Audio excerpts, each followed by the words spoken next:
Shalom and good morning, everybody. That's going to be viewing this later. People that's going to be viewing it now, or anybody that's going to be coming in later. Sorry about the wait. I had to get my phone set up and everything so that I could, make sure this live is running well. My connection is fine. So, with that said, we're going to get right into this. Just give me a second. Send this off to Facebook. Just give me 1 sec.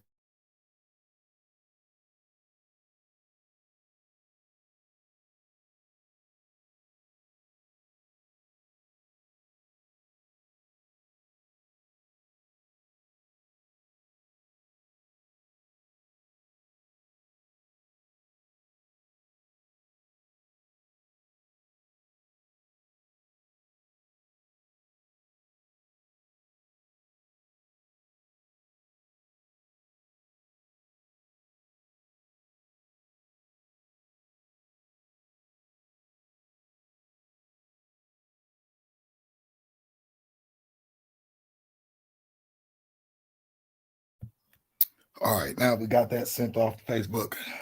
Jump right into this. So today I'm gonna be covering. Let me get this on the screen. Today I'm gonna be covering the book of Enoch again, and then I would probably be completely done with the book of Enoch, and then I'm gonna move on to something else. Probably into another book. So let's get this on the screen here. All right, so topic I'm gonna be covering today with the book of Enoch. Let me blow this out a little bit. It's kind of small. So the topic I'm gonna be talking about, dealing with the book of Enoch, is going to be I'm gonna be going back and forth into the Bible as well.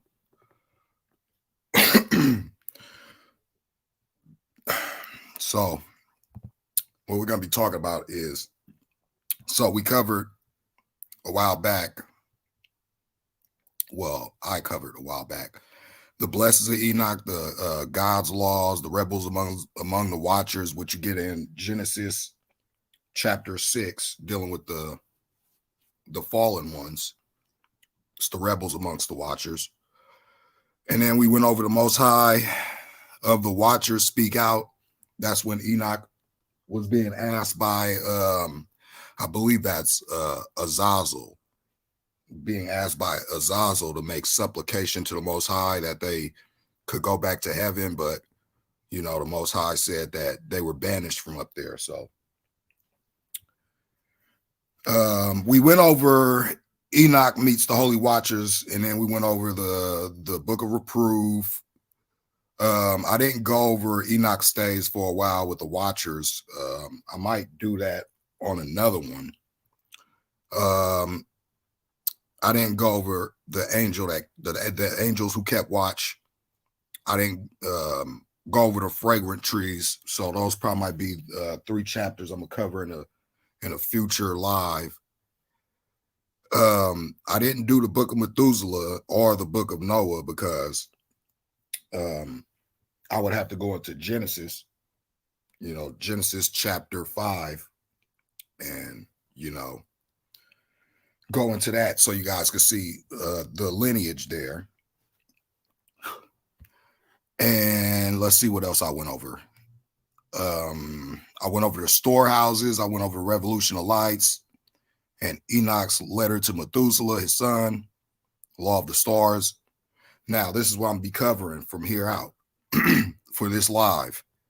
I'm going to be covering, let me just blow this up a little bit so you guys, not that much, but blow this up so you guys can see what we're going to be covering today. So we're going to be covering from Enoch's first vision all the way these 5 chapters here. And these last 3 chapters deal with the last days, okay? Enoch's first vision was when Enoch, had the, you know, the prophecy of Noah, the ark,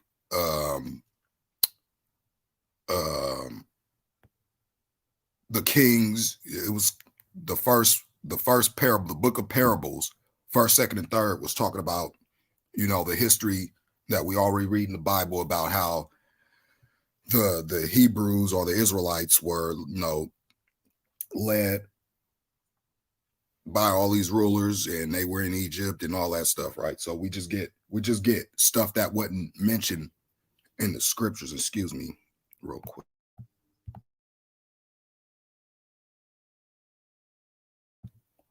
So we get all that stuff that wasn't mentioned in the Bible.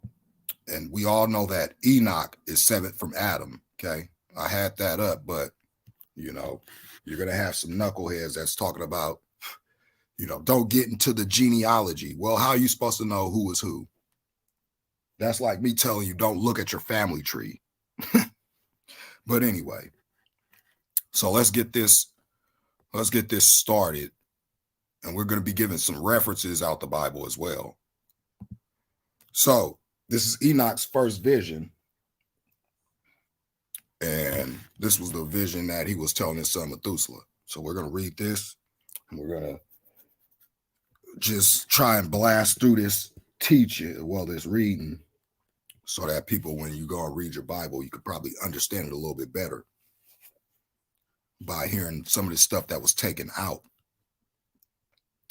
Okay, so it says here, now my son Methuselah will show you all the visions that I saw, recounting them before you.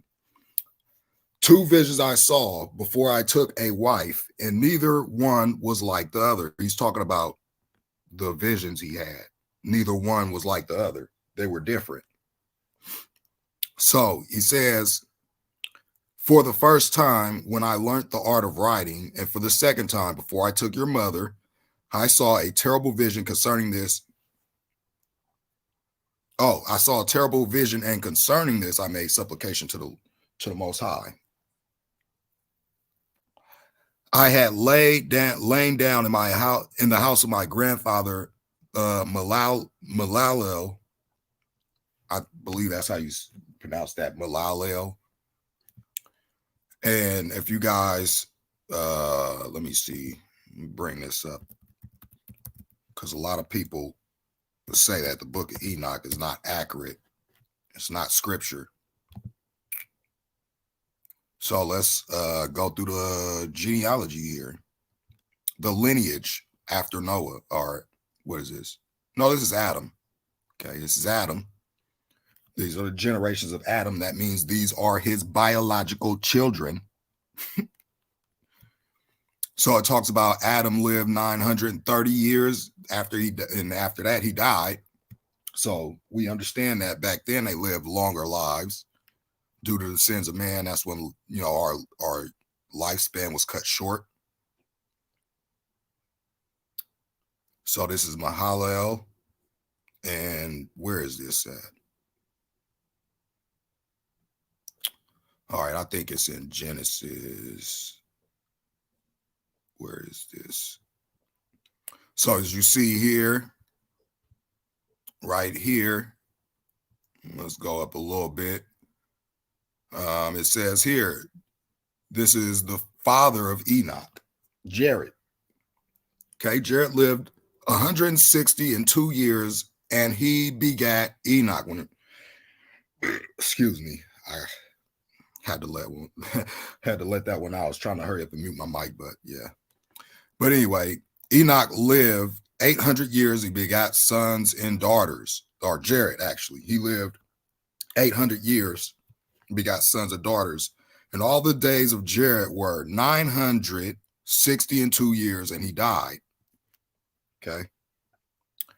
And Enoch lived 65 years and begat Methuselah. He was 65 years old when he had, well, when his son Methuselah was born. And Enoch walked with God, and he begot, after he begat Methuselah, 300 years. So he walked with God for 300 years. I think that's pretty much longer than any of us has ever and most people don't even walk with the Most High to this day. A lot of people in their own mind think they're walking with the Most High, but they're not. So Enoch walked with God after he begat Methuselah 300 years and begot sons and daughters. All the days of Enoch were 365 years. And Enoch walked with God, and he was not, for God took him. So we get this understanding that Enoch did not die. He was taken up. Okay. And then you get this whole story about Methuselah, and he lived 87 years and begot Lamech, his son. Right. So these are the same people you're going to be hearing in the book of Enoch. So I just wanted to go over this. So it gets into Noah, because Noah was Lamech's son. Okay. As you see here,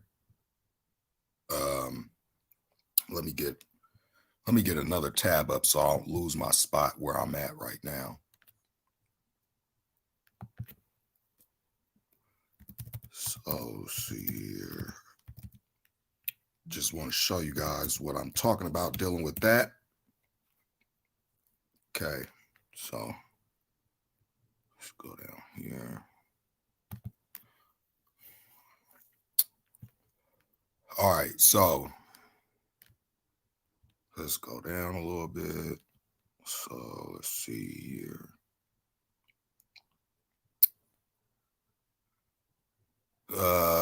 Where is this? The book of Methuselah, chapter on page 46. I just want you guys to see this. All right, so this is the book of Methuselah. It's a pretty short book, but I just want to point out something, right? After those days, my son Methuselah chose a wife for his son Lamech. So we get this whole account, right? We don't even get this whole story in the Bible, right? We just get Methuselah lived after he begat Lamech 782 years and begot sons and daughters. So this is just giving us a breakdown of who the sons of who were. But when you go into the book of Enoch, it gives you all this other stuff that was not mentioned in the scriptures, that was taken out. And before I continue on, I want to give a little background history. I'm going to read this hard copy book, the back of it, that I have now. So it says here on the back of this hard copy book, quoted by Jude in his epistle, the book of Enoch was read by the church in its early years, full of prophecy, visionary experience, eschatology, and supernatural encounters. The book of Enoch will interest Christians of all denominations. No, it won't, because you got most Christians of all denominations disregard this book. You know, I tried to take this book. Look, funny story. I told a preacher about this book and told him he should look into it. And he told me that he's not going to look into anything that's not included in the Bible. I told him it was taken out the Bible. And he said there must have been a good reason for that. No, it was not a good reason for it. Only good reason they would have for taking scripture out the Bible is so that you don't understand your Bible, so that you can fall for whatever deception they got coming. And that's the way I take it. So it says here, Robert Henry Charles, 1855 to 1931, was an English biblical scholar and a theologian, more known for his translation of apocryphal and pseudepigra. This is I gotta hold on. Pseudepigraphical, whatever. It's basically, they say books that was taken out, basically works. Charles was also the professor of biblical Greek at Trinity College and was Archdeacon of Westminster, serving until his death. So we have a scholar here and a theologian that wrote and translated the book of Enoch from whatever text he got it from. But he was a Greek scholar, and But anyway, just wanted you guys to see that it was, this book doesn't come from the Roman church. Okay. Like some other people say that these books that were taken out comes out of the Roman church. It doesn't. The Roman church took these books out the Bible. That's what happened. Now let's continue with this. It says here, this is Noah. He's saying his body was white like snow and red like the flower of a rose, and the hair of his head was white like wool, and his eyes were beautiful. So when he opened his eyes, he made the whole house bright like the sun, so that the whole house was exceptionally bright. And when he was taken from the hand of the midwife, he opened his mouth and spoke to the Lord of righteousness, or, the Most High, basically. And his father Lamech. Okay, so we have this understanding that this corroborates Genesis. Methuselah was 9, all the days of Methuselah, right? Let's go back up one verse. Methuselah lived 187 years and begat Lamech. Okay, Lamech is his son. So we get this whole account in the book of Enoch here. And it's also mentioned in your Bible, but most people don't understand that because they don't even read the genealogies of who was who. Okay, and I got this open because this is going to be a part of what we see written in the book of Enoch, Psalms 97 and Revelation 6:14. Okay, so that's why I got those two up, and I'm gonna get to that as soon as I get to that point. So it says here, I had laid down in my grandfather's house, Malalel, and I saw in a vision how heaven, right, how the Shemayim was thrown down. Okay, so question. Hello, David. So question, if the Shemayim, if heaven, which is the Shemayim, was thrown down to the earth, that should tell you that the Shemayim, or the heaven, is a physical object. Because we see here it says, when I saw in a vision how heaven was thrown down and removed, and it fell upon the earth. Well, how is heaven going to fall upon the earth? Because heaven is let's just get this, right? Ooh.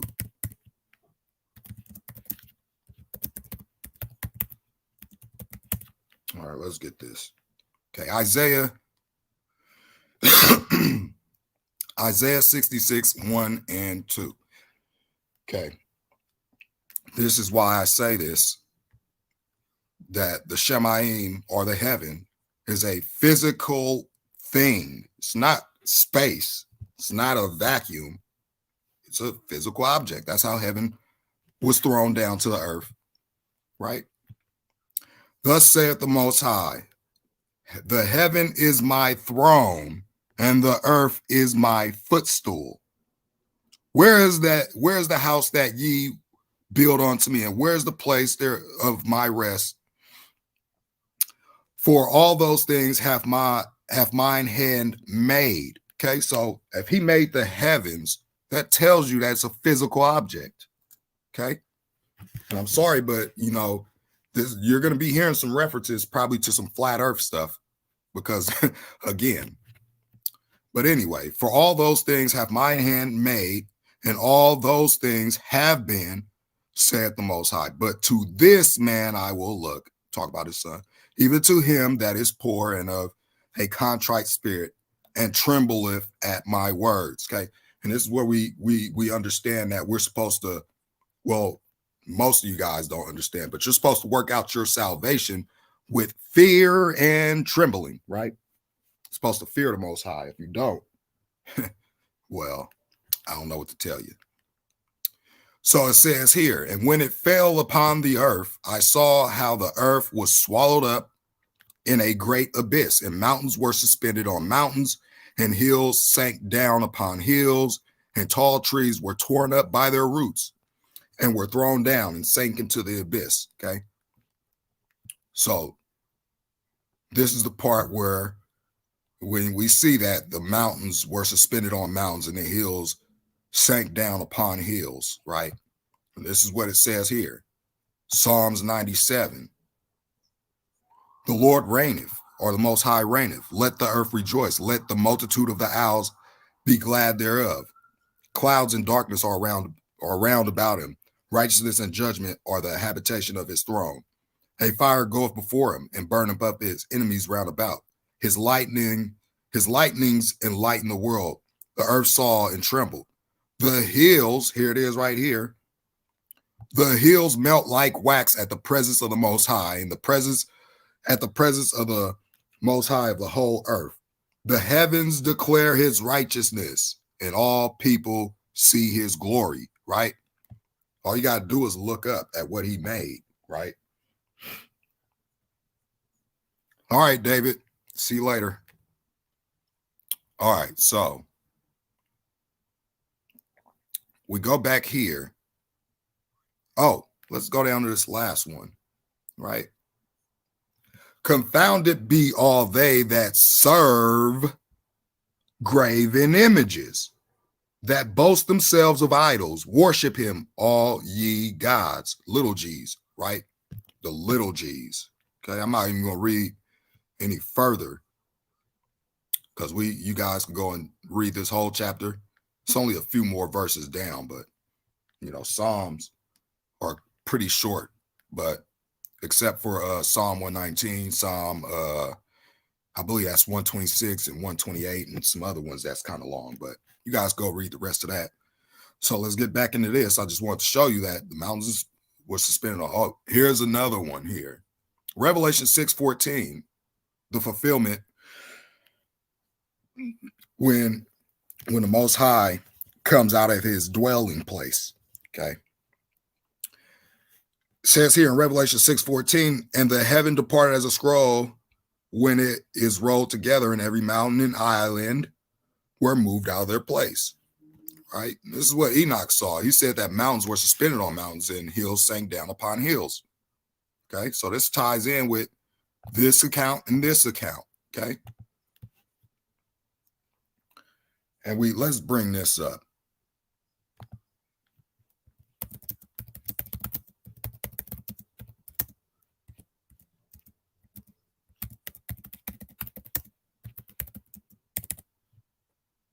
Okay. 2 Corinthians 13:1. Okay. For all those that don't know this, okay, this is why I go back and forth into other books that people might not have read. Right. Because this is what it says about how you're supposed to tell what, if the scriptures belong or don't belong. It says here, this is the third time I am coming to you. In the mouth of 2 or 3 witnesses shall every word be established. Okay, so you got one here, Enoch. Then you go into this other book, you got it from David. And then you go into, the Revelation, you get that from John. So that's out of the mouth of 2 witnesses that corroborate this book. Now, even Jude, Peter quoted. Let's go into that. As a matter of fact, I'll get into the quotes close to the end of this live. I want to probably just kind of stay on topic right now, but I'm going to go into some of these people that mentions Enoch in a minute. Okay, so everything sank into the abyss. And then speech fell into my mouth, and I raised my voice to cry out and said, the earth is destroyed. And my grandfather, Malalel, roused me since I lay near him and said to me, why do you cry out so, my son? And why do you moan so? Okay, get off my screen. Why do you cry so? Oh. And I recounted to him the whole vision which I had seen, and he said to me, a terrible thing you have seen, my son. Your dream vision concerns the secrets of all the sins of the earth. It is about to sink into the abyss and be utterly destroyed. And now, my son, rise and make supplication to the Most High, for you are faithful. that a remnant may be left on the earth, and that he may not wipe out the whole earth. So we get this understanding here. This is pertaining to the last days, okay? This is pertaining to the last days because he says, this is after Noah's born, after Lamech has Noah and all that stuff. This is when Enoch was younger and he had this vision about the flood. Okay. My son, from heaven, all this will come upon the earth, and upon the earth there will be great destruction. So we understand that this is the flood he's talking about. Enoch came before Noah, right? Enoch is probably the great grandfather of Noah, or pretty sure he is, okay? And then I rose and prayed and made supplication and wrote my prayer down for the generations, not just one generation, but the generations of eternity. That means from when he was there all the way up to the end of days. That's who he wrote this for. And I will show everything to you, my son Methuselah. And when I went out below and saw the sky and the sun rising in the east, something that we see every day. I mean, tell me when the sun is going to rise in the west. You ain't going to see it. So it says here, and this is where this whole thing dealing with your modern science and what the Bible says about the creation of this earth. Okay. So it says here, and I went out below and saw the sky and the sun rising. That means the sun moves, rising in the east, and the moon setting in the west, and some stars, and the whole earth and everything as he knew it since the beginning. So since the beginning, go back to Genesis, since the beginning of creation, right? Then I blessed the Lord of judgment and ascribed majesty to him, for he makes the sun come out from the windows of the east. So the sun is moving, right? You're going to hear this. So that it ascends and rises on the face of heaven and follows, that means the sun is moving, it follows the path which has been shown to it. Okay, so the sun is moving. Okay. And I raised my hands in righteousness and blessed the holy and great one. And I spoke with the breath of my mouth and with the tongue of flesh, which God has, which Yah, the Father, has made for man born of flesh, so that they might speak with it, and has given them breath and a tongue and a mouth, so that they might speak with them. It says here, blessed are you, O great king. Let's just call him a great king. And great and powerful in your majesty. It says here, Lord of the whole creation of heaven, King of kings, God of the whole world. And your kingly authority and your sovereignty and your majesty will last forever and forever and ever. And your power for all generations. And all the heavens are your throne forever. And the whole earth is your footstool forever and ever and ever. That means it's not going to change. For you made and you rule everything, and nothing is too hard for you, and no wisdom escapes you. It does not turn away from your throne, nor from your presence. And you know and see and hear everything, and nothing is hid from you, for you see everything. Okay, let's see if we get this in the scripture.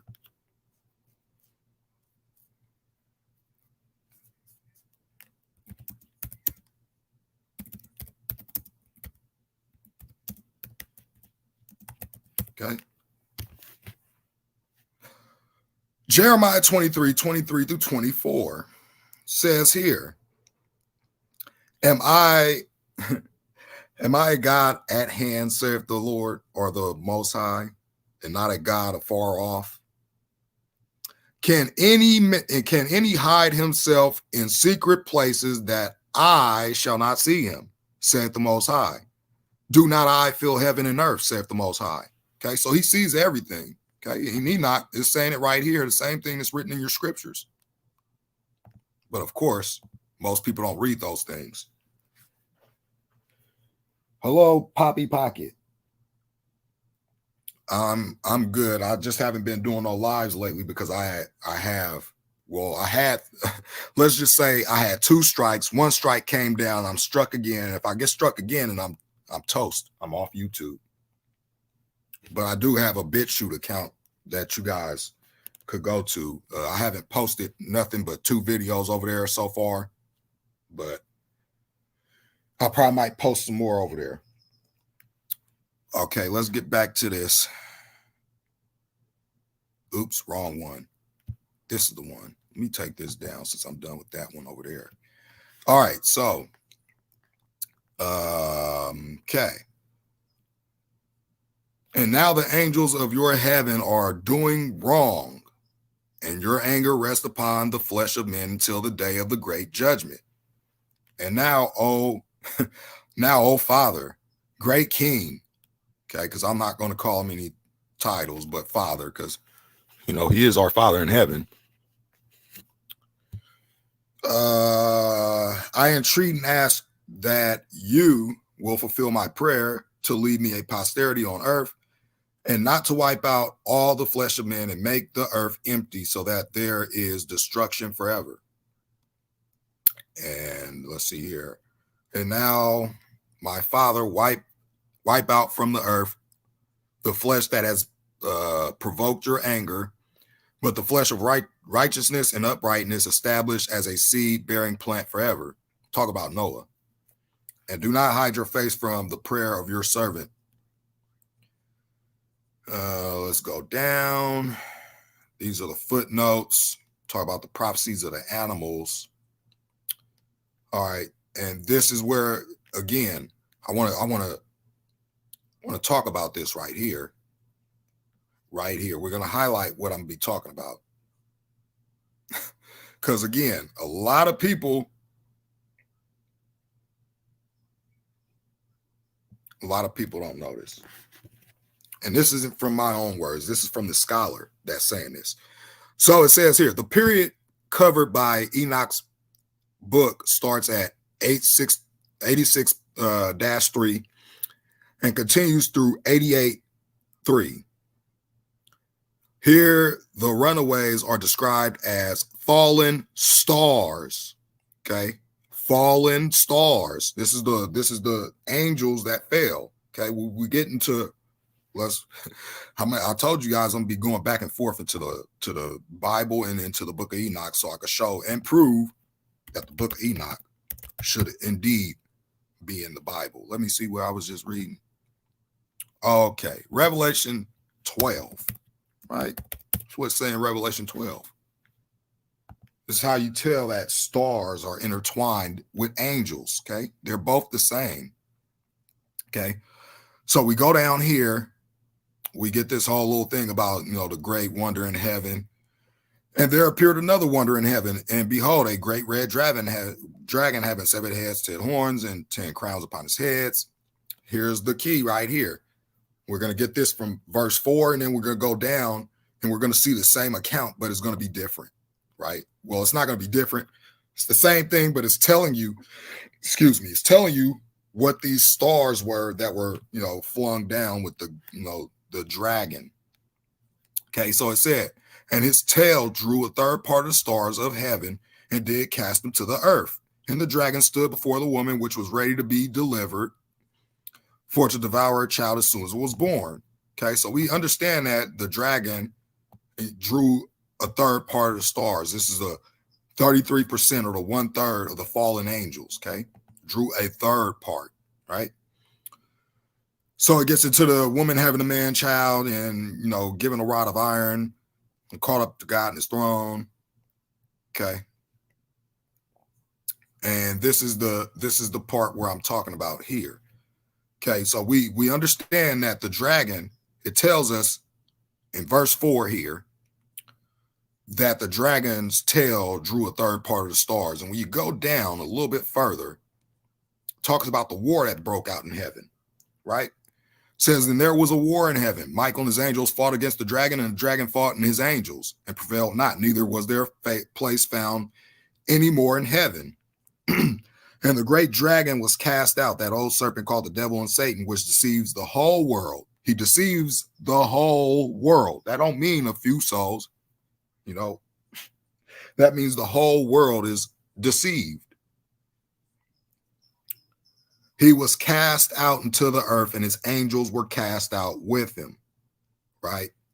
So again, that great dragon was cast out, and you see up here, his tail drew a third part of the stars, and those third part of the stars were his angels, right? That fell down to earth with him. Okay, they were all kicked out, because when you go into, again, just to give a little bit of reference from the studies that I did a while back concerning this book, just to show you guys that this indeed, the stars are the angels that were cast out with the dragon, the serpent. Okay, so we go here and we go into the rebels among the watchers. It's page 15. I'm just going to give you a little bit of reference here. Okay, so these are those that were cast out. You get this same account in Genesis 6. Okay, and it came to pass when the sons of men had increased, that in those days there were born to them fair and beautiful daughters, and angels, the sons of heaven, saw them and desired them. And they said one to another, come, let us choose for ourselves wives from the children of men, and let us beget for ourselves children. And Simyaza, right? This is the leader. This is who you would say is the dragon. But they say in the Bible that his name is the devil and Satan. No, those are titles as well. Well, let me just show you that. Let me go into my hard copy. Let me see. Not sure. Just give me a second, because it's something I want to mention here. And it's see, I gotta look at my hard copy, because okay, this is where I'm at right now. What was I gonna do?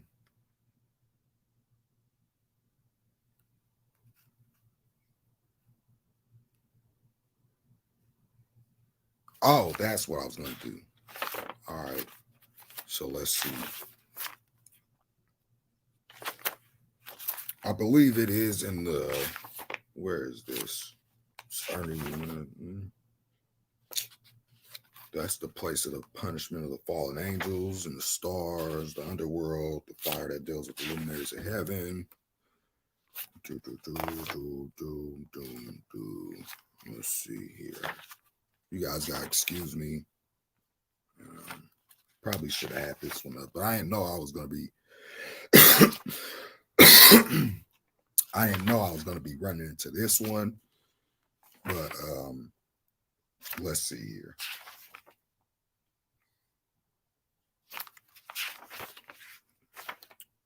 Where is this? It's the power of the elect one. Let's talk about the Messiah. Resurrection of the dead. No, that's not it. I think it is all around the back of the book. I think it's about where I'm at. Well, I'm just want to make sure, because I can't read the titles. They don't have the section titles. The blessedness of the saints. Okay, that's Behemoth and Leviathan and that. Yeah, I believe it's all the way at the end. Okay, let's see here. Fallen angels, the place of their punishment. Okay, that's God's promise to Noah. And here it is. Names in the functions of the fallen angels and Satan's. Okay. Let's see where this is. This is called the secret oath, this part. So I'm not gonna move through this PDF like that. Although I could. Let me just see here. What is this after? Because it's kind of hard. This is written in Roman numerals. So I gotta figure out what chapter this is. Where is this? What is the vision of the fallen angels, place of their punishment?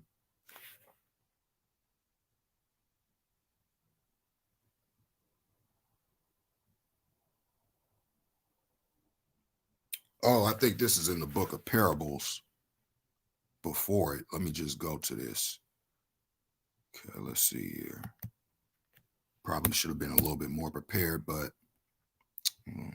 you know.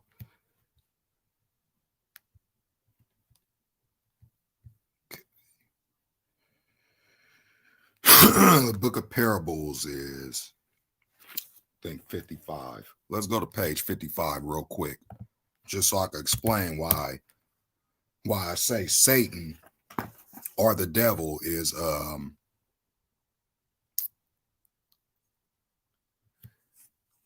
titles. Okay, let me see if I'm in the right place, because it's not exactly Lord of Spirits, concordance with the insights. Let's see here. The parable.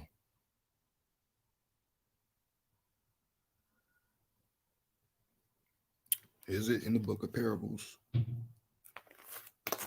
me see.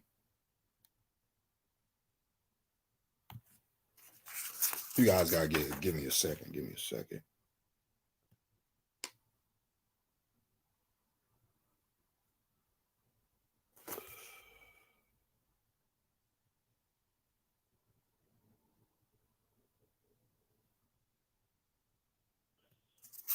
Okay, let's see here. Enoch foretells to Noah the deluge in his own preservation. Vision of the fallen angels in place of their punishment. Okay, so let's see here.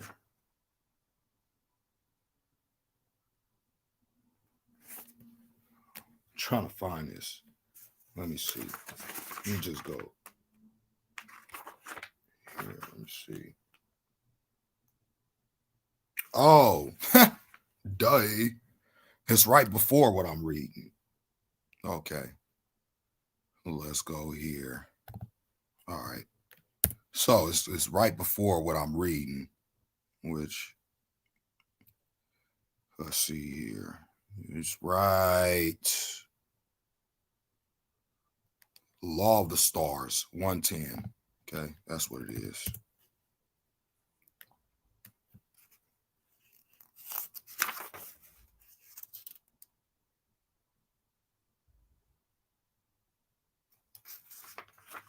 Let me see if I'm in the correct place. 2 earlier visions. No, that's not it. Book of the Heavenly Luminaries. It's right before that. Why can I not find it? Book of the Heavenly. All right, I gotta go all the way back. Sorry, guys. This is taking me a little while, but okay, I want to go into this so I could just. Okay, Book of the Heavenly Luminaries. That would be on page 93. Enoch's letter to Methuselah, 107. All right. We're going to go to 107. Let's see if I can find this. Okay, 107. Enoch's letter to Methuselah. Go up because it's right before this.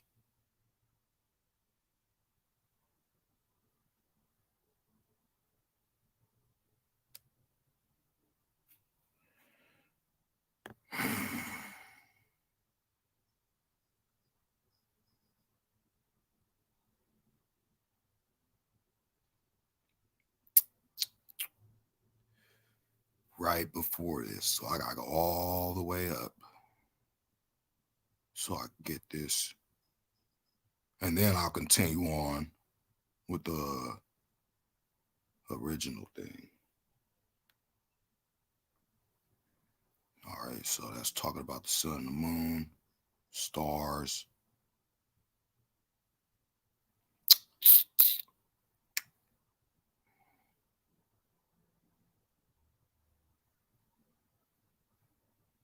All right, so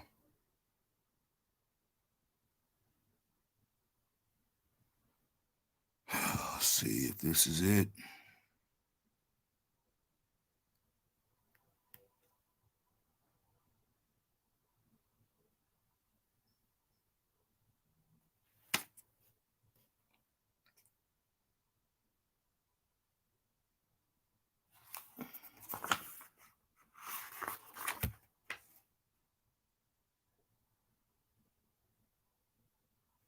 Okay, so it talks about this water that changes.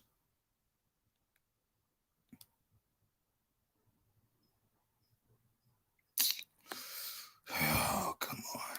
All right, I probably might have to come back to this one. But I just want to show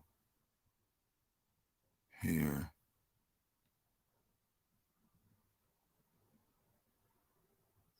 Where is that part? Okay, this Enoch being shown his throne, but oh, this is so freaking hard to find. Let's see. Okay, that's the introduction. Chapter 2. Chapter 3. 4. Enoch's journey throughout the show. 5, 6, 7. Okay.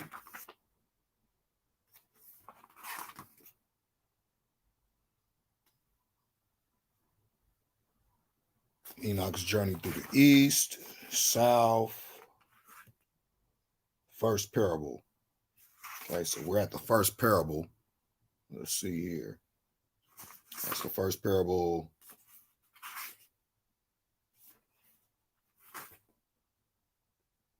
Second parable. So we're up there. And then it should be the third parable. Excuse me.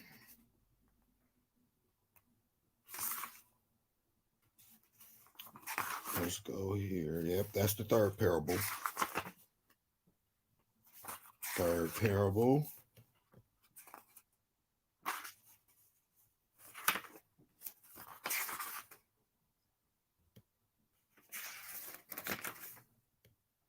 All right, so it's in the third parable, guys. I'm sorry I got to keep doing this stuff, but I just want you guys to see this.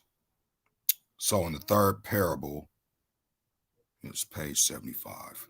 Okay.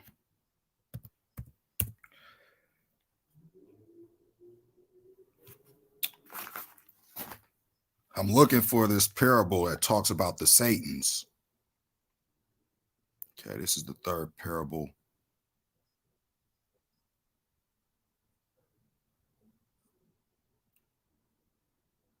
Yeah, here it is right here, I believe. Let's see here.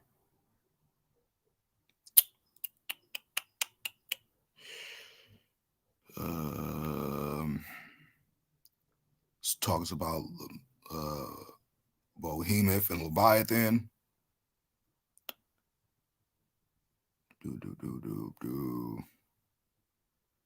It's kind of different from my book, so it's kind of hard trying to find it on this PDF file because they got all the background and scholar notes in here.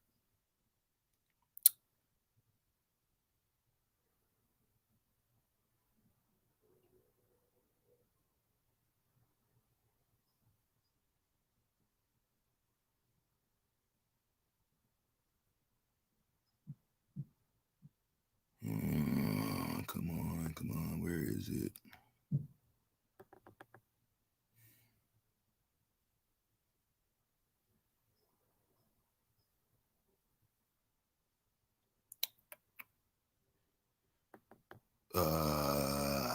Come on, come on, come on, come on. I'm right here, but I just don't see it here. Probably a little bit farther down though. And the angels of punishment. Okay, so that's talking about that. Righteous children today.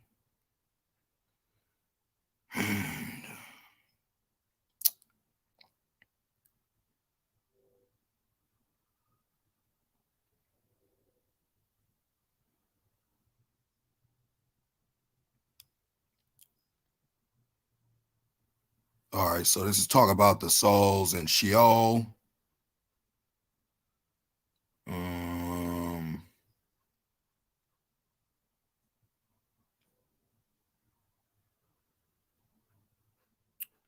You guys gotta excuse me for like 3 minutes. I'm trying to find this real quick.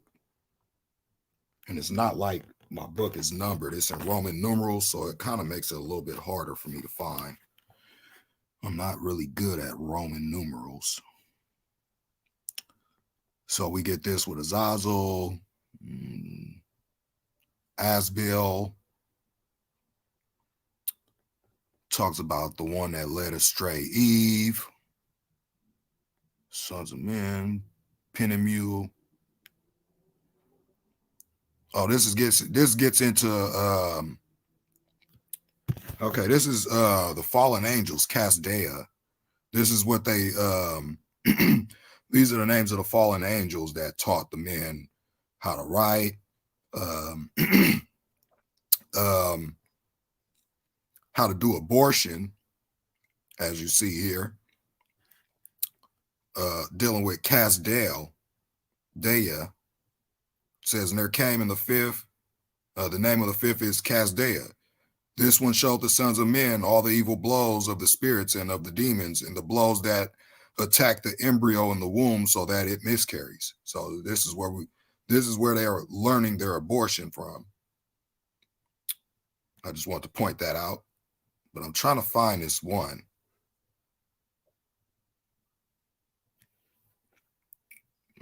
Where is it, man? I was just right there. All right, I'm gonna have to probably come back to this at the end. Gosh, I wish I knew Roman numerals.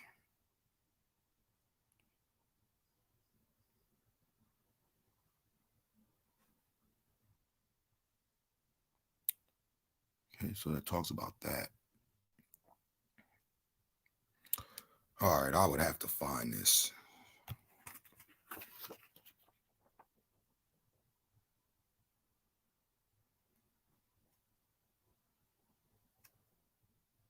Oh, I'm silly. The chapters is all the way up here. All right, so it's 69. I'm right here. All right, so 69. This is it. 69 verse 1.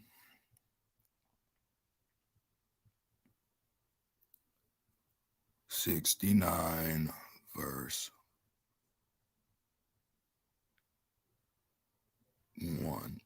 All right, so it's right here. Now you see why it's so hard. Let me just blow this up so you guys see.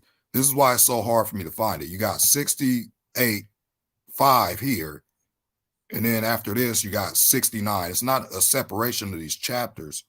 So again, it's kind of hard for me to find it on this PDF. I gotta look into my hard copy to get the chapters here. And let's see here.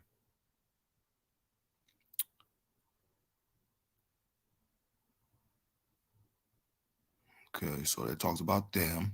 These are the fallen angels, the 20 named in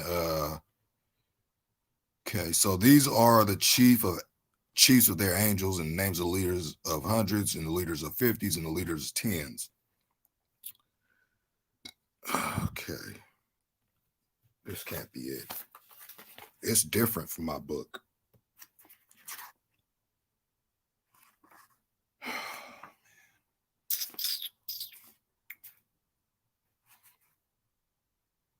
Okay, let me go back to 69. Okay.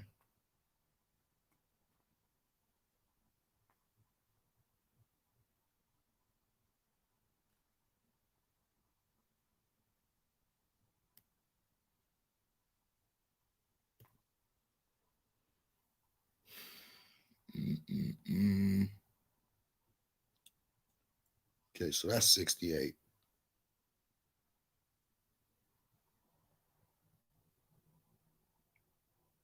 You know what? I was in the wrong place. I'm 2 chapters away. Let's see here.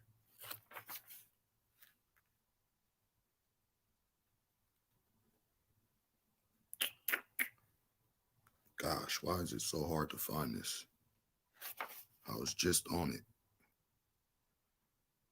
So that's the punishment of the angels here.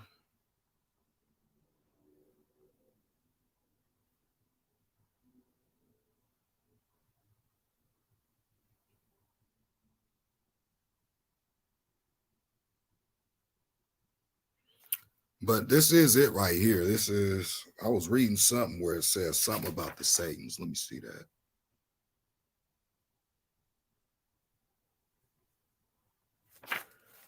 Gosh, I was just there.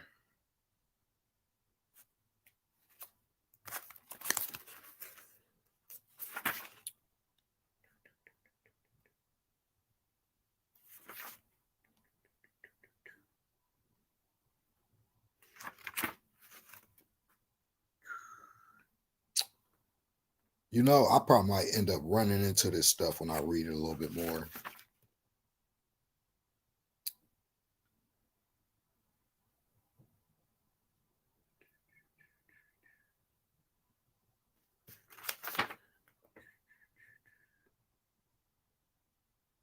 Yeah, I'm gonna have to find it. Anyway, let's get back to this.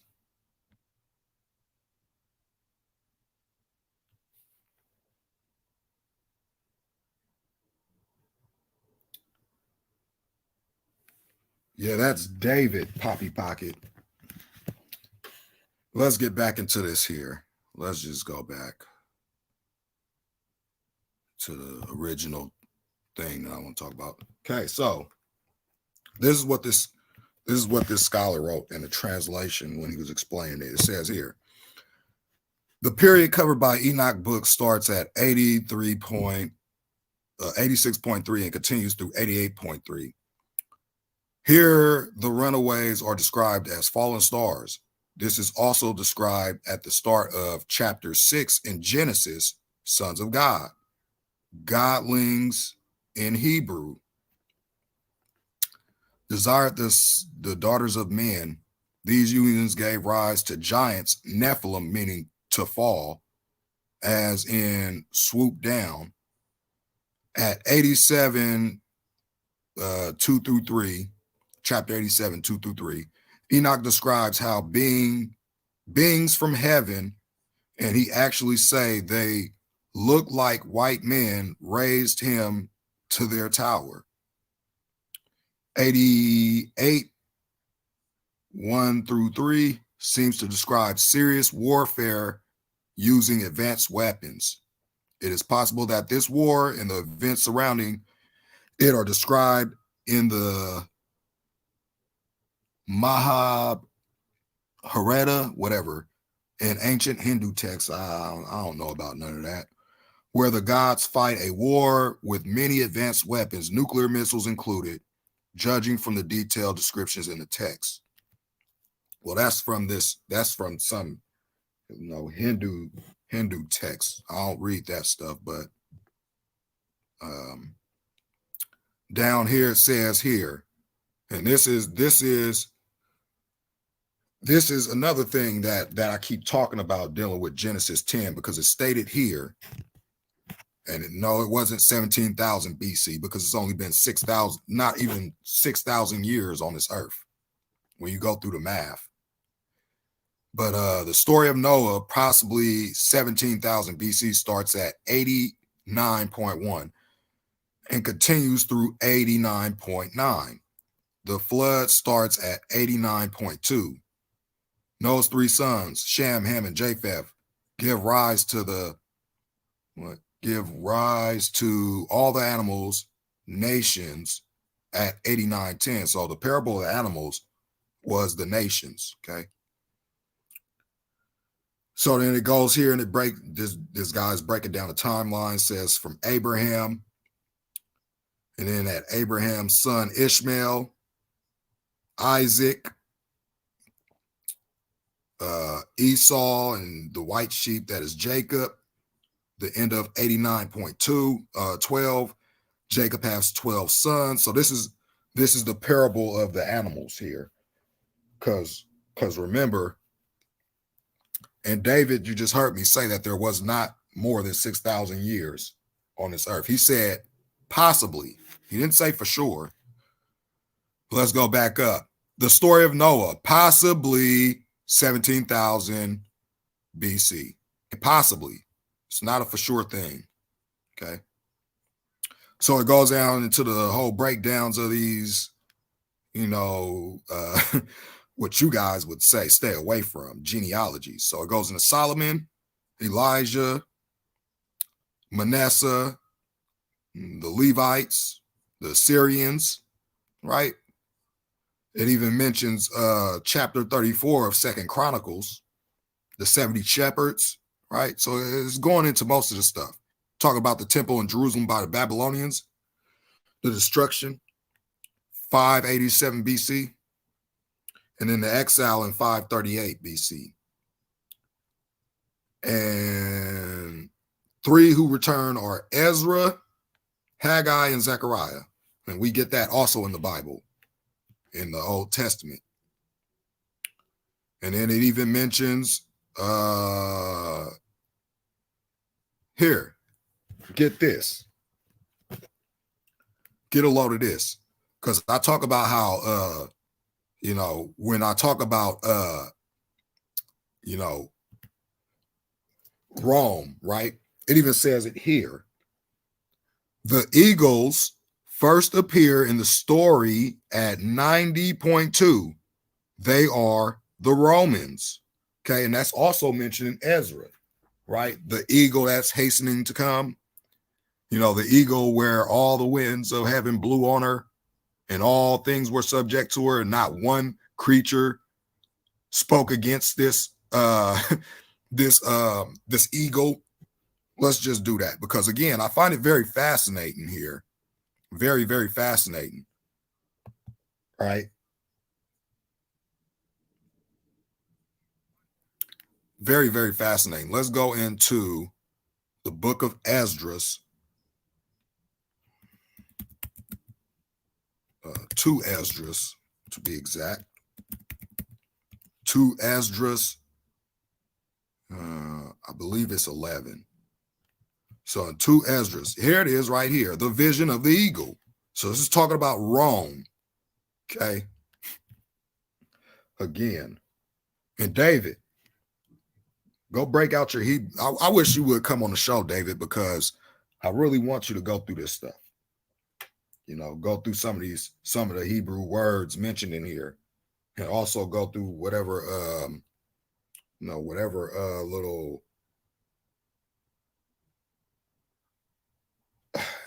No, the book of Enoch does not describe Jacob as being white. Jacob was the white bull. Okay. It was a white bull. All right. So I'm gonna have to drag this live out a little bit so I could give you guys the explanations of this stuff dealing with the prophecy of the animals, because I haven't gone over that.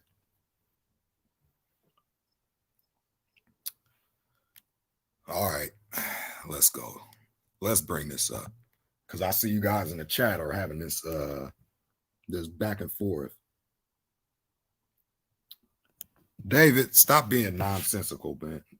It's not talking about the Philadelphia Eagles, bro. Come on. Oops. Well, I'm about to go into Hebrew coordinates. What was I about to do? David, you made me lose my train of thought. Geez, what was I about to do? Oh, the white bulls.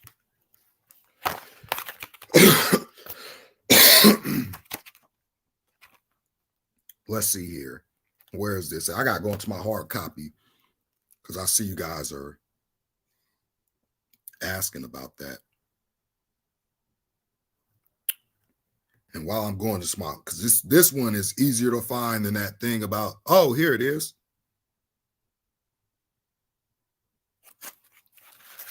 All right, let me go back. It's in, I was in the wrong place. I knew it. It's in chapter 65, okay, of Enoch. So we're going to go there. Enoch chapter, oops. Enoch, book of Enoch PDF. Because they won't bring it up if I put in Enoch chapter whatever. Book of Enoch PDF. All right, let's go down here. Let's go. And then while I'm here,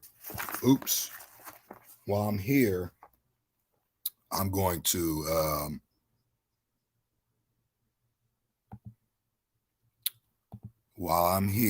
to go over this thing about the prophecy of the animals. Let's see here. Where is that? Book of Reproofs, blah, blah.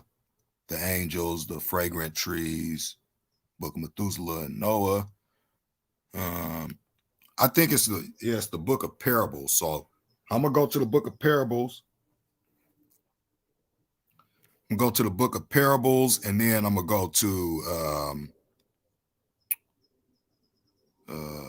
what is this? 66 page is this?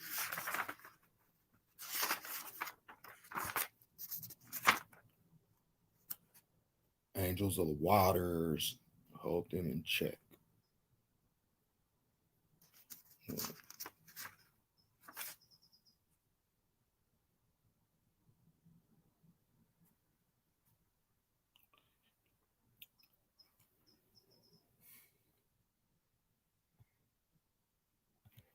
Let me see what come before that.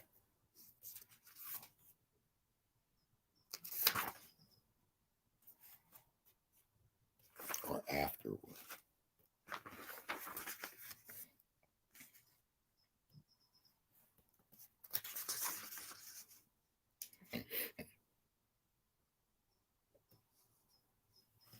All right, so let me go back to 69 here.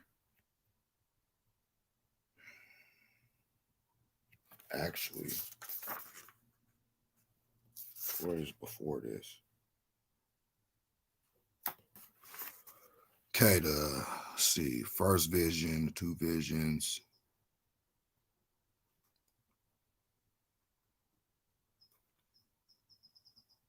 Okay, the two visions, law of the stars.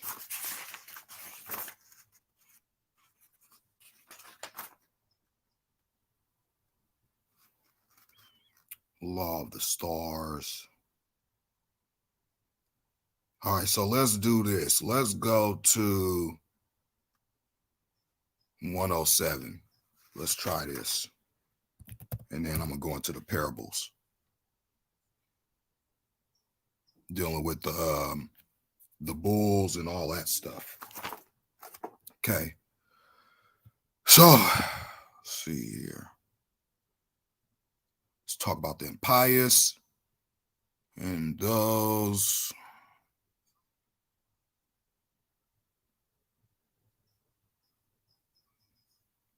Law of the stars. Nope. Let me see. 69. This is like, I wish that it was just easy to find this stuff on this PDF file instead of me having to go through this book. because it don't make sense. Chapter 66. What's going on here? Okay.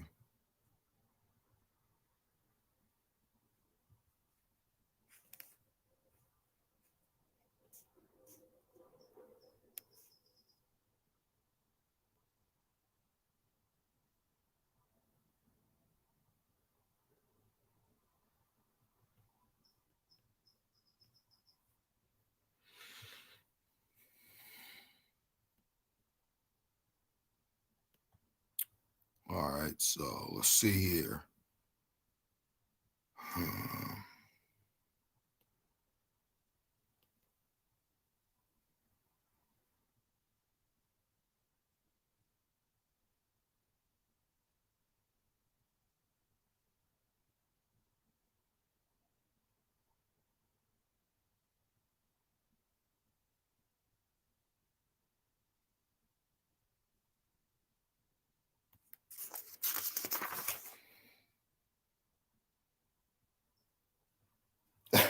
It's in the book of Noah.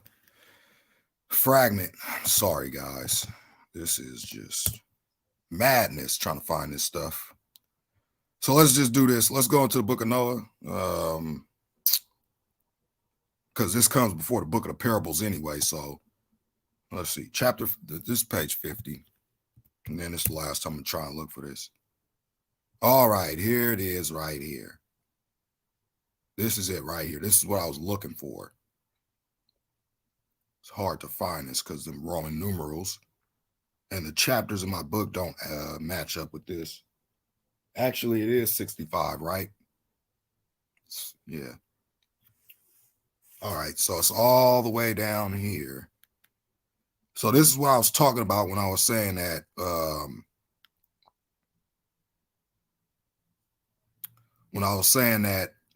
the fallen angels that's named in this book, their titles are the Satans, okay, the rebels, basically, the ones that rebelled.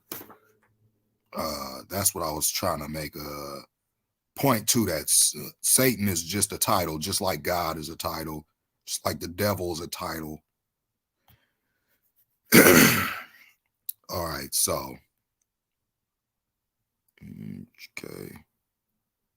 For judgment will come upon them, for they believe in the lust of their bodies, but deny the Lord of the Spirit of the Most High.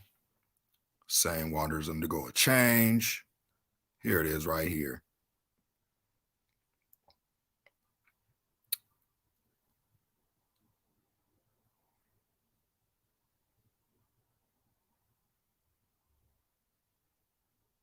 Okay.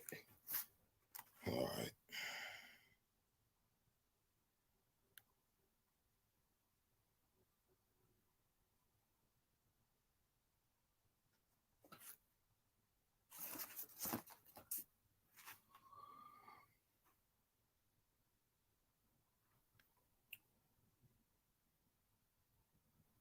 Oh, I'm in the wrong place.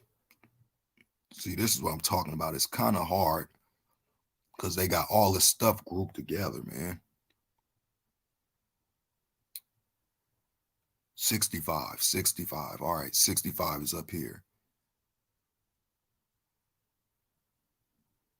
All right. Let me see here.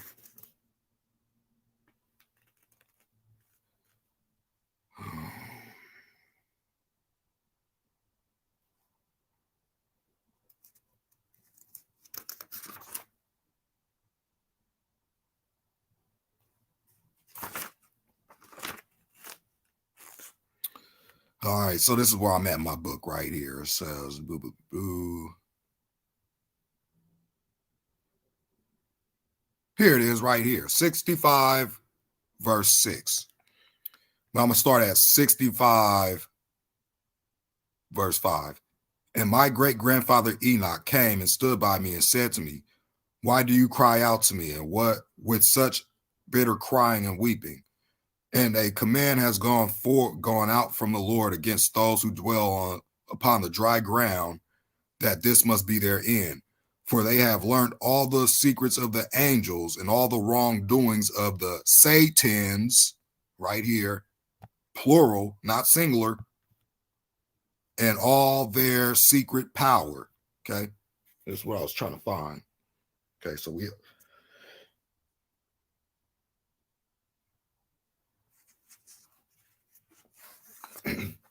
yeah, but the whole point of this was that I was saying Satan is a title, God is a title. And the whole point was naming off those angels like Simyaza and all those.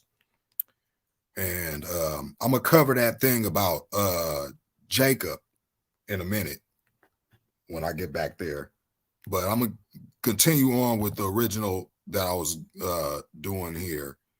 And it actually tells us right here where to find it. So I'm gonna be going back to chapter, where is this? Where he talks about the animals here.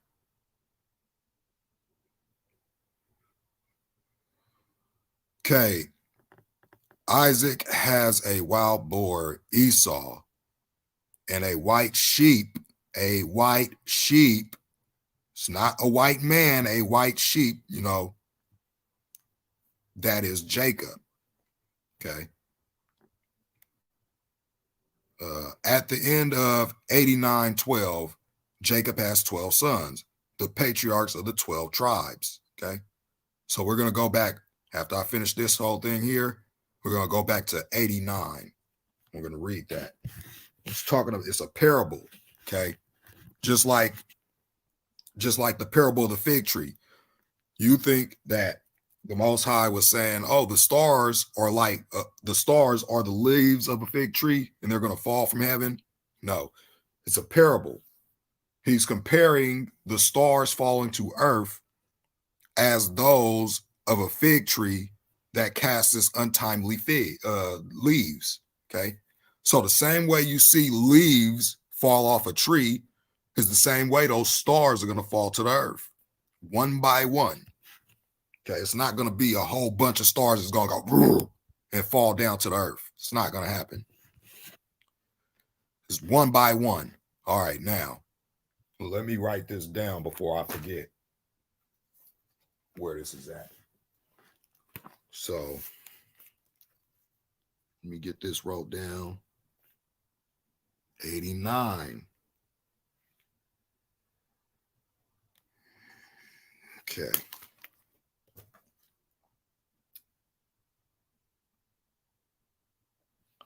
All right. So back to the original study here. This is about the last days here. Let's see. Where did I go? All right. Prophecy goes into the future. Yah strikes the earth in anger. This is the second end in the next section. There is no recognizable events after this. Story goes far off into the future, and only time will be revealed in its meaning. Okay. So this is the prophecy of the animals. And I'm going to put this at page 120. This is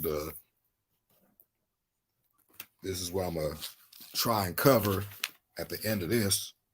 I wish it didn't take so long for me to find that one part, but my lives are pretty lengthy anyway because I cover a lot of topics. So that's going to be at the end. Now, let's get back here to the original study of why I went into that part and why am I going back and forth into the Bible and showing you this. And that came right before the prophecy of the 10 weeks. So I was originally on Enoch's vision here. And I was all the way down here. And that stuff comes in this study as well. So I don't know why I'm deviating, but we covered this part.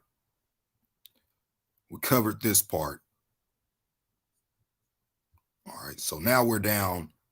Well, this is where we're at right now. All right. So the prophecy of the animals, right? These are just the notes up here, okay? These are the notes, which I'm gonna actually look into before, or look into the corroborate whatever this is in the Bible, which it should be in the Bible if it's in the book of Enoch. But I want to make sure the timelines aren't altered or nothing. So the prophecy of the animals, right? So this is going to tell you, you know, basically this thing here, what I was just talking about. Okay, but this is prophecy of the animals telling you the how can I put that? Telling you the reference basically to who is what. Like when I was reading this, I didn't even understand it in my book because they don't got the notes here. But I'm gonna look into these notes and see if in the Bible it all ties in. But anyway, after this, I saw another dream, and I will show it to you, my son. And Enoch raised his voice and said to his son Methuselah, to you I speak, my son. Hear my words and incline your ear to the dream visions of your father. Before I took your mother Edna, I saw, before I took your mother Edna, I saw a vision on my bed, and behold, a bull came out of the earth, and that bull was white. Okay, so it was a white bull, right? And after it came a heifer came out, and with the heifer came two bullocks, right? That's what, the bullocks. Let me bring this up in this other one so we could get these references here to what the scholar says this is. So let's go back 120, page 120, go up here so we get this better understanding. And I'm actually going to look into the to the Bible and see if these scholar notes add up. So it says here, we're going to go down here to the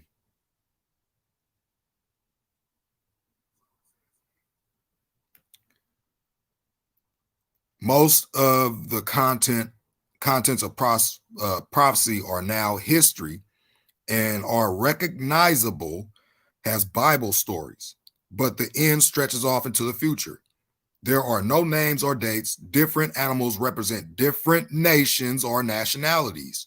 So this is what you got to understand. When he's talking about a bull, it's talking about, it's putting them like, okay, put it this way. Jacob was called the white sheep, right? The Messiah comes from Judah being the fourth patriarch of Jacob, the white sheep. Now, this is where you get, the lamb, right?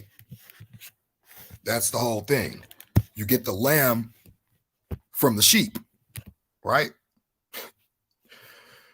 So next chapter is the 10 weeks. That's what I'm going to cover.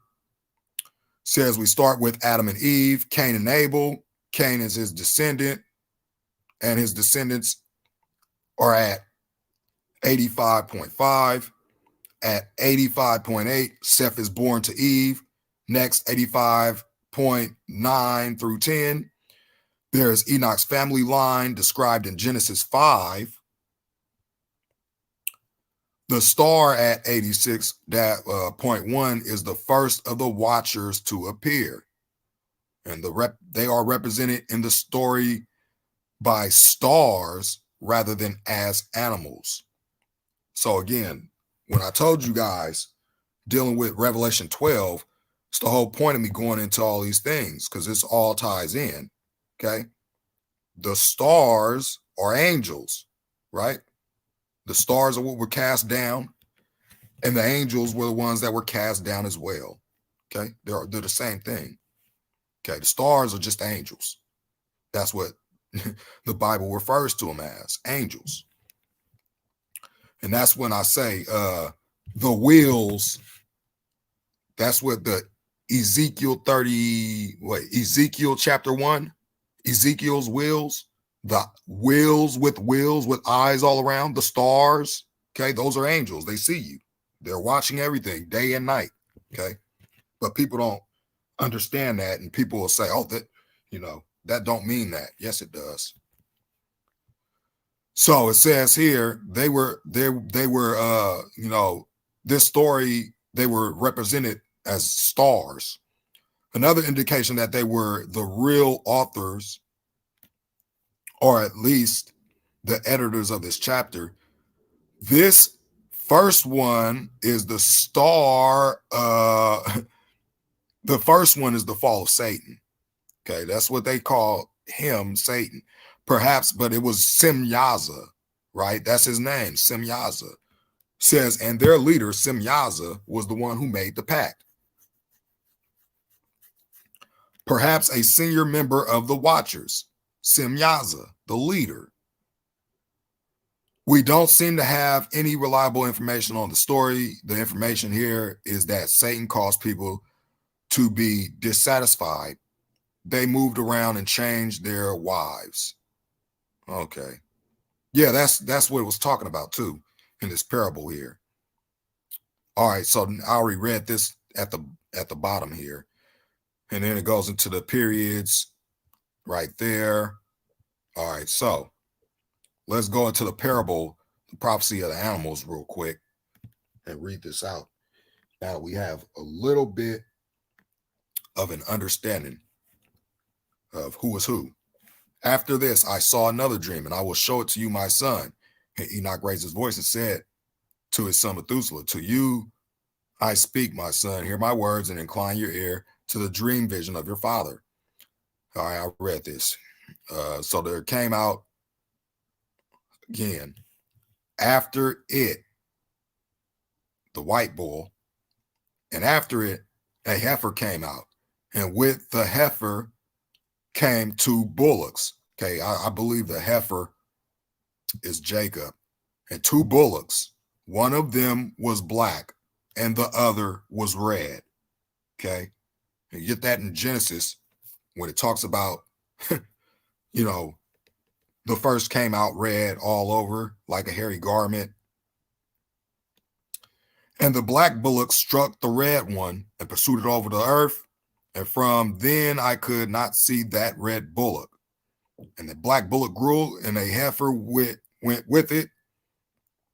And I saw many bulls came out from it, which were like it, and followed behind it. And that cow, the first one, came from the presence of that first bull, seeking that red bullock, but did not find it. And then it moaned bitterly and continued to seek it. And I looked until the first bull came to it and calmed it. And from that time, it did not cry out. After this, she bore another white bull. And after this, she bore many black bulls and cows. And I saw in my sleep that white bull, how it likewise grew and became a large white bull. And it came with many white bullocks, and they were like it. And they began to beget many white bulls that were like them, one following another. And again, I looked with my eyes as I was sleeping and saw heaven above, and behold, a star fell from heaven. Okay, this is talking about the fall, Genesis 6. And it rose and ate and pastured amongst those bulls. After this, I saw the large and the black bulls, and behold, all of them changed their pens and their pastors and their heifers. And they began to moan one after another. And again, I saw in a vision and looked up at heaven, and behold, I saw many stars. Okay, so now this is talking about, when the fallen angels came down, mated with the women. Okay, this is the, whole little section here. How they came down and were thrown down from heaven to that first star and fell amongst those heifers and bulls. Excuse me. They were with them, pasturing among them. And I looked at them and saw, and behold, one of them let out their private parts like horses and began to mount the cows of the bulls. So this is talking about when the sons of men had daughters, and the angels saw them and beheld them, and they mated with them, bringing the offspring of the Nephilim before the flood. Okay. This is what it's talking about. The stars of the angels. Okay. And as you see, the one star mounts the cows of the bulls, and they all became pregnant and bore elephants and camels and asses. And all the bulls were afraid of them and were terrified in front of them. And they began to bite with their teeth and to devour and to gore them with their horns. Okay, this is talking about, again, this thing that happened at the very beginning, right? Let's get that in the very beginning of this book, right? So you guys could understand where this is coming from, okay? This is going to be on the same topic. The rebels among the watchers, page 15, okay? Let's go to page 15. This is the account that's being given here. Rebels amongst the watchers, and it came to pass when the sons of men had increased, right? Sounds like this prophecy of these animals here, right? But this one right here, we're going to be covering this right here. This is going to be this understanding right here. Wait. So the elephants, the camels, and the asses, those were the Nephilim, right? You're going to see that right here when I go here. So it says, and it came to pass when the sons of men had increased in those days, there were born to them fair and beautiful daughters, and the angels, the sons of heaven, saw them and desired them and said to, okay, I read this before, but I just want to get this here. And they all answered him and said, let us swear an oath and bind one another with curses, so not to alter this plan, but to carry out this plan effectively. And they all swore together and bound one another with curses to it.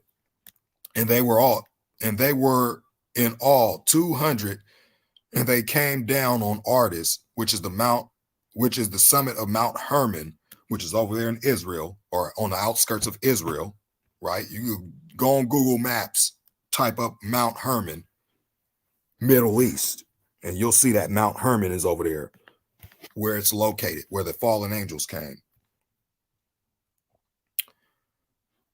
And these are the names of their leaders, right? These are their names, not their titles. Simjaza, who was their leader, and it tells you down here. I saw, and you beheld this first star, right? After this, I saw the large and black bulls, and behold, all of them changed their pens and their pastors, and they moaned. Okay, and I saw in the vision and looked up at heaven, and behold, I saw many stars, how they came down and were thrown down from heaven to that first star. Okay, now this is this whole little thing here. They came down on the summit of Mount Hermon, and they called it Mount Hermon because they swore and bound one another with curses. These are their names: Simjaza, who was their leader, Herakiba, Ramiel, Kokabiel, Tamiel, Ramiel, Daniel, Ezekiel, Berquiel, Asasil, Asiel, or Asel, Armoros, Ananel, Zaquiel, Samsiel, Sadiel, Turiel, Umiel, and Arziel.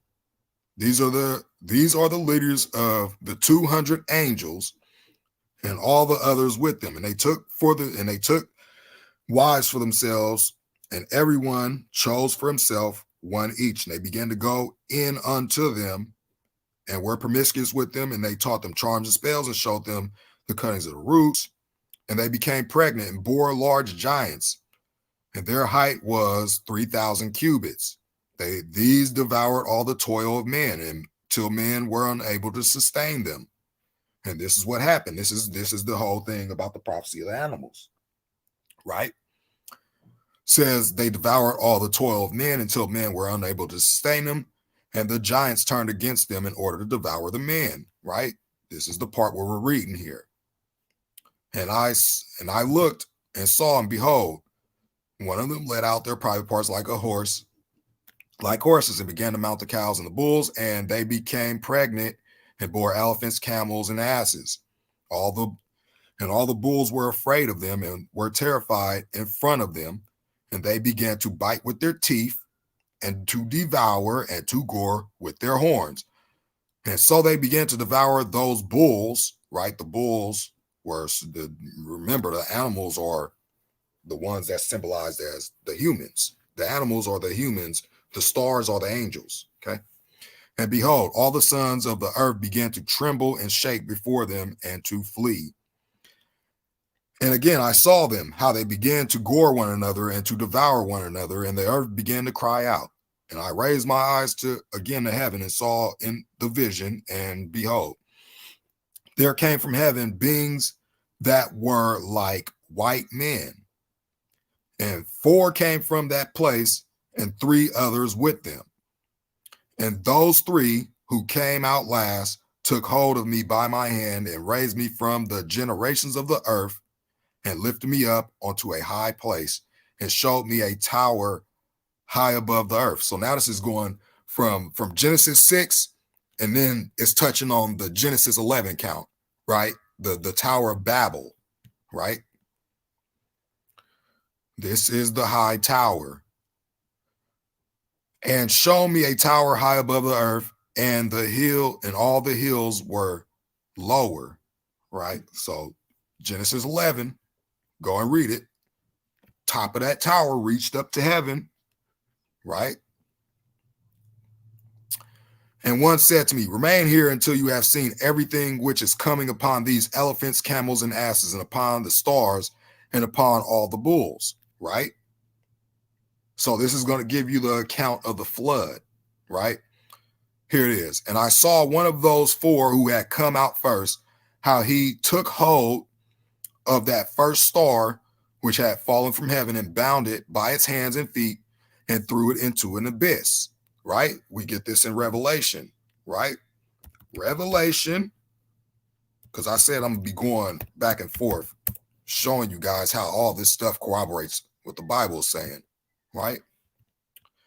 So in Revelation 20, we hear this same account, right?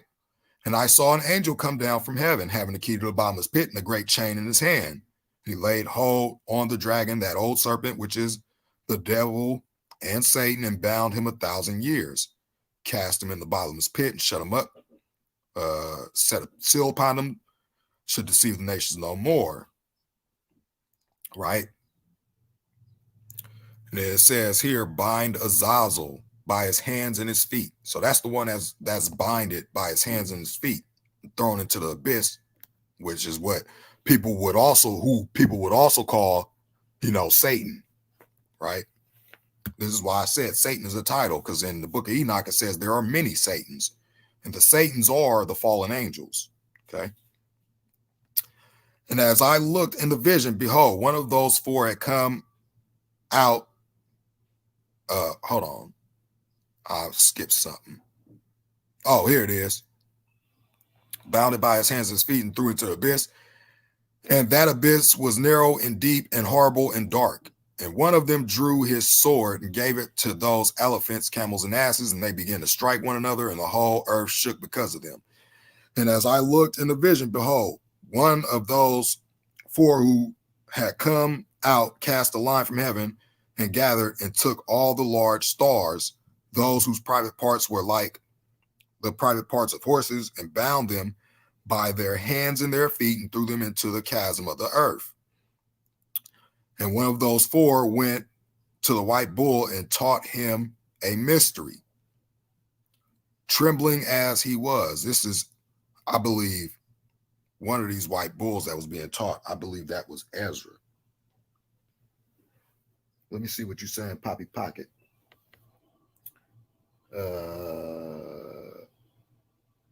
That's with the beast, not human. Nephilim are the offspring of fallen angels and humans. Notice the angels' names all end with El, Uriel. Yeah. Except for some Jaza. Yeah. Okay, so I'm just reading my chat. the chat section here on my phone, because I've noticed that I don't pay attention to the chat while I'm teaching. Sometimes you guys got questions that I miss. So if I stop and pause for a minute, that's what I'm doing. I'm looking at the chat. So where was I? Oh, he was born a bull, but became a man and built for himself a large vessel, Noah, and dwelt on it. Excuse me. And 3 bulls went with him in that vessel, and they were covered over. Okay, so this is talking about Shem, Ham, and Japheth with Noah right here. The bull became a man, right? And again, I raised my eyes to heaven and saw a high roof with several water channels on it. Those channels discharge much water into the enclosure, right? You get this account, right? Genesis. Is it Genesis 7? Yeah, I believe it's Genesis 7. All right, so this is where it's talking about, right? And the Most High said unto Noah, come thou and all thy house into the ark. For thee have I seen righteousness before me in this generation. Of every clean beast thou shalt take to thee by sevens, the male and his female. And of the beasts that are not clean, by 2, the male and his female. Of the fowls also by the air, of the air by sevens, the male and the female, to keep seed alive upon the face of the earth. For yet 7 days, and I will cause it to rain upon the earth 40 days and 40 nights, and every living substance that I have made will I destroy from off the face of the earth. And Noah did according to unto all that the Most High commanded him.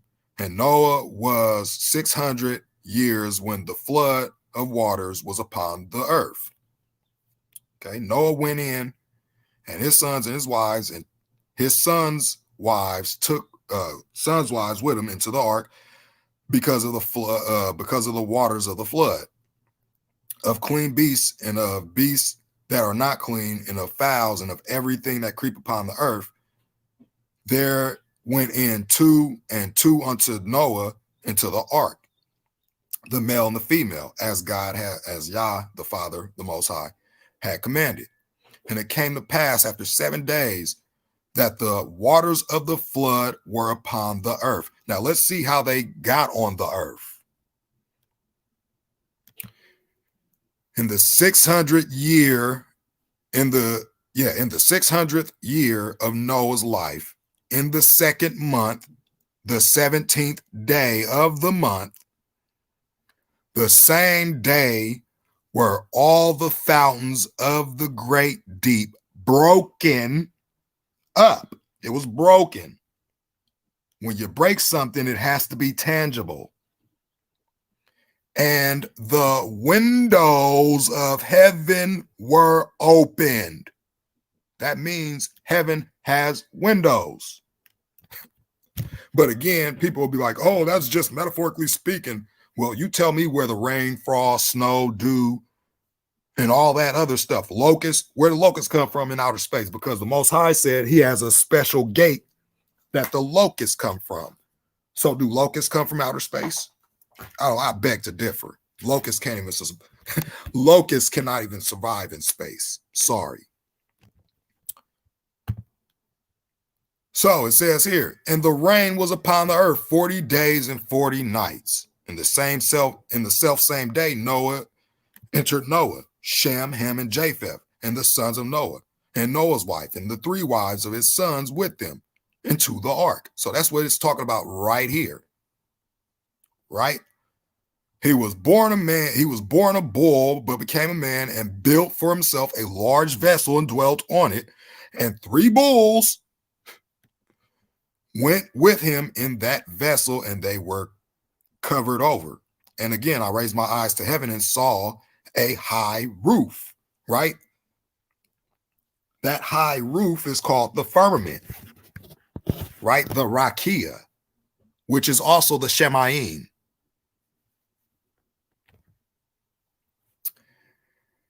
With 7 water channels on it, and those channels discharge much water into the enclosure. Let's look at what the definition of an enclosure is, because a lot of people have this problem with believing what the scriptures say. An area that is sealed off with an artificial or natural barrier. We know that the firmament or the rakia is the barrier, right? So I looked again, and behold, springs open on the floor of that large enclosure, the earth, and water began to bubble up and to rise above the floor. And I looked at that enclosure until its whole floor was covered by water, and water and darkness and mist increased on it. And I looked at the height of the water, and that water had risen above the enclosure and was pouring out over the enclosure, and it remained on the earth. And all the bulls of that enclosure were gathered together until I saw how they sank, right? The flood, the destruction of the old world with the Nephilim and all the men and the women that made it with those fallen angels, and were swallowed up and destroyed in that water. And that vessel floated on the water, and all the bulls, elephants, camels, and asses sank to the bottom, together with all the animals, so that I could not see them. And they were unable to get out, but were destroyed and sank into the depths. And this is where you get these weird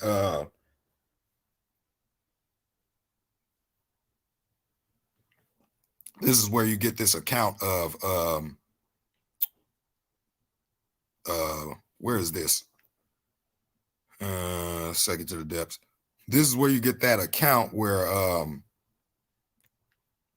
the rainbow was put in the sky, right?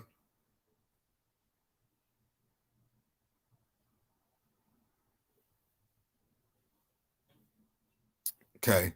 And again, I looked at that vision until those water channels were removed from that high roof, and the chasms of the earth were made level, and other abysses were open, and the water began to run down into them until the earth became visible, and that vessel settled on the earth, and the darkness departed, and light appeared. Okay, so what was I getting with this? That's where I was going. Okay, so this talks about this. Now, I was watching something about the Kola borehole. I was looking at a video about the Kola borehole over there. I believe that's in Russia. Yeah, Russia. And in there, they were talking about what is that? 8 miles. The earth is 8 miles, but at 4 miles, they found water. Okay. They found water at 4 miles, halfway down to the Kola borehole. And then the more they drilled, and they said something about it being hot down there, like 15,000 degrees, and they couldn't drill no further. And then, they stuck this, microphone in the hole, and they was talking about they heard the screams of hell or whatever like that. You guys go and look at that whole thing about the Kola borehole, do a little bit of research on that. And I think that's where this water came from, where the water went when these abysses were open in the earth. And it kind of makes me think about that hole in the north and that other hole in the south, so-called South Pole, out there in Antarctica. So we have those two clear depictions and, proven to this day, right? And that white bull who became a man went out from the vessel and the three bulls with him. One of the three bulls was white, like that bull, and one of them was red as blood, and one was black. And that white bull passed away from them, and they began to begat wild animals and birds, so that there arose from them every kind of species, right? This is where, the whole thing about Noah, how we're all sons of Noah, right? We're not, we're not sons of Adam. The sons of Adam were wiped out in the flood. Or, wait, let me get this before I say that. Let's go back into Genesis 5. Okay. Or actually, wait, it's Genesis 6. I'm sorry. Sorry about that. Genesis 6. And what was I going to make a reference to here?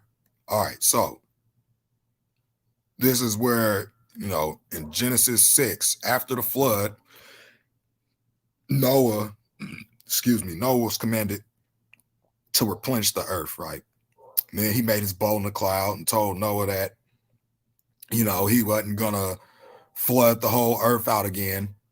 And his three sons and them replenished the whole earth and all like that. We get that story in the Bible. You guys go read that for yourselves.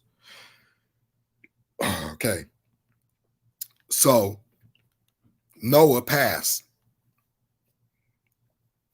And then all of them begat wild animals, birds, so that there arose from them every kind of species: lions, tigers, wolves, dogs, hyenas, wild boars, foxes, badgers, pigs, falcons, vultures, kites, eagles, and ravens.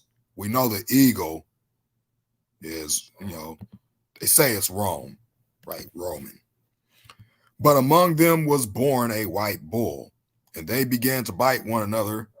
And that white bull, which was born amongst them, begot wild asses and a white bull with it, and the wild asses increased. That the wild asses are the children of Israel, right?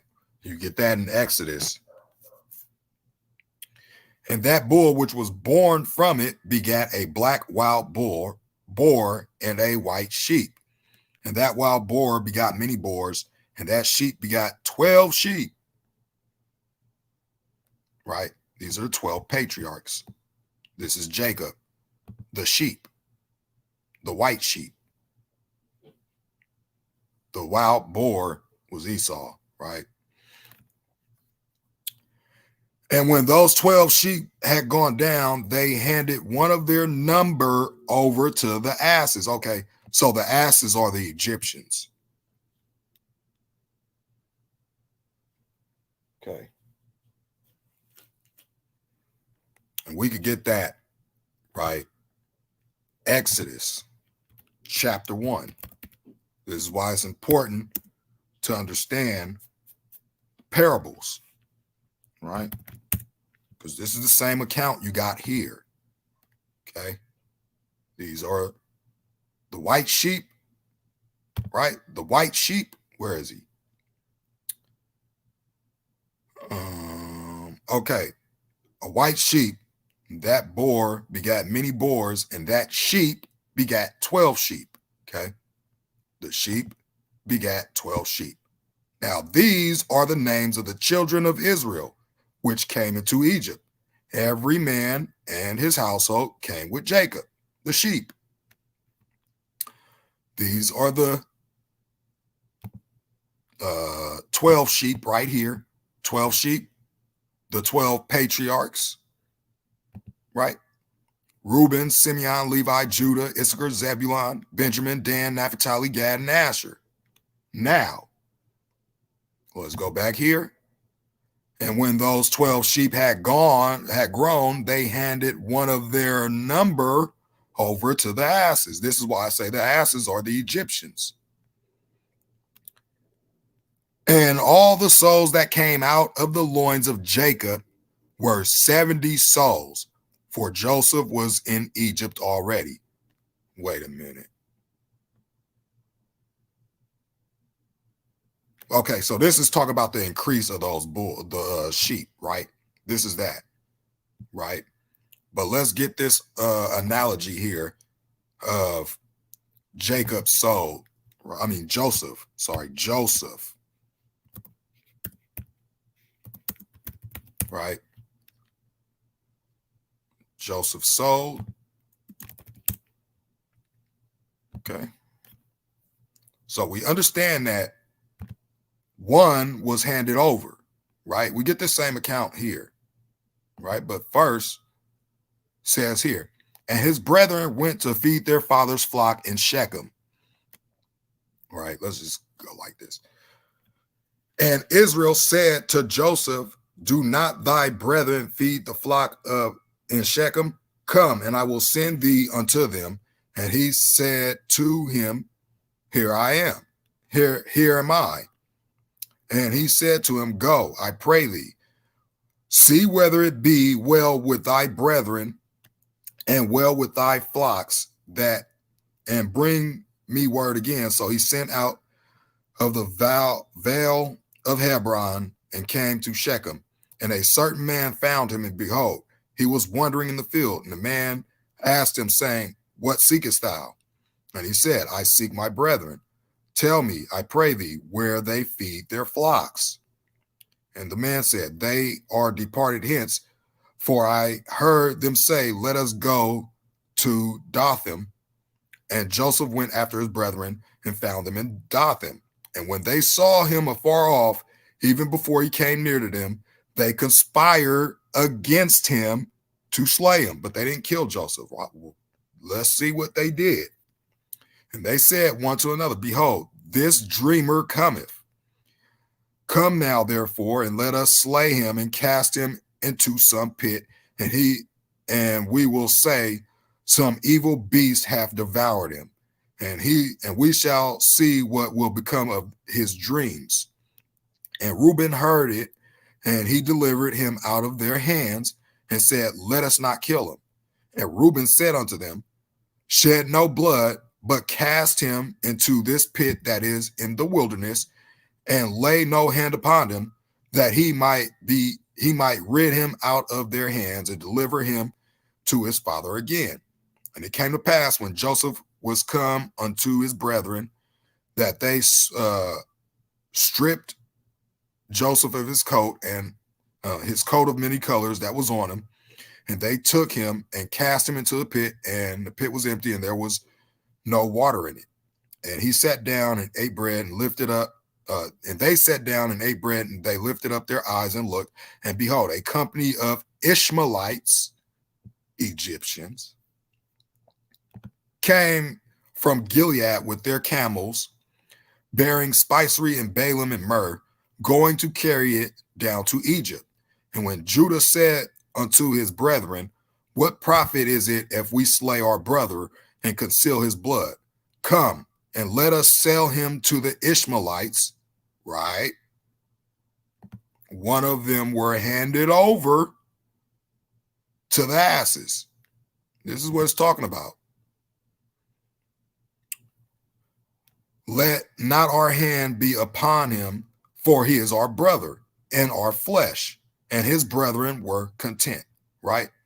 Then there passed by Midianites, merchantmen, and they drew and lifted up Joseph out of the pit and sold Joseph to the Ishmaelites for 20 pieces of silver. And they brought Joseph into Egypt, right? So again, this here is talking about Jacob and the 12 patriarchs, one of them being handed over to the asses, and those in turn handed that sheep over to the wolves. And that sheep grew up amongst the wolves, right? And the Lord and the Most High brought the 11 sheep that to dwell with it and to pasture with it among the wolves. Okay. It's talking about the time they spent in Egypt. Joseph was in Egypt, And then when the famine hit, right after the famine, they moved down to Egypt with Joseph. This is this whole parable corroborating what we have in our Bible, only in a parable, right?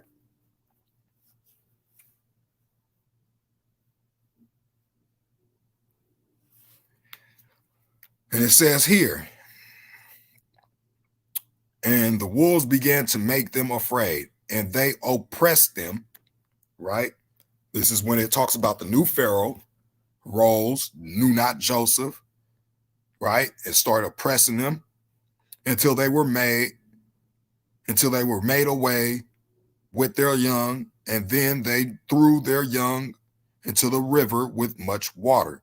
But those sheep began to cry out because of their young and to complain to their, the Most High, basically. But a sheep which had been saved from the wolves fled and escaped to the wild asses. Okay, so this is talking about Moses. And I saw the sheep moaning and crying out and petitioning the Lord for all with all their power until the Most High of the sheep came down at the call of the sheep from a high room, right? A high room, and came to them and looked at them. And he called that sheep, which had fled from the wolves, and spoke to it about the wolves, that it should warn them that they should not touch the sheep, right? And the sheep went to the wolves in accordance with the word of the Most High. And another sheep met that sheep and went with it. This is talk about Aaron, right? I believe this is Aaron when he went down with Moses, right, to Egypt. And, he did all those things like casting the staff on the ground and all like that, right? And the two of them together entered the assembly of those wolves, spoke to them, and warned them from that then on they should not touch those sheep, right? This also goes into the account where, what is that? Who was that? That smote the Egyptian. I believe that was Moses, smote the Egyptian, and he fled or whatever because, they were like, who is this that, that's made ruler over us? Talking about Moses. And the two of them came together, entered the assembly of those wolves, spoke to them. All right. And after this, I saw the wolves, how they acted even more harshly towards the sheep. This is when you get in Genesis here. Actually, in Exodus. Okay. Here it is. Now there rose up a new king over Egypt, which knew not Joseph. And he said unto his people, behold, the people of the children of Israel are more mightier than we. Come, let us deal wisely with them, lest they multiply and come. And it come to pass that when there falleth out any war, they join also unto our enemies and fight against us. So get them up out of the land. Therefore did they set taskmasters to afflict them with their burdens, and they built for Pharaoh treasured cities, Pithom and Ramses. But the more they afflicted them, the more they multiplied and grew, and they grieved because of the children of Israel. Right? Now let's go back here. And it talks about this account here in a parable. After this, I saw the wolves, how they acted even more harshly toward the sheep with all their power, and the sheep called out. And there, the Most High basically came to the sheep and began to beat those wolves, and the wolves began to moan, but the sheep became silent, and from then they did not cry out. And I looked, right? This is when they were, I believe that's when, that's when they were getting led out of Egypt. And I looked at the sheep until they escaped from the wolves. But the eyes of the wolves were blinded, right? And those wolves went out in pursuit of the sheep with all their forces. Same account here, Exodus. And the Egyptians made the children of Israel to serve with rigor. And they made their lives bitter with hard bondage in mortar and in brick and in all manner of service in the field, all their service wherein they made them serve was with rigor. And the king of Egypt spake to the Hebrew midwives, of which the name of one of them was Shiphrah, the name of the other Puah. And he said, why do the office of the midwives of the Hebrew women? Oh, and he said, when ye do the office of the midwife of a midwife to the Hebrew women, and see them upon the stools, if it be a son, then shall ye kill him. But if it be a daughter, then she shall live. But the midwives feared the Most High, and did not as the king of Egypt commanded them, but saved the men, children alive. And the king of Egypt called for the midwives and said to them, why have you done this thing and have saved the men, children alive?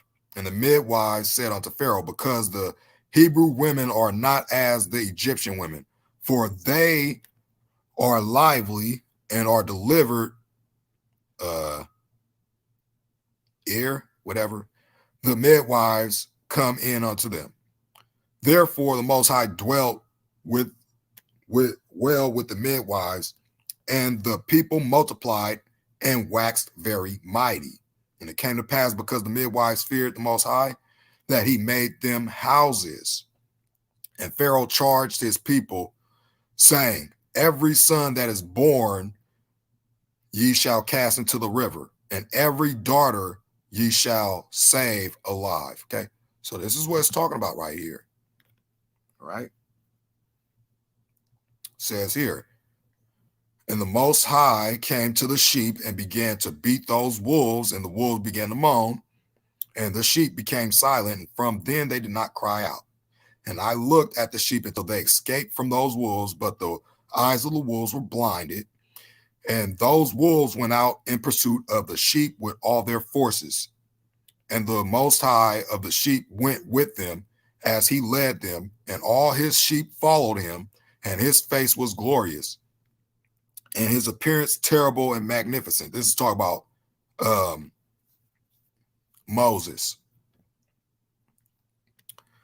And the wolves began to pursue those sheep until they met them by a stretch of water.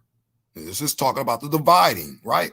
And the stretch of water was divided, and the water stood on one side and on the other before them.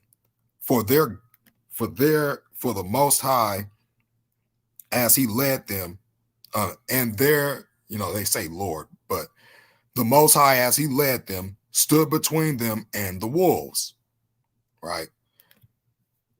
And while those wolves had not yet seen the sheep, they went into the middle of that stretch of water, but the wolves pursued the sheep, and those wolves ran after them into the stretch of water.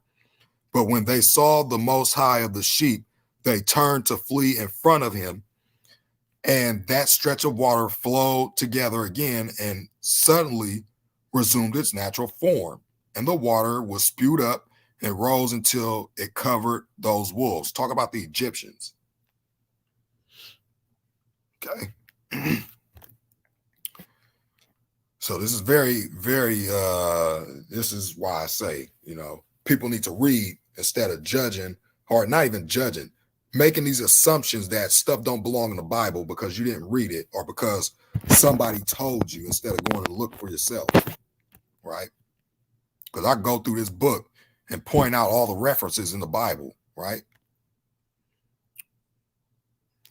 And I looked until those wolves had pursued those sheep, and they were destroyed and drowned. Okay, that's what happened to Pharaoh and them, right? Correct? When they left out of Egypt.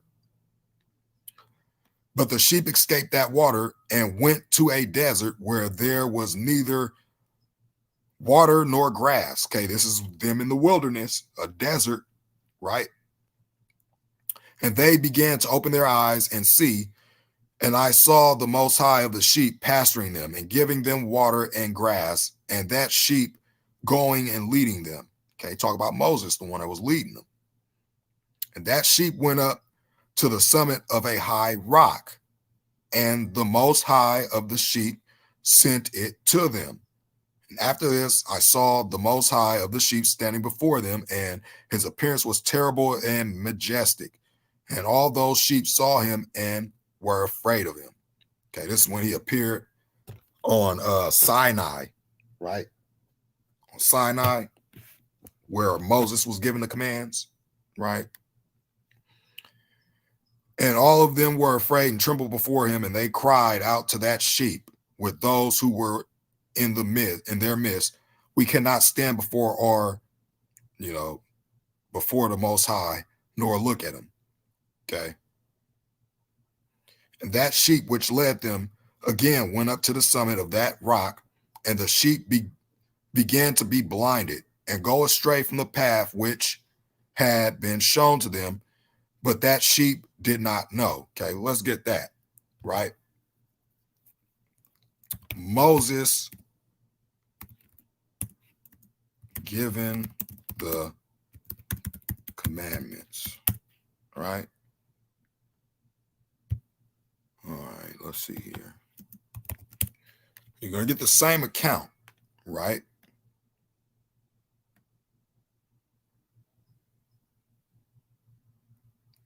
Right here. Exodus 34, when Moses was getting the law and writing it, well, the Most High was giving the law to Moses. And while Moses and Aaron, when Moses was up there, they were down there. Let's just do this, right? Let's just read. And the Most High said unto Moses, hew thee 2 tablets of stone like unto the first, and I will write upon these tablets the words, right? This is the Most High speaking to Moses. See, everybody say, oh, you can't follow the law of Moses. It's not even Moses' law. If you read, it says here, and the Most High said to Moses, hew thee 2 tablets of stone like unto the first, and I, the Most High, will write upon these tablets the words that were in the first tables, which thou breakest, the laws that were broken, right? And be ready in the morning, and come up in the morning unto Mount Sinai, right? The high mountain, right? The high mountain. This is where he said that, let's see. Here it is. And that sheep which led them again went up to the summit of that rock, the mountain, right? Mount Sinai. And present thyself there to me in the top of the mount. And no man shall come up with thee, neither let any man be seen throughout all the mount, neither let the flocks or herds feed before the mount. And he hewed 2 tablets of stone like unto the first. And Moses rose up early in the morning and went up to Mount Sinai as the Most High had commanded him, and took in his hand 2 tablets of stone. Now, let's see who wrote down these laws that everybody say are the laws of Moses, right?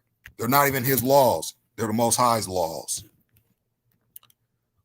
Now, we get this clear understanding when we read verses 5 and 6, right? Verses 5, 6, and 7, right? So let's go there. Just to give you a guy's account of how the book of Enoch belongs in the Bible. Whether you're a scholar or you're a pastor or preacher or anybody else tells you any different, that's why he says, seek and you will find, right? Supposed to use the scripture to find out whether things be true or false, right? Because scripture ain't going to change, right? Now it says here, who wrote these laws And the Most High descended in the cloud and stood with him there and proclaimed the name of the Lord, right? And the Most High passed by before him and proclaimed, the Most High is basically merciful and gracious, long-suffering, and abundant in goodness and truth, keeping mercy for thousands, forgiving iniquity and transgression and sin, and that will by no means clear the guilty, visiting the iniquity upon. Now, this is another thing. People say we don't pay for the sins of our forefathers. But this is what the Most High says. Verse 7, keeping mercy for thousands, forgiving iniquity and transgression and sin, and that will by no means clear the guilty, visiting the iniquity or the wickedness or the sins of the fathers upon the children and upon the children's children unto the third and to the fourth generation. So anybody out there saying that you don't pay, no one's paying for their forefathers' sins, false. And Moses made haste and bowed down his head toward the earth and worshiped. And he said, if now I have found grace in thy sight, O Lord, let my Lord, or the Most High, my Father, I pray thee, go among us, for it is a stiff-necked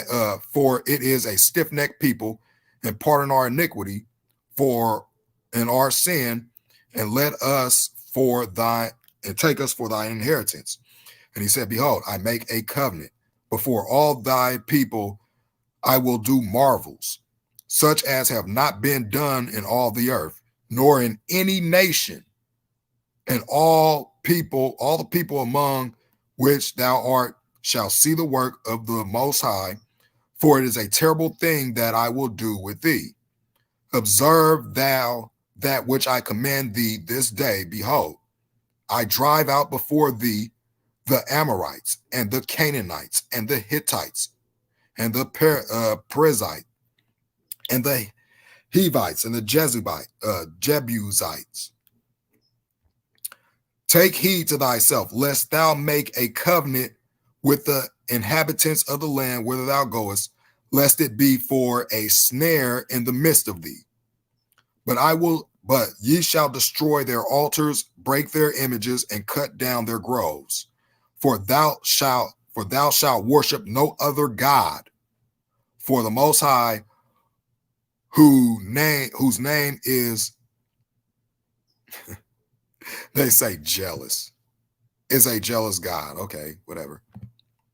Lest thou make a covenant with the inhabitants of the land, and they go a-whoring after other gods, and do sacrifice unto their gods, and one call thee, and thou eat of his sacrifice. Thou shalt not make no molten gods. Thou shalt make thee no molten gods. Now, this is talking about all these statues you got and all these paintings,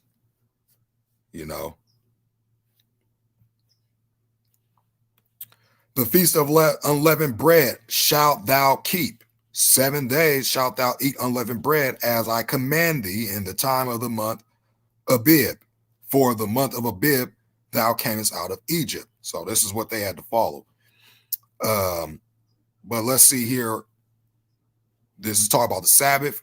6 days thou shalt work, but on the 7th day thou shalt rest. But then everybody says, oh, well, Christ was made the Sabbath. No, he wasn't.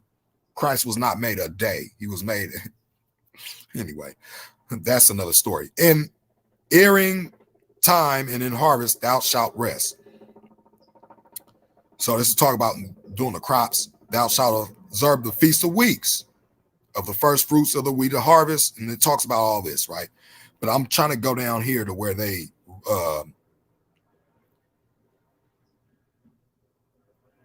let's see here. So it says here, and the Most High said to Moses, write thou these words, for after the tenure of these words, I have made a covenant with thee and with Israel. Okay, so just like the flood happened 40 days and 40 nights, right? And he was there with the Most High 40 days and 40 nights. Same amount of time that Noah was in that, ark, right? He did neither eat bread nor drink water, and he wrote upon the tablets the words of the covenant, the 10 commandments. And it came to pass when Moses come down from Mount Sinai with the two tables of testimony in Moses' hand. When he came down from the mount, this is the part that we're on right now in the book of Enoch. When he came down, that Moses wist not that the skin of his face shone while he talked with them. So his face was radiant. And Aaron and all the children of Israel saw Moses. Behold, the skin of his face shone, and they were afraid to come nigh him. Basically, come near him, right? Moses called unto them, and Aaron and all the rulers of the congregation returned to him, and Moses talked with them. And afterward, all the children of Israel came near, and he gave them in commandment all that the Most High had spoken with him in Mount Sinai. So we understand that these ain't even the laws of Moses. So whoever's saying that need to read, because these came from the Most High. Moses didn't write laws on his own. He wrote what the Most High told him to write down. Okay? That's like me, right? If I tell somebody, write this book, I'm going to tell you everything I want you to put in this book.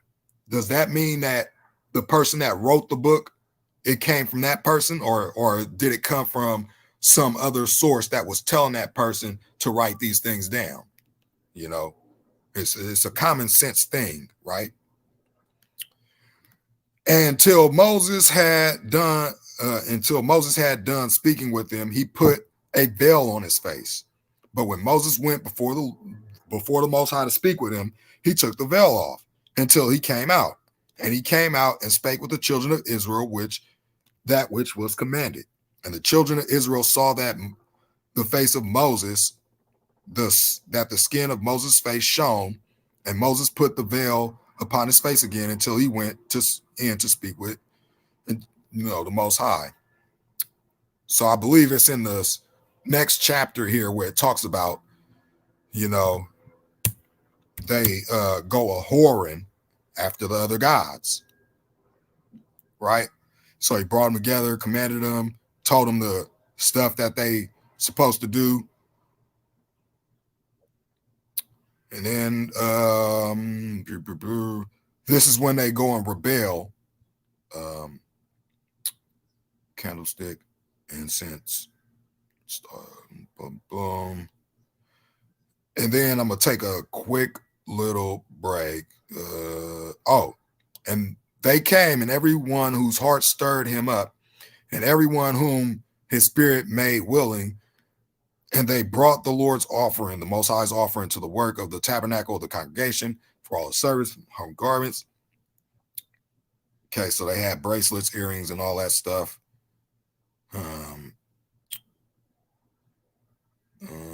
Where is this part at? All right, so the children of Israel brought the willing offering to the Most High, every man and woman whose hearts made willing to bring all manner of work which the Most High commanded to be made by the hand of Moses. And he filled him with the spirit of the Most High, in wisdom and understanding and knowledge, and in the manner of all workmanship. All right, so I believe that's another chapter. I'm not even going to go into that, but I'm going to take a quick bathroom break, and then I'm going to get back into this chapter here. Finish this thing out.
All right.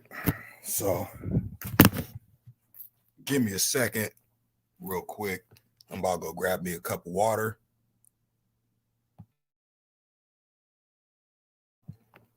Yeah, I'm here, bro. I had to take a bathroom break. I'm about to go grab me a glass of water. I'll be right back.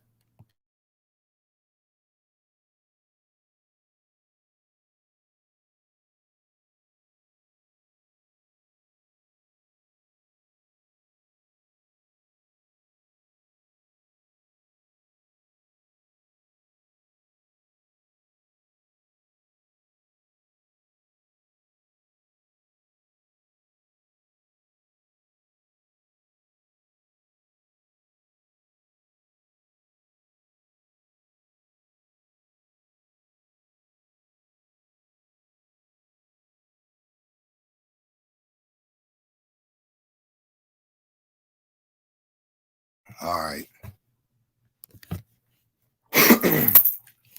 All right. So let's continue on with this thing. I really didn't want it to go past the um, 2 hour marker, but it's got to be done so people could, you know, have this information to go look at later on. And I always encourage people to go. Don't believe what I'm telling you. Don't believe, what I'm saying or anything like that. Go and read this stuff for yourself. Use these references. See if everything adds up and come to your own conclusions. So let's get back into this whole thing here.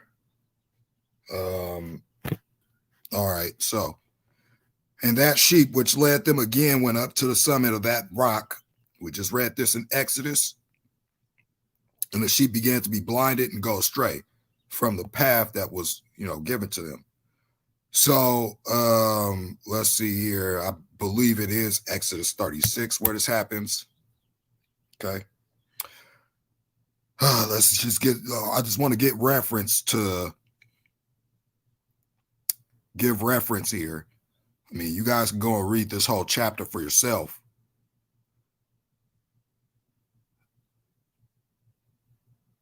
Okay. Okay, and every wise-hearted man among them. Okay, so they was building the tabernacle. Okay. Excuse me.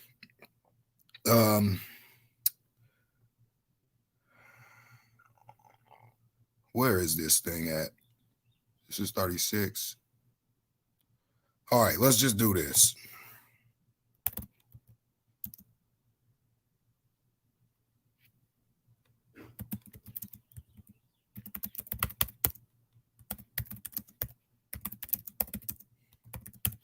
Okay. It's in Exodus 2. Exodus 2. Okay. Okay, so this is when this whole account right here is taking place, right?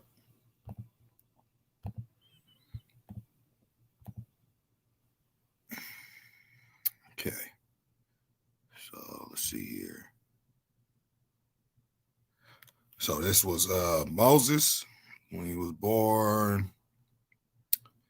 And it's talking about the Hebrew children. We get this in that other part where it was talking about casting all of them into the, to the water or the river or whatever. And this one was drawn out the water, the Moses, and it says here.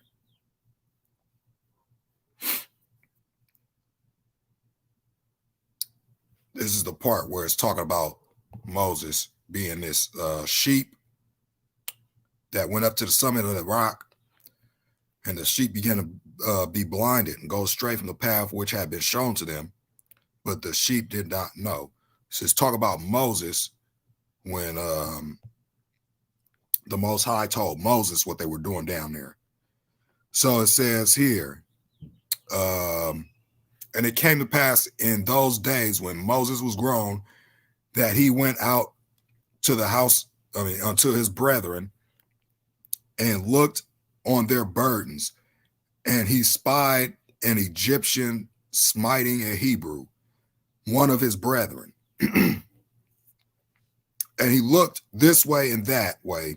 And when he saw that there was no man, he slew the Egyptian and hid him in the sand. And when he went out the second day, behold, two men of the Hebrews strove together, and he said to him that did the wrong, wherefore smitest thou thy fellow? And he said, who made thee a prince and a judge over us? Intendest thou kill me as thou killest the Egyptian?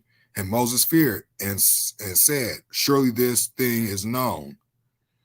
Now, when Pharaoh heard this thing, he sought to slay Moses, but Moses fled from the face of Pharaoh and dwelt in the land of Midian. And he sat down by a well. I just got through reading this all the way up here, dealing with the parable of the animals, talking about, actually, we're still here, right? We're still here. Parable of the animals, he's this sheep, right? And the shepherds came down and drove them. Okay, this is about Midian daughters, had 7 daughters, and they came and drew water and filled their troughs, I believe, troughs, whatever, to water their father's flock. And the shepherds came and drove them away, but Moses stood up and helped them and watered their flock. And when they came to Reuel, their father, and said, how is it that ye are come so soon today? So it says, the Egyptian delivered us out of the hands of the shepherds, and also drew water enough for us and the flock, and watered the flock. And he said to his daughter, where is he? Why is it that ye have left this man, the man? Call him that he may eat bread. So Moses, let's see.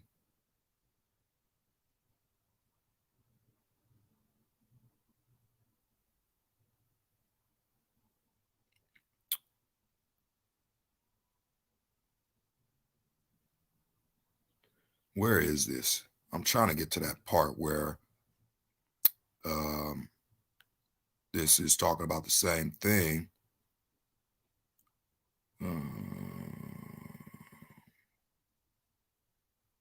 Probably Exodus 3. So basically, this is talking about when they all right, Israel. I'm just gonna do this. Israel makes a golden calf. This is where it is right here. Okay, so it's in Exodus 32. Okay, this is what it's talking about as we read in the book of Enoch. And Moses, and when the people saw that Moses delayed to come down out of the mount, right? This is the same thing, that sheep which led them again went up to the mount, up to the summit of that rock, and the sheep began to be blinded and go straight from the path, which was, so we read that, all right? Now, this is what it says here. Moses delayed to come down out of the mount, and the people gathered themselves together unto Aaron and said unto him, up, make us gods, which shall go before us. For as for this Moses, the man that brought us up out of the land of Egypt, we wot not what has come of him, what has become of him. And Aaron said to him, break off the golden earrings which are in the ears of your wives, of your sons, and of your daughters, and bring them to me. And all the people break off their golden earrings which were in their ears, and brought them to Aaron. And he received them at their hand and fashioned it with a graving tool, right? With a graving tool, how you get your graven images. After he made a molten calf, and they said, these be thy gods, O Israel, which brought thee up out of the land of Egypt. So they basically just spat in the Most High face and was like, whoa, we know that we know Moses was being led by the Most High to lead us out of the land of Egypt, but wait a minute, we don't want nothing to do with Moses.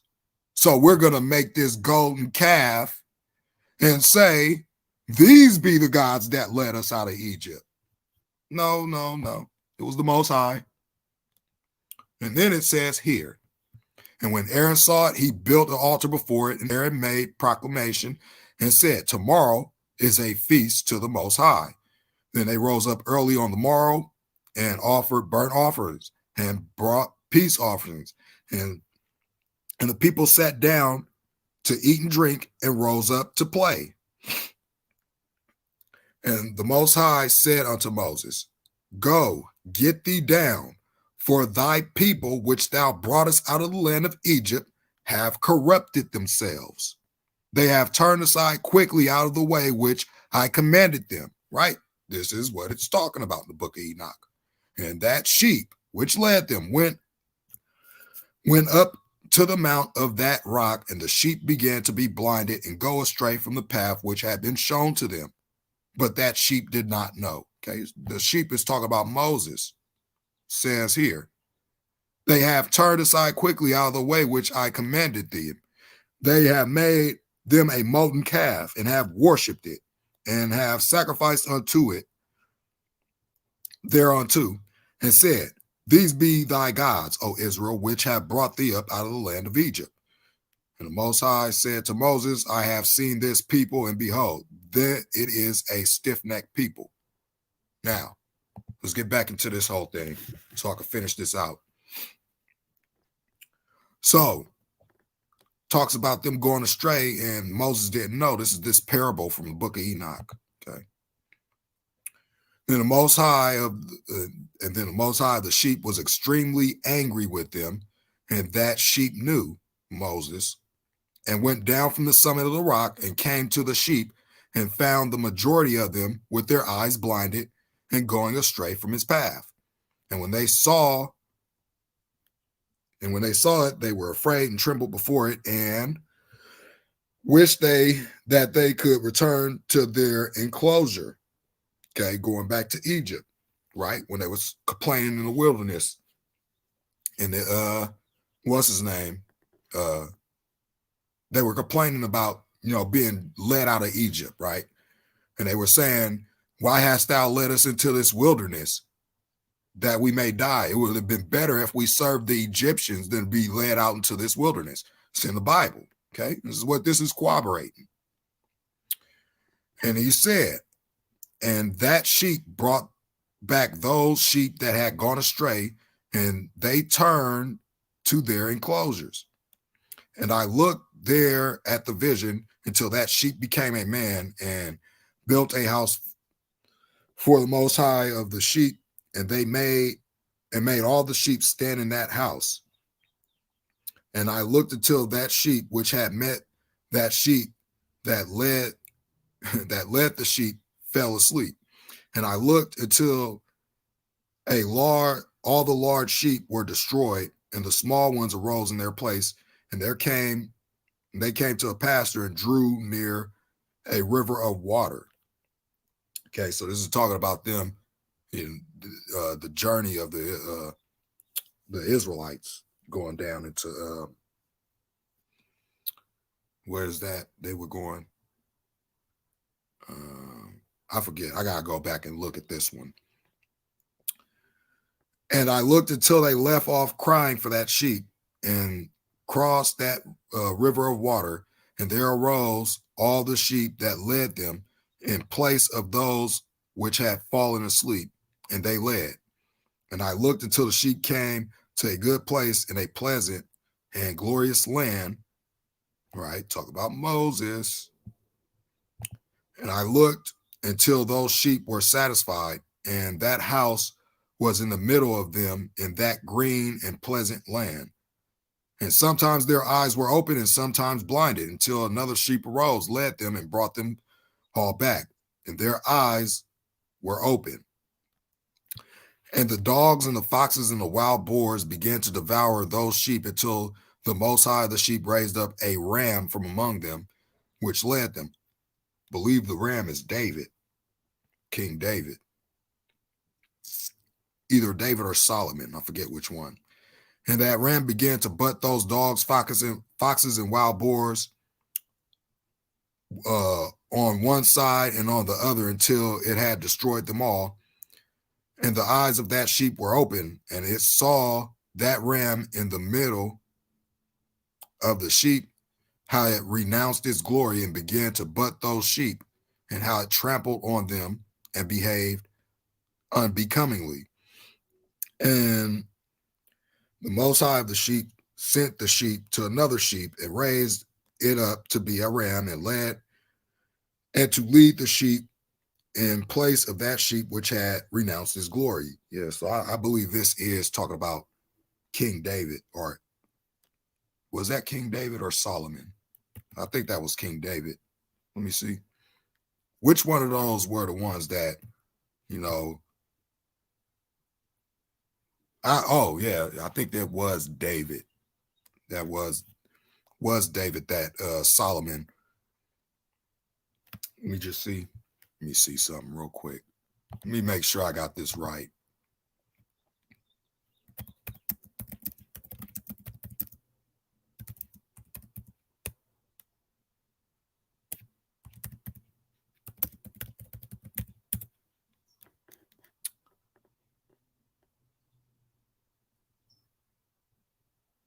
Okay, let's see. Oh, yeah. So it was David. David rose up Solomon. Okay, I had to make sure I had that right and didn't have it the other way around. All right. So this is Solomon, and it went to it and spoke with it alone and raised up that ram and made it the prince and leader of the sheep. Okay, so this is Solomon, right? And during all this, those dogs oppressed the sheep. I believe the dogs were the Assyrians. I'm not sure though. I'd have to look at that. But I'm pretty sure, based off what the Bible says, you know, after David was Solomon, and then after Solomon, the Assyrians came, I believe. And I looked until those dogs made the first ram fall. And that second ram rose up and led the small sheep. And that ram begat many sheep and fell asleep. And a small sheep became a ram in place of it and became prince and leader of those sheep. And those sheep grew and increased, but all the dogs and foxes and wild boars were afraid and fled from it. But that ram butted and killed all the animals, and those animals did not again prevail amongst the sheep. Right, the Perizzites, the Amorites. Remember when he was telling them go and wipe out these Nephilim tribes. Okay, the Amorites, all those people, right? When he made the promise to Abram, who is called Abraham, he made that promise to Abraham. And that's when, and I believe it's in Chronicles. It's either in Chronicles or Kings when, you know, they went out to fight King Og and who was the other king? But they were the king of the giants, right? They were the giants. So that's who they were commanded to go and wipe out, basically. So those sheep grew and increased, but all the dogs, foxes, and wild boars. All right, I read that. So let's go down. Okay. Where is it? Ran butted and killed all the animals, and those animals did not again prevail amongst the sheep and did not seize anything farther from them. Okay. Now, this is the thing that I believe this is the talking about. I believe this is talking about the destruction of the first temple, this period right here. I'm not sure, but Enoch did talk about the destruction of the temple. Shalom, ascending in faith. Just going over this quick study here. Trying to make it quick, but it's kind of, you know, turning into a long live, which most of my lives always turn into that. But anyway, and I saw those sheep again. Oh, wait, I skipped something. Oh, okay. And that house became large and broad, and for those sheep, a high tower was built on that house for the Most High of the sheep. So yeah, this is the temple. This is the temple period where they were built in the temple, Solomon's temple, right? This is that period. Okay. So they built in and then the Most High of the sheep stood on that tower, and they spread a full table before him. So this is the tabernacle. What is this? Tabernacle, the altar, I believe. The table they were spreading. So, and I saw those sheep again, how they went astray and walked in many ways and left that house of theirs. And the Most High of the sheep called some of the sheep and sent them to the sheep, but the sheep began to kill them. Who was this that they did that to? This is all from the Old Testament, though. Most of it's from the Old, some of it's from the New. But who was that? Was that Aaron that they I believe it was Aaron when they killed Aaron, they stoned Aaron, or it was one of those dudes they stoned. When it was talking about how the children of Israel were killing off all the people that the Most High was sending to them, right? I forget where that's mentioned in the Bible, and I don't want to keep deviating, and it's going to make this longer, but you guys can go and find that in your Bible. So it says, but one of them was saved and was not killed, and it sprang away and cried out against the sheep. And they wished to kill it, but the Most High of the sheep saved it from their hands, from the hands of the sheep, brought it up to me and made it stay. Okay, and he sent many other sheep to those sheep to testify to them and to lament over them. This is where you get, I believe, Nehemiah, Ezra, and all the other prophets that they were sending, that the Most High was sending to Israel, to the children of Israel. Okay, after this I saw, and his tie tower, and they went astray and everything. Okay, so they went astray, right? I know David, I know, oh yeah, it was Stephen. Okay, all right. I kind of forget because it was it's the same thing happened over and over throughout this thing. Okay, so what was I saying? Oh, so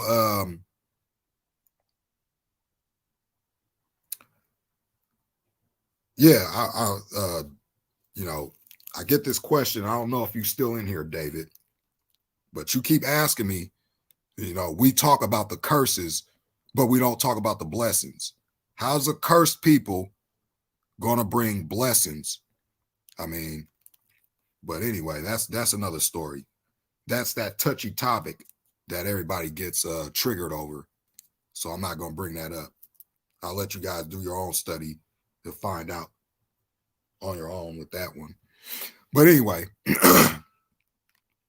after this, I saw how they had left the house of the Most High, left the house of the Most High, the sheep, and his tower, and they went astray and everything, and their eyes were blinded. And I saw how the Most High of the sheep wrought much slaughter among them. Okay, so this is what was the time they had spent in the wilderness when the Most High led them into the wilderness. And, he basically got rid of them. That's when, Moses led, or actually, wait.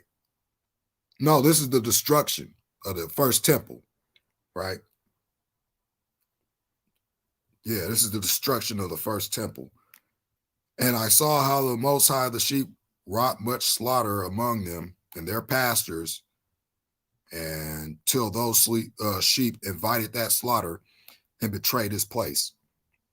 And he gave them into the hands of the lions and the tigers and the wolves and the hyenas, and into the hands of the foxes and to all the animals.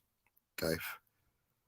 And those, I believe this right here, I'm not sure, but I believe when he gave them in the hands of the lions, the tigers, the wolves, the hyenas, and in the hands of the foxes and to all the animals, This is the diaspora, right? The dispersion of the Israelites into all the kingdoms of the nation, right? Um, and those wild animals began to tear those sheep in pieces. And I saw how he left that house of theirs and their tower and gave them into the hands of the lions so that they would tear them in pieces and devour them, and into the hands of all the animals. And I began to cry out with all my power and called the Most High of the sheep, and to represent him, represent to him concerning the sheep. Excuse me.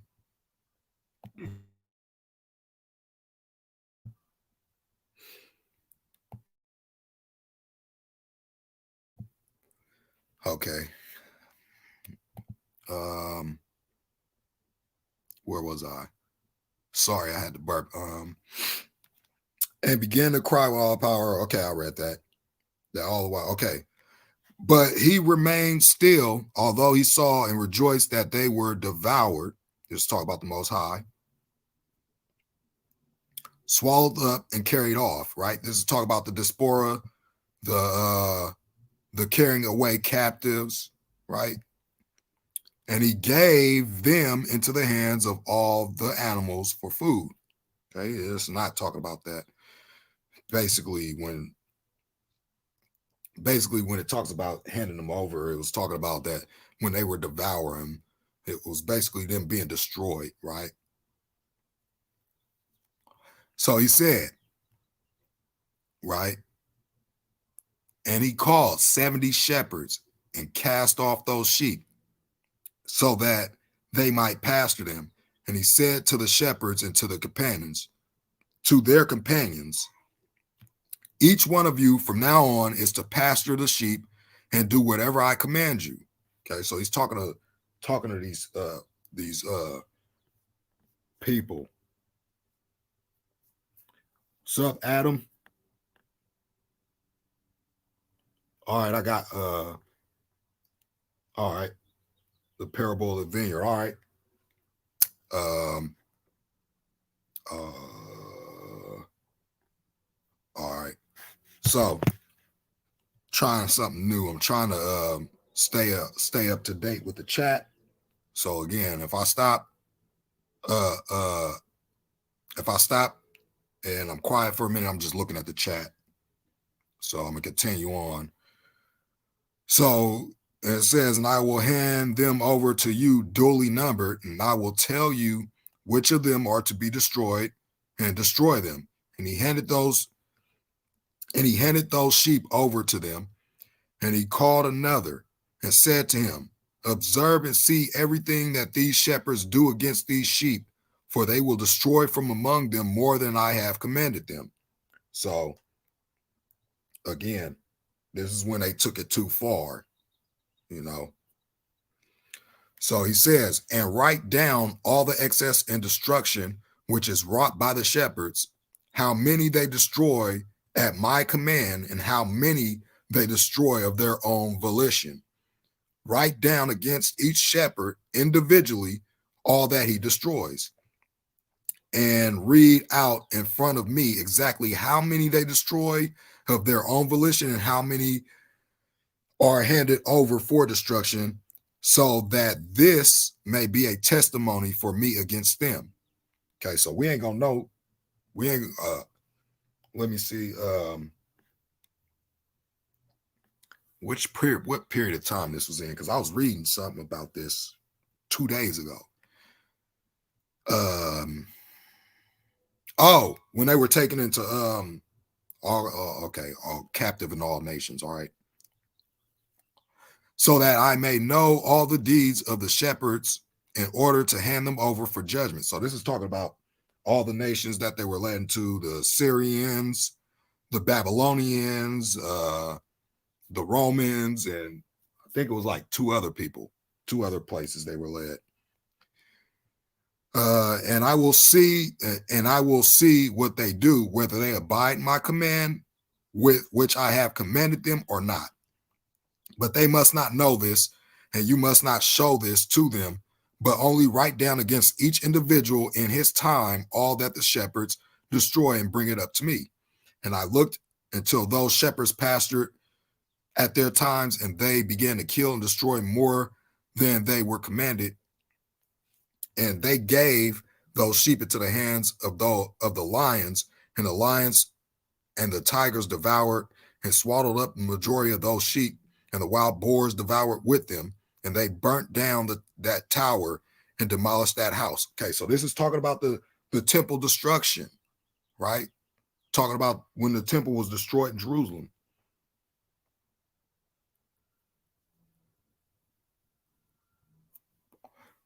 Exactly, Mike Jones. This is let me go back to this the beginning here. Not the beginning of the book, but to the table of contents, so you know where we at and what what I'm reading from. This is the prophecy of the animals. Okay, this is where we're at. The prophecy of the animals. Okay, and if you want to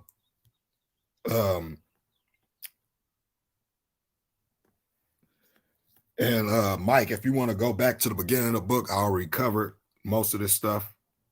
So if you want to, you could just when this is over, you could just play this whole thing back. And I was going into all that in the beginning. Okay, so let's see. So the house was demolished. This is Solomon's temple, right? The temple that was demolished, right, by all these different nations that came and sacked Israel. Okay. And I was extremely sad about that tower, because the house of the sheep had been demolished. And after that, I was unable to see whether those sheep went into that house. And all the shepherds and their companions handed those sheep over to all the animals so that they might devour them. Each one of them at his time received an exact number, and for each of them, one after the other, there was written in a book how many of them were destroyed. And each one killed and destroyed more than was prescribed. And I began to weep and moan very much because of those sheep. And likewise, in the vision, I saw that one who wrote how each day he wrote down each one that was destroyed by those shepherds. And he brought up and presented the whole book to the Most High of the sheep, everything they had done and all that each one of them had made away with, right? When they went in there and they took the menorahs. This is when they were carrying out all those things, all the things that, remember when they were setting up the altars in the temple. When the temple was sacked, they took the menorah, they took the they tore down everything. But I would have to go and I'm that would have to be like something else. I'm gonna have to do a study on the destruction of the temple and go back into this part of Enoch when I'm reading that, so you guys can understand this one. But it says here, okay, with all okay. And the book was read out in front of the Most High of the sheep, and he took the book in his hand, read it, sealed it, and put it down. Excuse me, guys.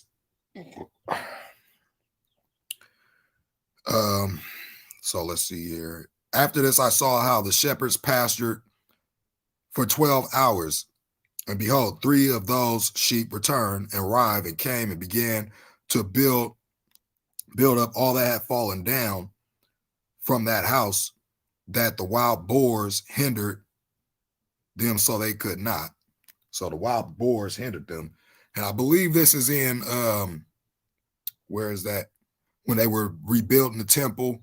Let me see. Let me grab my hard copy of my Bible because it's in there. The chapter I'm talking about. I was reading this also a few nights ago. Where is it?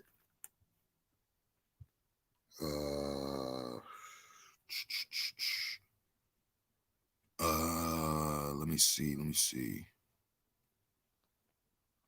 I think this was that. What is that? When they were rebuilding the temple, and it was this part where they were rebuilding the temple, where they were supposed to be rebuilding the temple, but the construction was always halted or something like that. I gotta go back and read. I gotta go back and look for it because I don't want to spend all day trying to look for stuff. It's already at the 3-hour mark. I wasn't even trying to go this long, but you know. So anyway, it says, and they began to build as before. So this is the second temple, right? Think, what was the name of the first temple that was built? I forget. Anyway, they began again to place a table before the tower, but all the bread on it was unclean and was not pure, unleavened bread. Okay, all these pop-ups need to stop. And they be, okay. And besides all this, the eyes of these sheep were blinded so that they could not see, and their shepherds likewise. So this is the point of time where this is where it ties in with the scripture that they discontinued from their heritage, right? Okay, so this is the part where they discontinued from their heritage.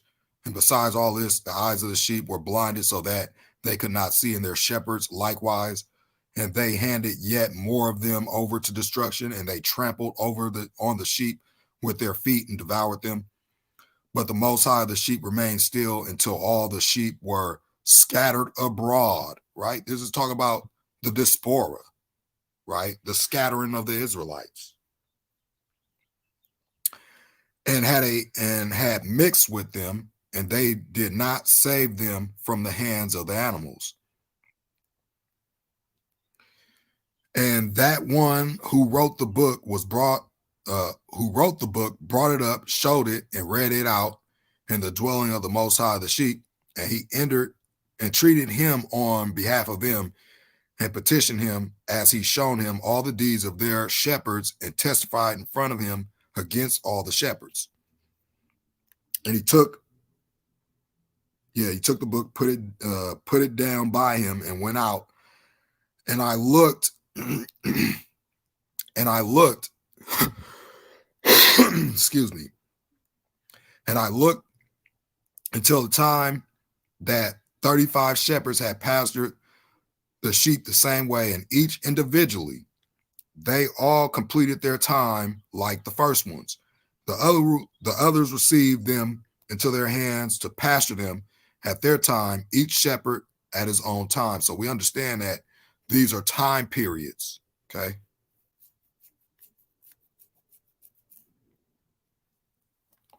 So after this, I saw in vision all birds of the sky coming, the eagles, the vultures, the kites, and the ravens. But the eagles led all the birds, okay? The eagles are the Romans, right? That's what it says in this scholar note that I read earlier. So it says here, they began to devour those sheep, to peck out their eyes and devour their flesh. Okay. And the sheep cried out because of the birds devoured their flesh, and I cried out and lamented in my sleep because of that shepherd who pastured the sheep. And I looked until those sheep were devoured by those dogs and by the eagles and by the kites, and they left them neither flesh nor skin nor sinew until only their bones remained. And their bones fell upon the ground, and the sheep became few. Now, excuse me, I got the hiccups. This is what this is referring to. And I'm going to have to jump into the Bible for this one. Okay. So this right here, this time period, a 90.4, right, is Ezekiel 37, right? You're going to see that right now. Ezekiel 37, this right here, this verse right here It's giving reference to the valley of the dry bones. Okay. So we're going to see the same language being used here. Okay, so it says here, and the hand of the Most High was upon me and carried me out in the spirit and set me down in the midst of the valley, which was full of bones. Okay, and he caused me to pass by them round about, and behold, there were very many in the open valley, and lo, they were very dry. And he said unto me, Son of man, can these bones live? And I answered, O Most High, thou knowest. And again he said unto me, Prophesy to these bones, and say unto them, O ye dry bones, hear the word of the Most High. Thus saith the Most High unto these bones, Behold, I will cause breath to enter into you, and ye shall live. This is the part where you get this whole part. This one verse is this whole thing right here. Okay. Thus saith the Most High unto these bones, Behold, I will cause breath to enter into you, and ye shall live. And I will lay sinews upon you, and will bring up flesh upon you, and will cover you with skin, and put breath in you, and ye shall live, and ye shall know that I am the Most High. So I prophesy as I was commanded, and as I prophesied, there was a noise, and behold, a shaking, and the bones came together, bone to his bone.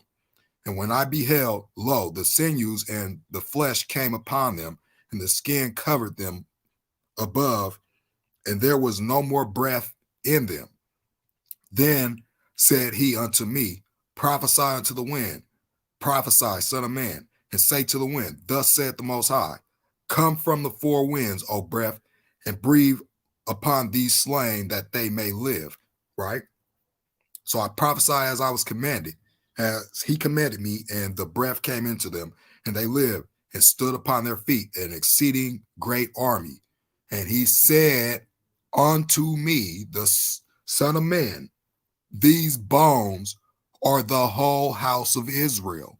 Behold, they say, Our bones are dry, our hope is lost, we are cut off from our parts. Therefore, prophesy and say unto them, Thus saith the Most High, Behold, O my people, I will open up your graves and will cause you to come up out of your graves and bring you into the land of Israel. Okay. And there's a problem with that. When they say 1948 fulfilled that prophecy, it didn't, because they were not brought out their graves and taken into the land of Israel. Okay. So this talks about that. And it says right here, and I looked until the time that 23 shepherds had pastured, and they completed, each in his time, 58 times. And small lambs were born from those white sheep, and they began to open their eyes to see and to cry to the sheep.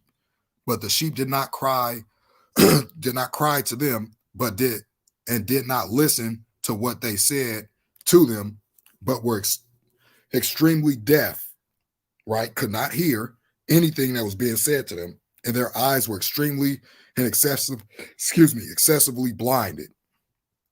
And I saw in a vision how the ravens fell upon those lambs and took one of those lambs and dashed the sheep in pieces and devoured them. And I looked until horns, right? We get these same horns in Daniel.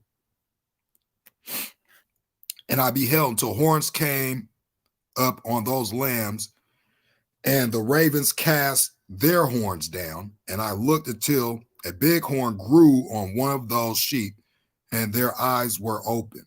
And I looked at them, and their eyes were open. And it cried to the sheep, and the rams saw it, and they all ran to it. And besides all this, those eagles, vultures, ravens, and kites were still continually tearing the sheep in pieces and flying upon them and devouring them. And the sheep were silent, but the rams lamented and cried out. And those ravens battled and fought with it, and wished to make away with its horn, but did not prevail against it. And I looked at them till the shepherds and the eagles and those vultures and kites came and cried to the ravens that they should dash the horn of that ram in pieces. They fought and battled with it, and it fought with them and cried out so that its help might come to it.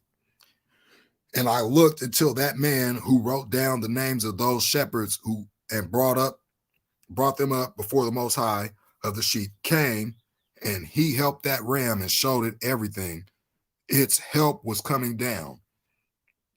Okay, so let me see. Okay. So then, sorry, I'm checking the chat. And I looked until the Lord of the sheep came to them in anger. All those who saw him fled, and they all fell into the shadow in front of him. All the eagles and vultures and ravens and kites gathered together and brought with them all the wild sheep. And they all came together and helped one another in order to dash that horn of the ram in pieces. And I looked at that man who wrote the book that at the command of the Most High until he opened the book of the destruction of those last 12 shepherds. Those last 12 shepherds had wrought. And he showed in front of the Most High of the sheep that they had destroyed even more than those before them had. Okay, so this is talking about, where is this? 12. This is in Esdras, right? The same thing as in Esdras, the 12. Let me see. Yeah, the last 12 shepherds, right? Talks about in Esdras. And I looked until the Most High, the sheep came to them and took the staff of his anger and struck the earth, and the earth was split. And all the animals and the birds of the sky fell from those sheep and sank in the earth, and it closed over them. And I looked until the big sword was given to the sheep, and the sheep went out against all the wild animals to kill them, and all the animals and birds of the sky fled before them. And I looked until a throne was set up in a pleasant land. So this is talking about the last days right here. Okay. This right here is talking about the last days. And this right here, right, is talking about when he comes back. And I looked until a throne was set up in a pleasant land, and the Most High of the sheep sat on it, right? It talks about in the Bible how even in Esdras, how, a mountain was carved out, and the height of it was like the throne of the Most High, right? Let's go here. Mountain carved without hands. Okay. Daniel, here it is. This is referring also to Daniel's prophecy when he says, just as you saw that a stone was cut out of the mountain without hands. And basically this is Nebuchadnezzar's vision when the rock comes and smashes the feet of the statue. Let me just see here. Right, let's bring this up. Okay, King James. Okay, it says, inasmuch as thou sawest that stone that was cut out of the mountain without hands, that it broken in pieces the iron, the brass, the clay, the silver, the gold, and the Most High had made known to the king what shall come to pass hereafter, and the dream is certain, and the interpretation thereof is sure. Right? So this is giving reference to when he comes back. Okay? When he comes back, it says this, and I looked until the throne was set up in a pleasant land of the Most High of the sheep sat on it. And they took all the sealed books right? Revelation, and opened the books in front of the Most High of the sheep, right? Let's talk about in Revelation. Books were opened and the judgment was set, right? And the Most High called those men the first 7 white ones, which commanded them to bring in front of him the first star, right? Goes back in chat, the fall, which went before those stars actually. Yeah.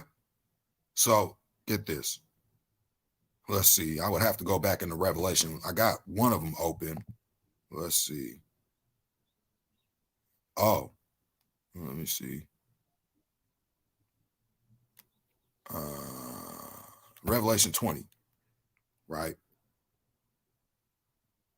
This whole account right here in Revelation 20.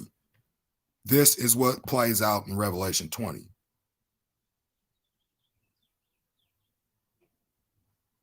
Right. So it says here, and we're going to get this reference. Let me just close some of this so I ain't got too much stuff open.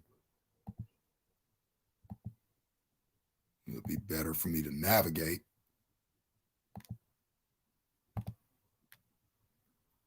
Okay.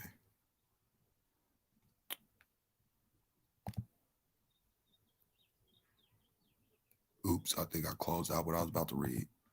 Oh, well, I can bring it back up. All right. So let's go back to Revelation 20. Okay. And it says here, right? Same little, let me see. Okay, get this one off. Okay. So it says here, the 7 first ones, remember there are 7 angels, right?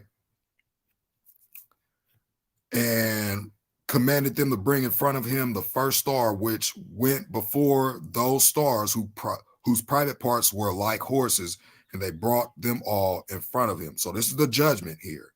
Okay. You get this in Revelation. Says here, he was cast to the bottomless pit, and I saw thrones and they that sit upon them, and there's, they talk about the beheaded. Okay, so let's get this. This is right here. Okay.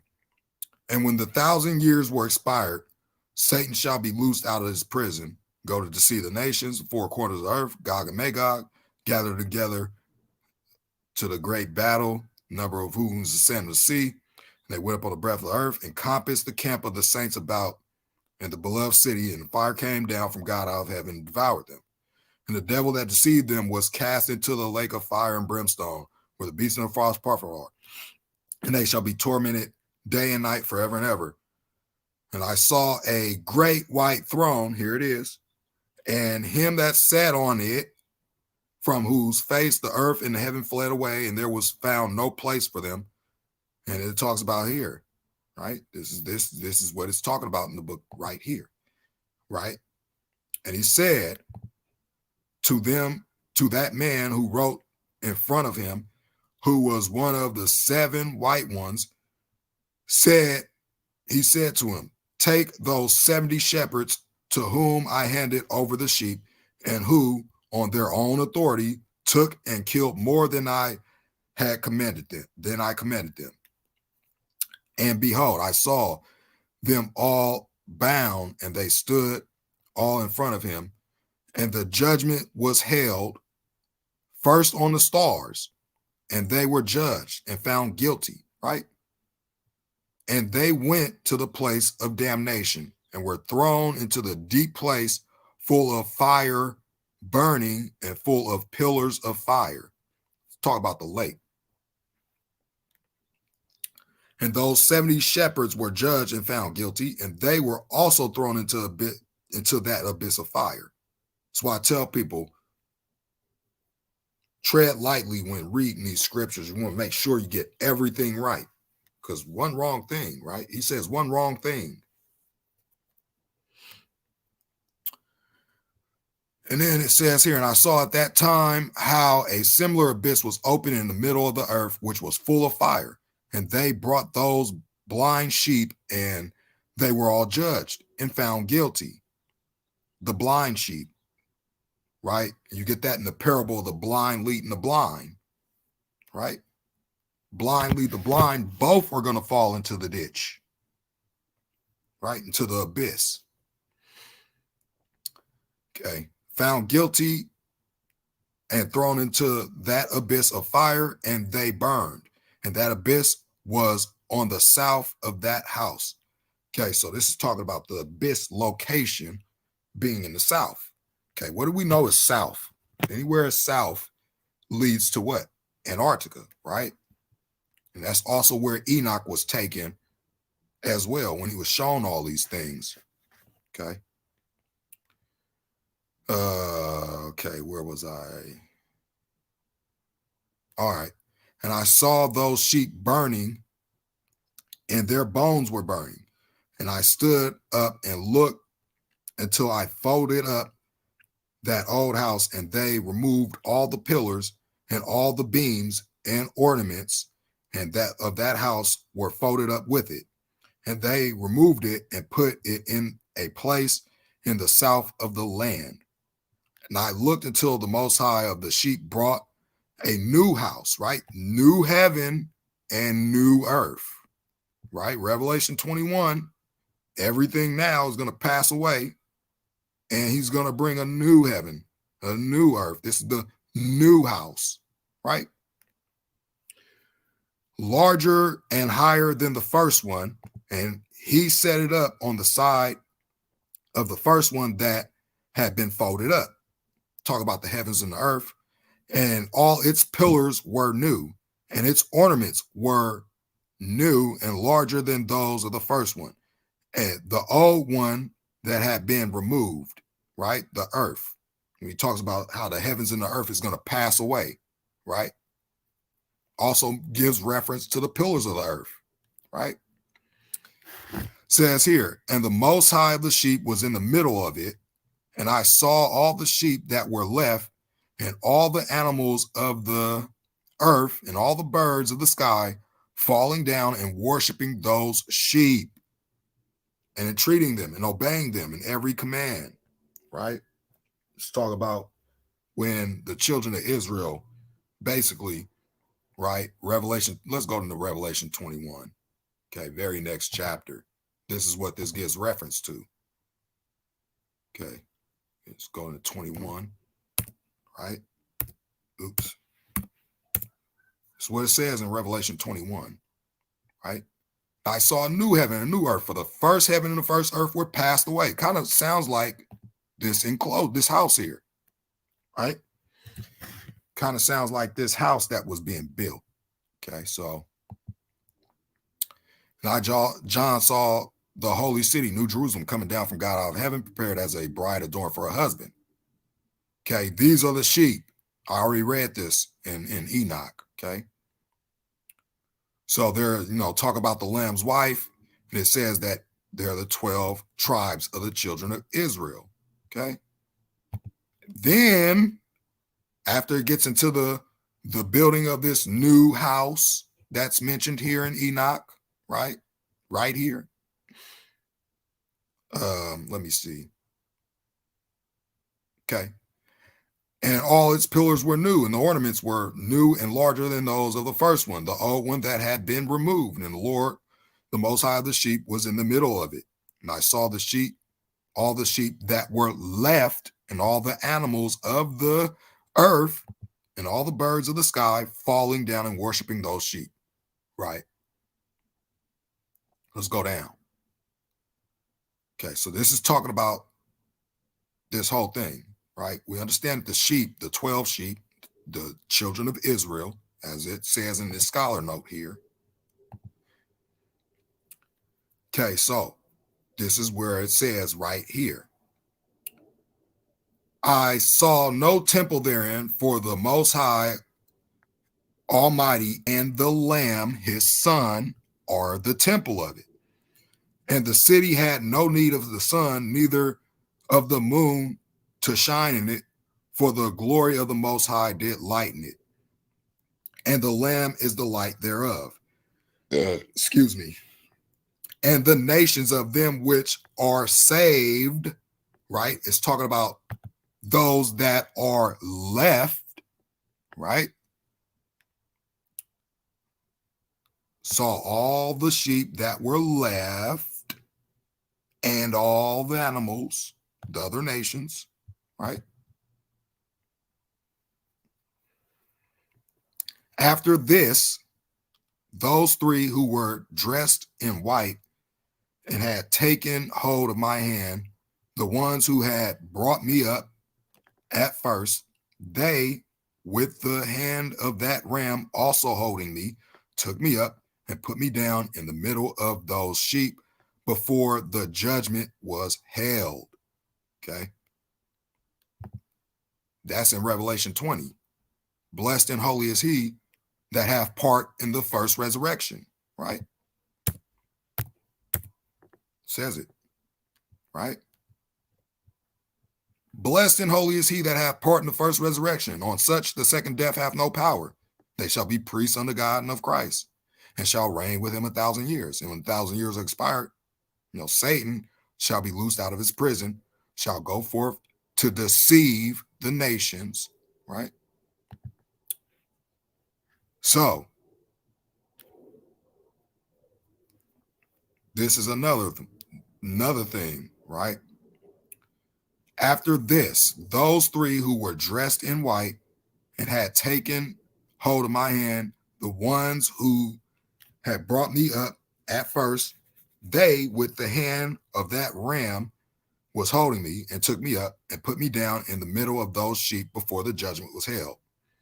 And those sheep were all white, and their hair and their wool thick and pure. And all those which had been destroyed and scattered, and all the wild animals and all the birds of the sky gathered together in that house. And the Most High of the sheep rejoiced very much because they were all good and had returned to his house, right? So this is talking about the end right here. Revelation 20, Revelation 21, and Revelation 22. This is the reference, right? And I looked until they had lain down that sword which had been given to the sheep, that they brought it back to the house, to his house, and it was sealed in front of the Most High. And all the sheep were enclosed in that house, but it did not hold them. And the eyes of all them were open, and they saw well, and there was not one among them that did not see. And I saw that that house was large, broad, and exceptionally full. And I saw how a white bull was born, and its horns were big, and all the wild animals and all the birds of the sky were afraid of it and entreated it continually. And I saw until all their species were transformed, right, the transfiguration, and they all became white bulls. And the first among them was a wild ox. And that wild ox was a large animal and had big black horns on its head. And the Most High of the sheep rejoiced over them and over all the bulls. And I was asleep in the middle of them, and I woke and saw everything. And this is the vision which I saw while I was asleep, and I woke up and blessed the Most High of righteousness and ascribed glory to him, right? But after this, I wept bitterly, and my tears did not stop until I could not endure it. When I looked, they ran down because of what I saw, for everything will come to pass and be fulfilled, and all the deeds of men in order were shown to me. That night I remembered my first dream because of it. I wept and was disturbed because I had seen that vision. So we're going to go down here to the prophecy of the 10 weeks. And he gives you a complete breakdown right? And it's going to become apparent when you read, well, when I read it and you listen, because this is the same thing that I mentioned. Okay, the first week was justice and righteousness. Then this second week, well, justice and righteousness was in the beginning, right? And this is coalescent with Enoch's time right here, the first week. Okay. Second week, great injustice, Noah's time, the flood, the Nephilim, the fall, the first end of the flood, the first end, the world, the first end of the world. Third week, plan of righteousness, right? This is talking about, I believe, David and Solomon. Or actually, this basically is talking about Abraham's time, right? Law for all generations. This is Moses' time, the fourth week. Solomon, the house of glory, the fifth week. Sixth week, a man ascends. This is talking about Yehoshua, aka Jesus, which many people say that the book of Enoch don't even talk about the Messiah. Well, they haven't read it, because it definitely does talk about him. He's right here. House, temple, burnt. People chosen, scattered. Chosen people scattered. Seventh week, the apostate generation, many deeds. This is in our time. This is the second end, the judgment of fire. This is how we know it's our time, right? The seventh week. The eighth week, a sword. The future, righteousness, the new house, the new heaven, the new earth. The ninth week, the righteous judgment is revealed. This is the new house, the future, the ninth week, the judgment. Now, in the 10th week is when those inherit the kingdom. All the powers of heaven shine forever, right? Revelation 21. Now, let's get into this reading here so you guys can get a better understanding when you go back and read what you're reading, okay? Because all this corroborates what the Bible says to the T. So anybody going and teaching that the book of Enoch speaks against the Bible, see the two things, they're false or they haven't read. Okay, so we got prophecy to 10 weeks, and then I'm going to cover one more chapter, and I'm going to try and see if I can go take a bike ride. My bike been kind of messing up, but I'm going to see if I can go take one, see if it's working. Probably might have to go and repair it when I come back, but, give me something to do for the day. Okay, so, and now my son Methuselah. Call to me all your brethren, and gather to me all the children of your mother, for the voice calls me, and a spirit has been poured over me, so that I may show you everything that will come upon you forever.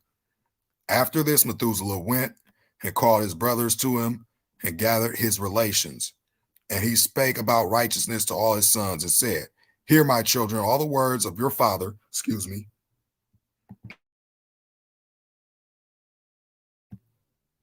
all the words of your father, and listen properly to the voice of my mouth, for I will testify and speak to you, my beloved. Love uprightness and walk in it. Talk about keeping the commandments. Do not draw near to uprightness with a double heart, and do not associate with those of a double heart. The lukewarm, want to be there and then don't want to be there, want to be obedient and then don't want to be obedient. Lukewarm. It's in Revelation. It's in Matthew 6, or actually Matthew 7,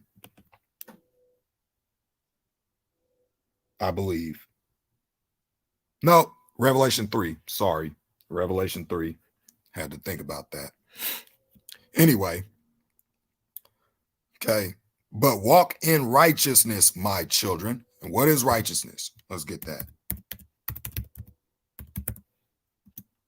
Again. Okay.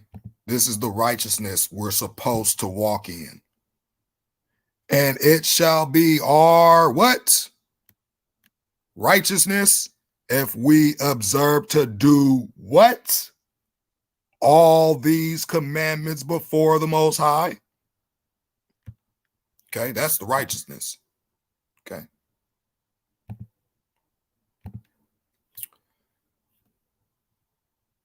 It says here, do not draw near to uprightness with a double heart, and do not associate with those of a double heart, but walk in righteousness, walk in the law, my children, and it will lead you in good paths, and righteousness will be your companion. For I know that the state of wrongdoing will continue on earth, and a great punishment will be carried out on the earth, and an end will be made of all iniquity. This is talking about when he comes back and judges the world. And it will be cut off at its roots, and its whole edifice will pass away. And iniquity will again be completed on the earth, and all the deeds of iniquity, the deeds of wrongdoing, and of wickedness will prevail for a second time. Okay, so it talks about after the flood, wickedness again, and then he comes and burns it. Right? Written by Enoch the scribe, this complete wisdom and teaching, praised by all men, and a judge of the whole earth, for all the sons who dwell on earth, for the last generations who will practice justice and peace. Right? Now, this is the timeline. Let not your spirit be saddened by the times, for the Holy and Great One has appointed days for all things. And the righteous man will rise from sleep, and will rise and walk in the path of righteousness. And all his paths and his journeys, Enoch, will be in eternal goodness and mercy. And he will show mercy to the righteous man, and to give him eternal uprightness, and to him give power. And he will live in goodness and righteousness, and will walk in eternal light. And sin will be destroyed in darkness forever. From that day will never again be seen. And after this, Enoch began to speak from the books. Enoch said concerning the sons of righteousness, and concerning the chosen of the world, and concerning the plan of righteousness and uprightness, I will speak these things to you and make them known to you, my children. I, Enoch, according to that which appeared to me in the heavenly vision, and that which I know from the word of the holy angels, and understand from the tablets of heaven, Enoch began to speak from the books and said, I was born the 7th from Adam in the first week, in the beginning of creation, while justice and righteousness still lasted. And after me, in the second week, great injustice will arise, and deceit will have sprung up, and in it there will be the first end, the flood. And in it a man will be saved, Noah. After it has ended, iniquity will grow, and he will make a law for the sinners. Okay, this is talking about Moses, the one that made the law for the sinners. After this, in the third week, at its end, a man will be chosen as a plant of righteous judgment. Talk about, believe this is talk about Abram. And after him will come the plant of righteousness forever. And after this, in the fourth week, at its end, visions of the righteous and holy will be seen, and a law for all generations, and an enclosure will be made for them. After this, in the fifth week, at its end, the house of glory and sovereignty will be built forever. And after this, in the sixth week, all those who live in it will be blinded, kind of what we read before. And the hearts of all them lacking wisdom will sink into impiety. And in it, a man will sin, and at its end, the house of sovereignty will be burnt with fire, the destruction of the temple. And in it, the whole race of the chosen root the whole race of the chosen root will be scattered. So, who was scattered? After this, in the 7th week, an apostate generation will arise. That's our generation right now. All these preachers and pastors preaching these false doctrines and false gospels, and those that will cling to them, right? And many will be its deeds, and all its deeds will be apostasy. And at its end, the chosen righteous from the eternal plant of righteousness will be chosen, to whom will be given sevenfold teaching concerning his whole creation. Talking about the Messiah. And when iniquity and sin and blasphemy and wrong and all kinds of evil deeds increase, and when apostasy and wickedness and uncleanness increase, uncleanness, right? Eating unclean foods is part of being unclean.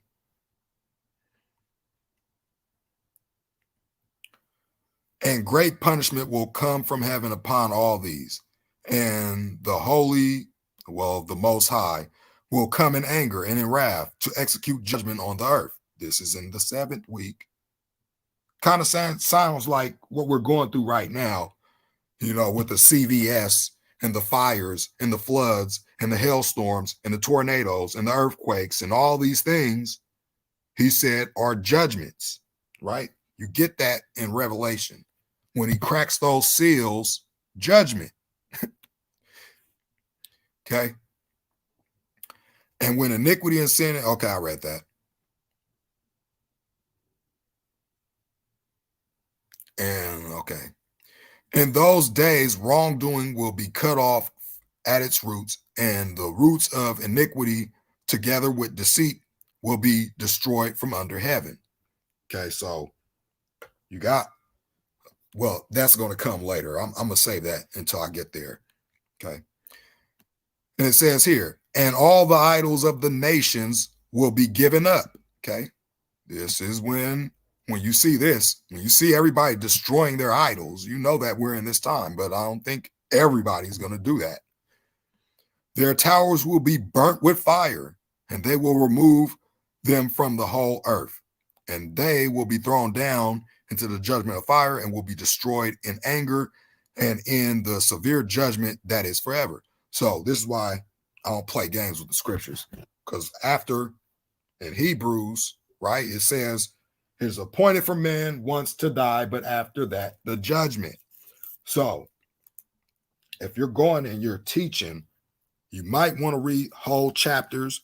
You might want to get understanding of who is who, what is what, because if you're going out preaching a false doctrine that's not written in these scriptures, even though, right, the Most High already warned us that in our last days, many will be offended. And I see that happening when my people talk about who we really are. Many are offended. And that's why I don't touch on that topic too much. I keep that topic to myself. I let everybody else do that. Like I say, I'm all about talking about prophecy. And, that's it. Because again, you do got a lot of people that when, say, for instance, if I say right now, my people, the so-called African Americans, are really the chosen people, because, everything that's described in this book we went through, there's going to be a lot of backlash because everybody's going to make it about they're going to make it about race. And it's not about race. It's about who did the Most High choose, because if that's the case, why ain't nobody making it about race when it comes to these Israelis? Ain't nobody making it about a race then. But again, when we speak, people say we're racist. But again, another topic, another story. Okay. Now, this is what it says. In those days, wrongdoing will be cut off from its roots, and the roots of iniquity, together with deceit, will be destroyed from under heaven. So if you're being deceitful, sorry, it's not going to work. and all the idols of those nations. Okay, so that I read. All right. So, and the righteous will arise from sleep, and wisdom will rise and will be given to them. So it is given to them. After this, the root of iniquity shall be cut off, and the sword will destroy the sinners. The blasphemers will be cut off in every place. Blasphemy will be destroyed by the sword. So you want to make sure you're not blaspheming, because again, I believe this is pretty straightforward. There's no metaphors when it comes to the destruction. You know, a lot of people say the scriptures are poetry and all this other stuff. I think everything written in here is literal, because if that's the case, then there's a poetic people, there's a poetic temple, there's a poetic creation. Okay. Although you know that he created man and woman, that's not poetic. We see that right now. Okay. So why is it that we could see God created man and woman, but when he said, I created the Shemayim, or the firmament, and it's strong like a molten looking glass, why nobody can't believe that? Again, another topic, another story. Okay, so now let's get into this. Okay, this is what it says. And after this, there will be another week, the 8th week, that of righteousness, and a sword will be given to it, so that the righteous judgment may be executed on those who do wrong and the sinners.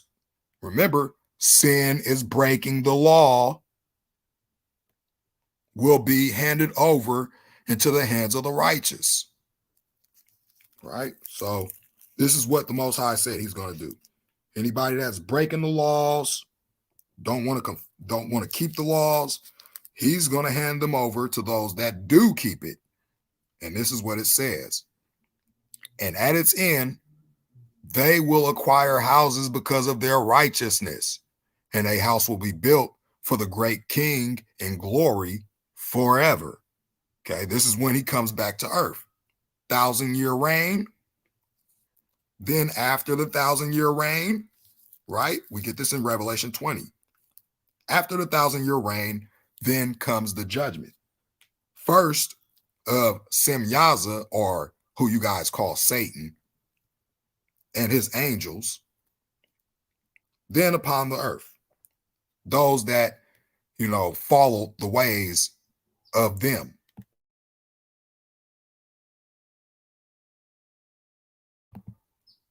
Okay, so that is a clear understanding, right? Now, after this, in the 9th week, the righteous judgment will be revealed to the whole earth. We know that this is Judgment Day, right? This is when they're going to be saying, oh, rocks and mountains fall on us and hide us from the face of him seated on the throne, right? That's what they're going to be saying.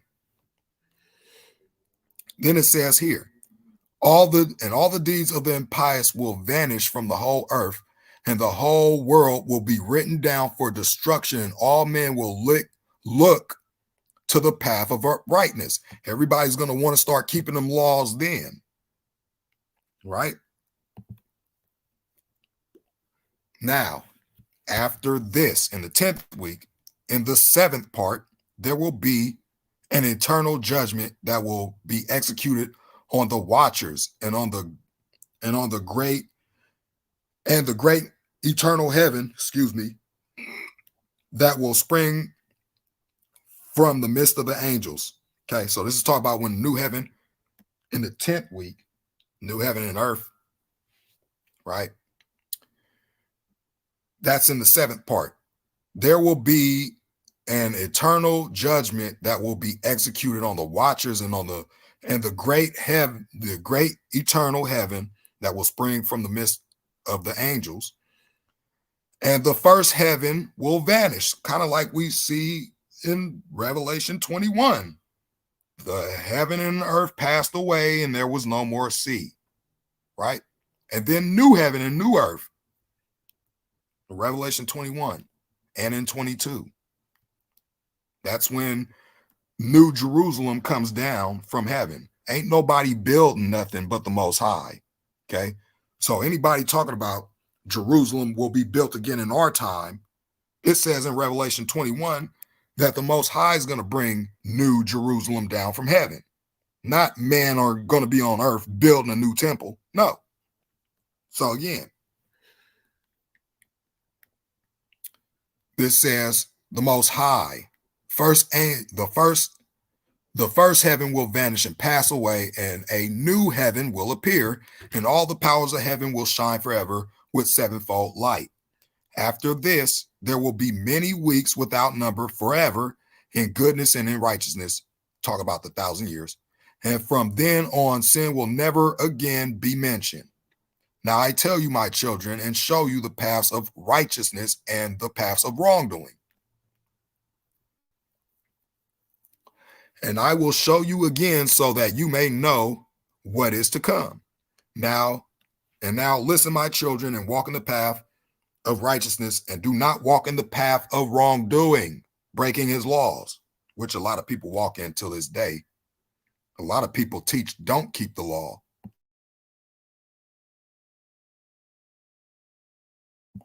Okay. So this is what it gives us a warning in this next chapter coming up about what we're going to see and experience before this, right? So this is what it says. Now listen, my children, and walk in the paths of righteousness, and do not walk in the paths of wrongdoing. For all those who walk in the path of iniquity will be destroyed forever. Let's get this definition in the Hebrew concordance for iniquity, right? So you guys can get a clear understanding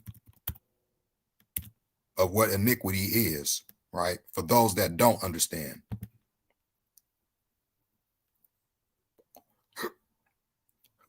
Got the hiccups bad. Okay. Iniquity, which type that word in, right? So let's go. Iniquity, right? It's only mentioned, right? The word iniquity. I find it very, very fascinating that when it's mentioned, let's go into the Hebrew word, right? There's many different words, as you see, for iniquity. Take away the iniquity of thy servant. Do away the iniquity of thy servant. That's 57:71. Now, whereof now let the fear of the Most High be upon you. Take heed and do it, for there is no iniquity, right? 57:66, right? So you got the 5771 and the 5766, right? Let's see what 5771 is.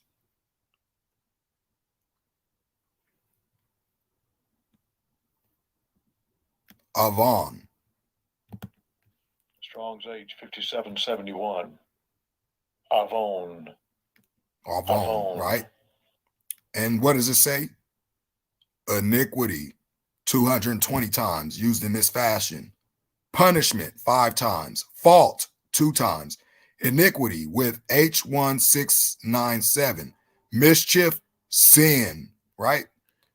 Perversity, depravity, iniquity, guilty or punishment of iniquity. Iniquity, the guilt of iniquity, guilt as great, guilt of condition, consequence of or punishment for iniquity, right? So that's what this is, right? Let's go back and look at the other word used for iniquity, the 5766 iniquity.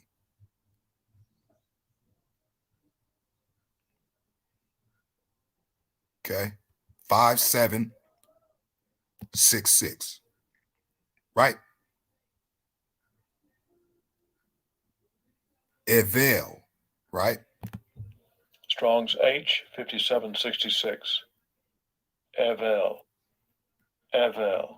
So second entry, Avel.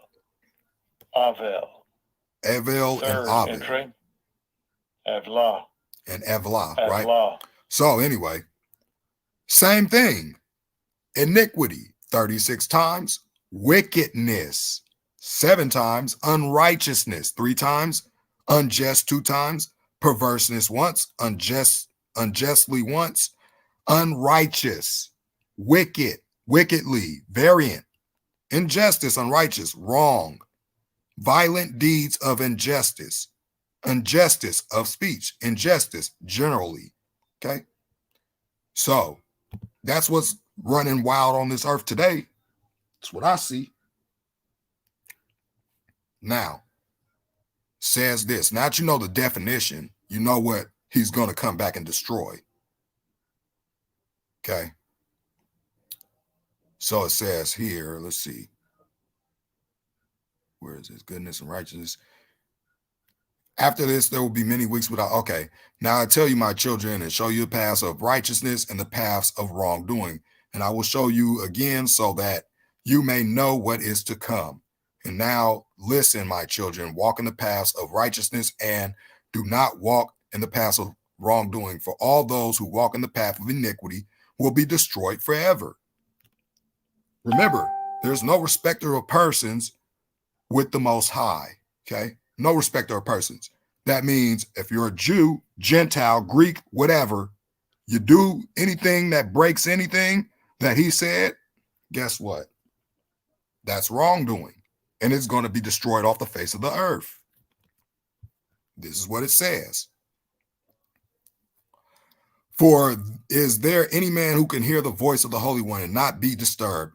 And who is there who can think his thoughts? And who is there who can look at all the works of heaven, looking in the sky? And how should there be anyone who can understand the works of heaven and see a soul or a spirit and tell about it, or ascend and see all their deeds and comprehend them, or make anything like them? And is there any man who could know if the length and the breadth of the earth? Why is the earth so important to know?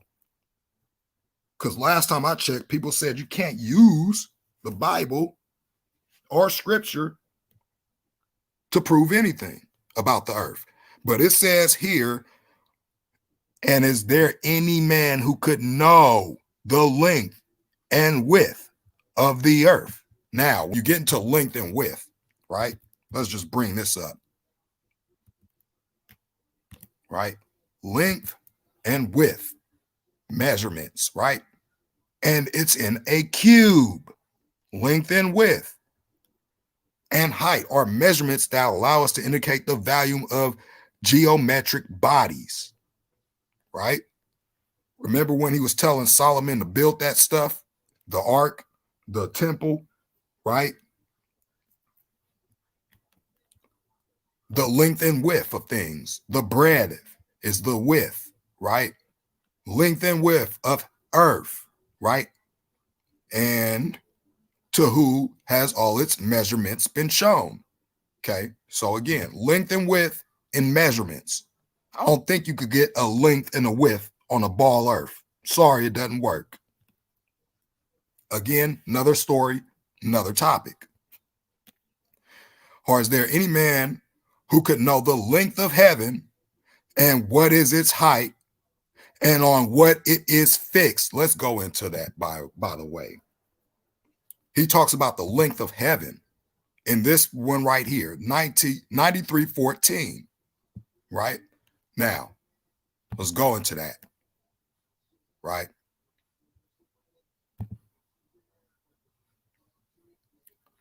So,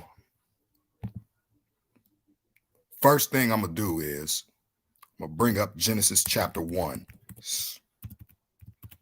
again. So this is the creation, right? The creation. So I want to get this right here about the firmament, right?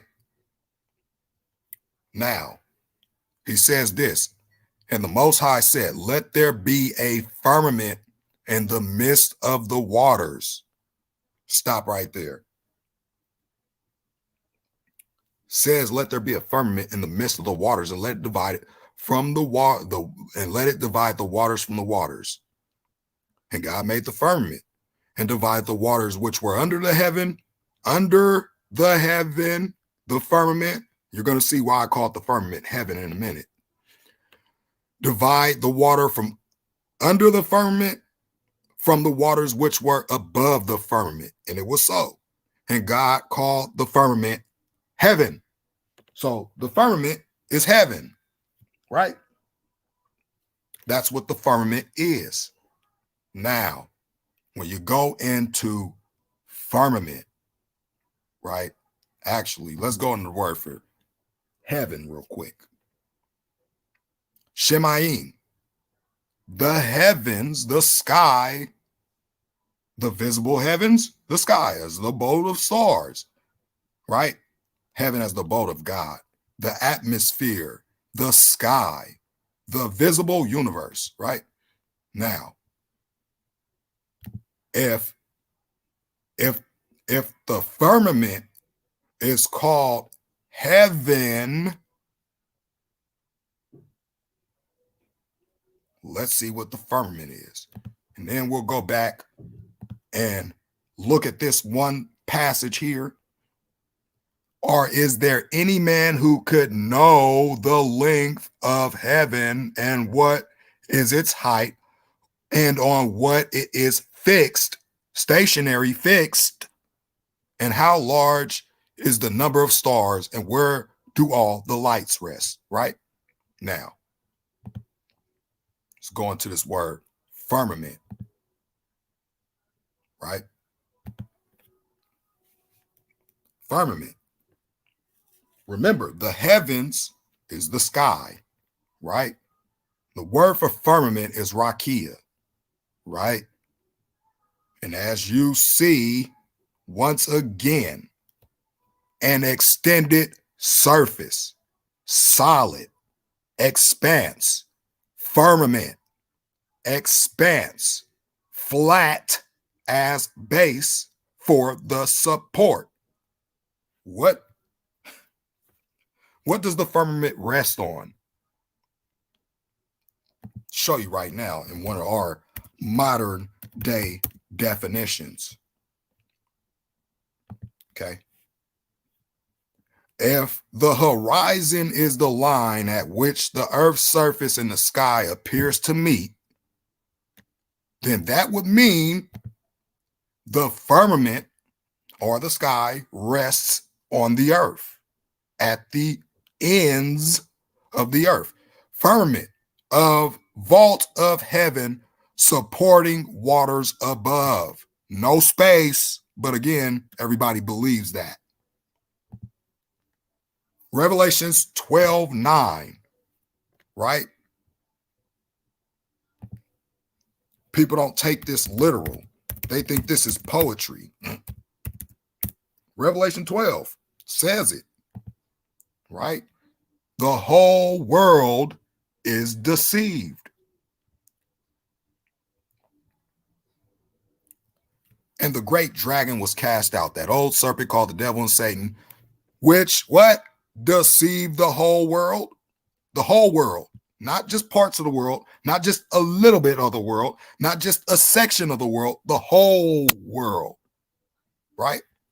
Again, literally, not figurative, not poetically, literally.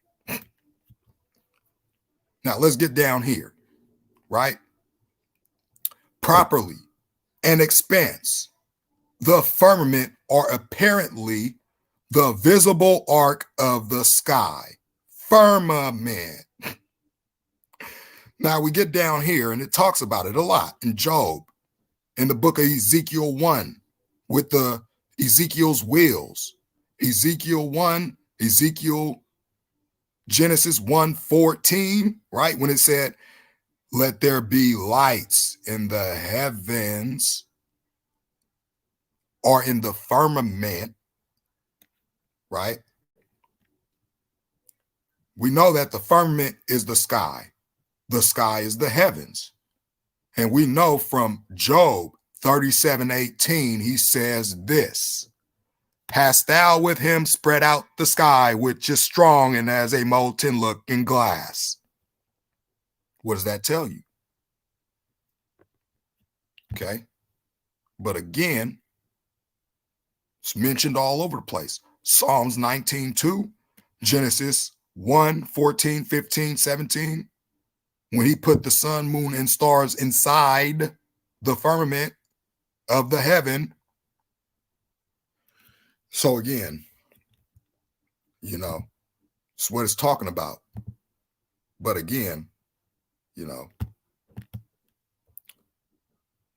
now, this is the last 2 chapters here. Okay. I'm going to be reading over. Okay. This is called Enoch's Message of Guidance. Okay. Now, let's see what it says here. And now I say to you, my children, love righteousness and walk in it. What is righteousness again? Deuteronomy 6:25. To do all these commandments, right? Again, not a lot of people do it. Not a lot of people observe the Sabbath, the feast days, nor do they live the way he told them to live. They don't eat the food he told them to eat. None of that. It's called follow the law. And now I say unto you, my children, love righteousness and walk in it. For the paths of righteousness are worthy of acceptance, but the paths of iniquity will quickly be destroyed and vanish. And to certain men from a future generation, the paths of wrongdoing and of death will be revealed, and they will keep away from them and will not follow them. Now I say to you, the righteous, do not walk in the wicked path, or in wrongdoing, or in the paths of death. Remember, sin is death, right? And do not draw near to them, or you may be destroyed.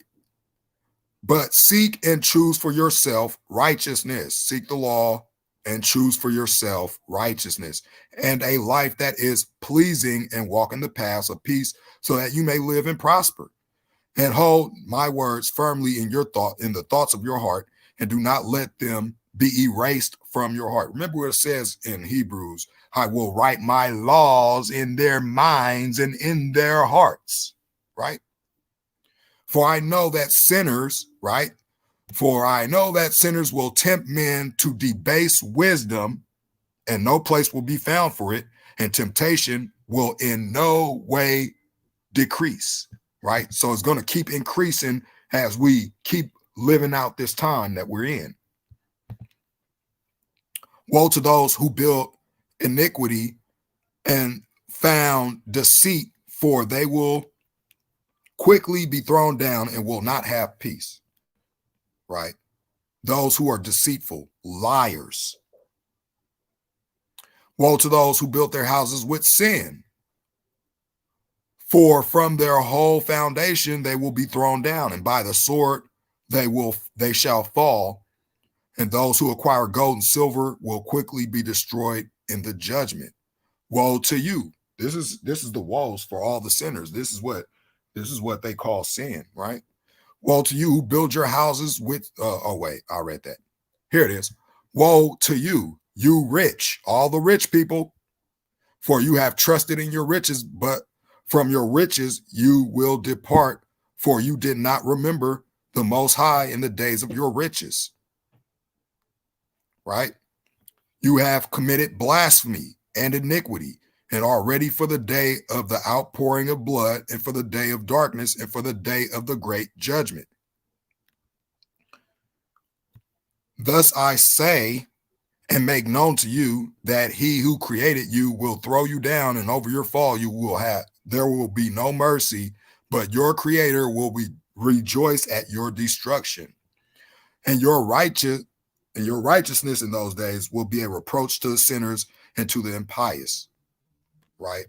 That means, let's look at the word for reproach for those that don't understand what reproach means, right? This is what reproach means.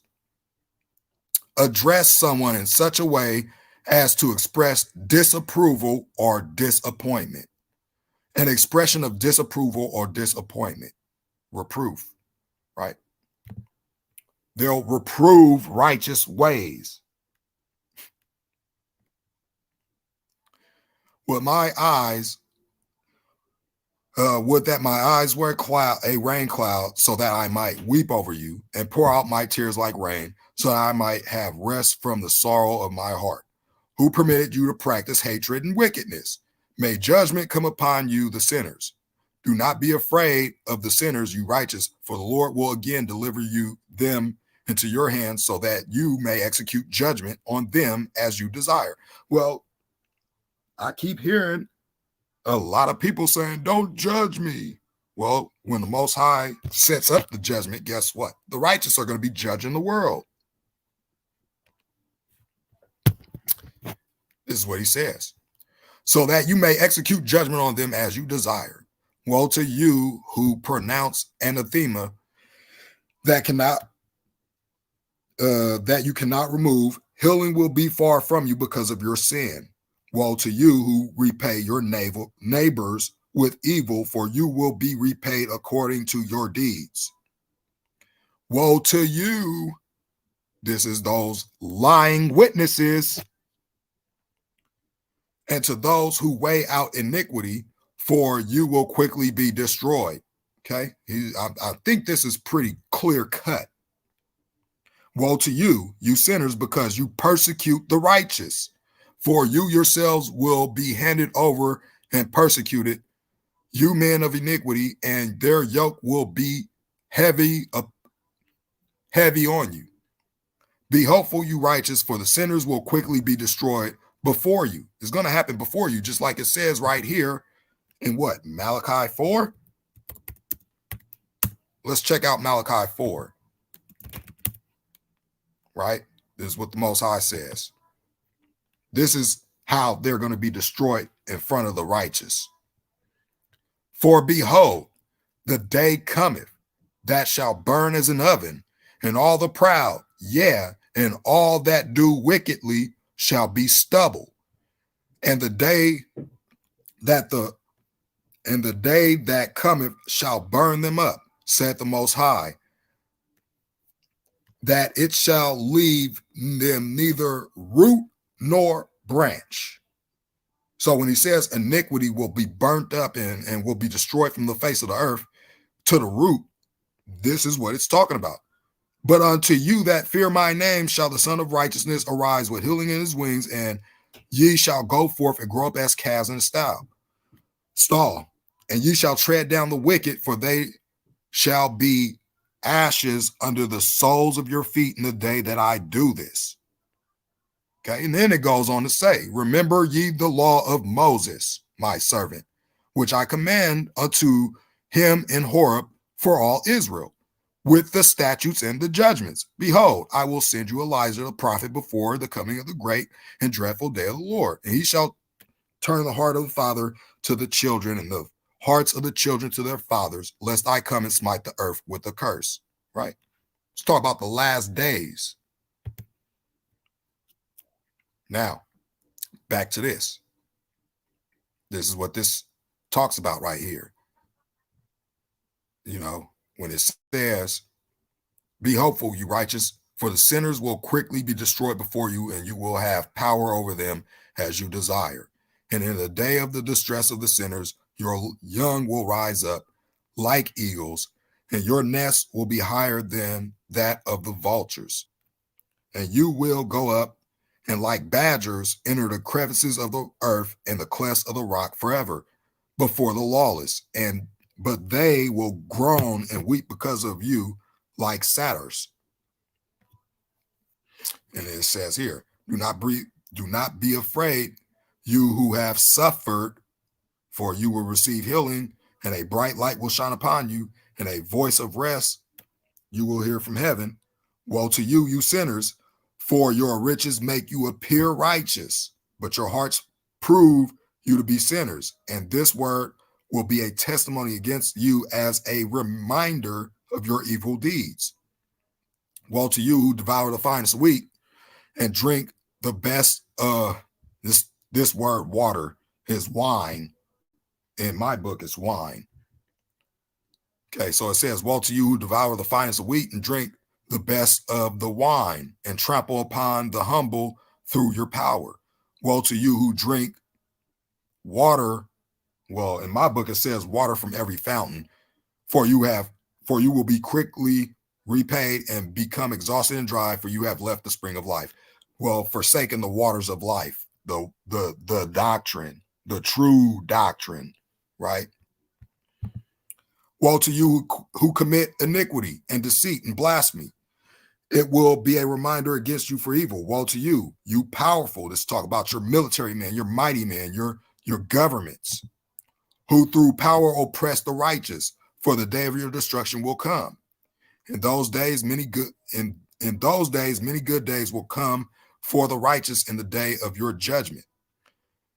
Believe you, righteous, that the sinners will become an object of shame and will be destroyed on the day of judgment. Be it known to you, sinners, that the Most High remembers your destruction and the angels rejoice over your destruction. What will you do, you sinners? Where will you flee on the day of judgment when you hear the sound of prayer of the righteous? But you will not be like them, against whom this word will be a testimony. You have been associated with the sinners. This is what Enoch says in the quote. In those days, the prayer of the holy will be in front of the Most High, and for you will come the days of your judgment. And the words of your iniquity will be read out before the great and holy one, and your faces will blush with shame, and every deed which is founded upon iniquity will be rejected. Well, to you, you sinners who are in the middle of the sea or on dry ground, their memory will be harmful to you. Well, that's not what the book I read says. It says something else. Well, to you who acquire silver and gold, but not in righteousness, and say, we have become very rich and have possessions and have acquired everything that we desired. Now let us do what we plan, for we have gathered silver and filled our storehouses, and as many as water are the servants of our houses. And like the water of life that flow away, your riches will not stay with you, but will quickly go up from you. For you acquire everything in iniquity, and you will be given over to a great curse. Now I swear to you, the wise, that the foolish, that you will see many things on the earth. For you men will put on yourselves more adornments than a woman, and more colored garments than a girl, clothed in sovereignty and in majesty and in power, silver and gold and purple and honors, and food will be poured out like water, wasted. Because of this, they will have neither knowledge nor wisdom, and through this they will be destroyed, together with their possessions and with their glory and their honor, in all shame and in slaughter, and in great destitution. Their spirits will be thrown into the fiery furnace. I swear to you, you sinners, that as a mountain has not or will not become a slave, nor a hill a woman's maid, so sin was not sent on the earth, but man of himself created it. And those who commit it will be subject to a great curse. And barrenness has not been given to a woman, but because of the deeds of her hands, she dies without children. Okay. Swear to you, you sinners, by the holy and great one, that all your evil deeds are revealed in heaven, and that your wrongdoing is not covered or hidden. So anybody that thinks that they could do anything they want, say anything they want, and treat people any way they want, and it's not seen, well, like I tell people a lot, your own spirit is going to bear witness against you. Every word that came out your mouth, everything you did with your hands is going to bear witness against you.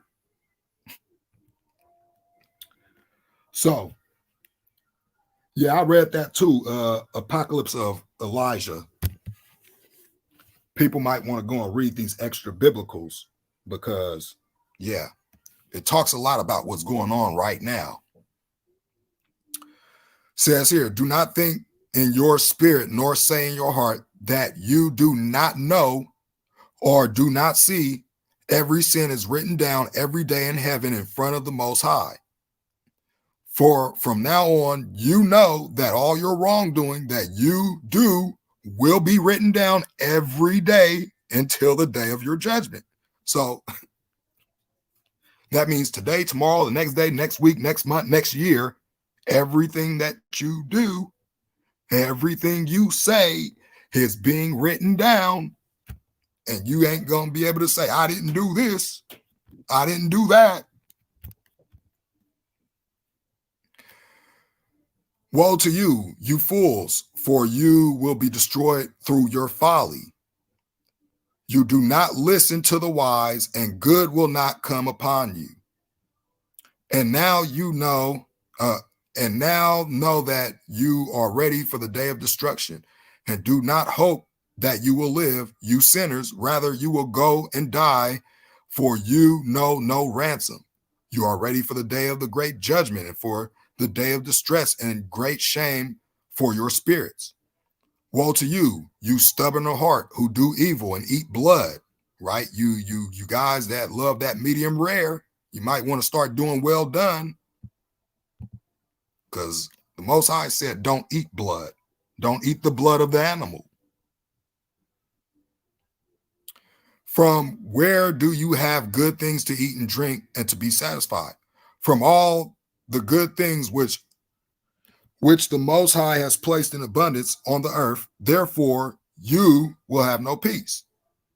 Woe to you who love deeds of iniquity, those that, love the deeds of sin, like hatred. Sometimes I see this happening in a certain place many times. Why do you hope for good for yourselves? Know that you will be given into the hands of the righteous, and they will cut your throats and kill you, and will not have mercy on you. Woe to you who rejoice in the distress of the righteous, for graves will not be dug for you. Woe to you who declare the words of the righteous empty, for you will have no hope of life. Woe to you who write lying words and the words of the impious, for they write their lies so that men may hear and continue their folly, and they will not have peace, but will die a sudden death. Well, it's a couple of pastors that has died sudden deaths that wasn't even teaching the truth, right? And that's what this says. Woe to you who write lying words and the words of the impious, for they write their lies so that men may hear and continue their folly, right? And that's what people are doing right now. Here it is right here again. Woe to you who do impious deeds and praise and honor lying words. You will be destroyed and will not have a good life. Woe to you who alter the words of truth. I see this happening a lot.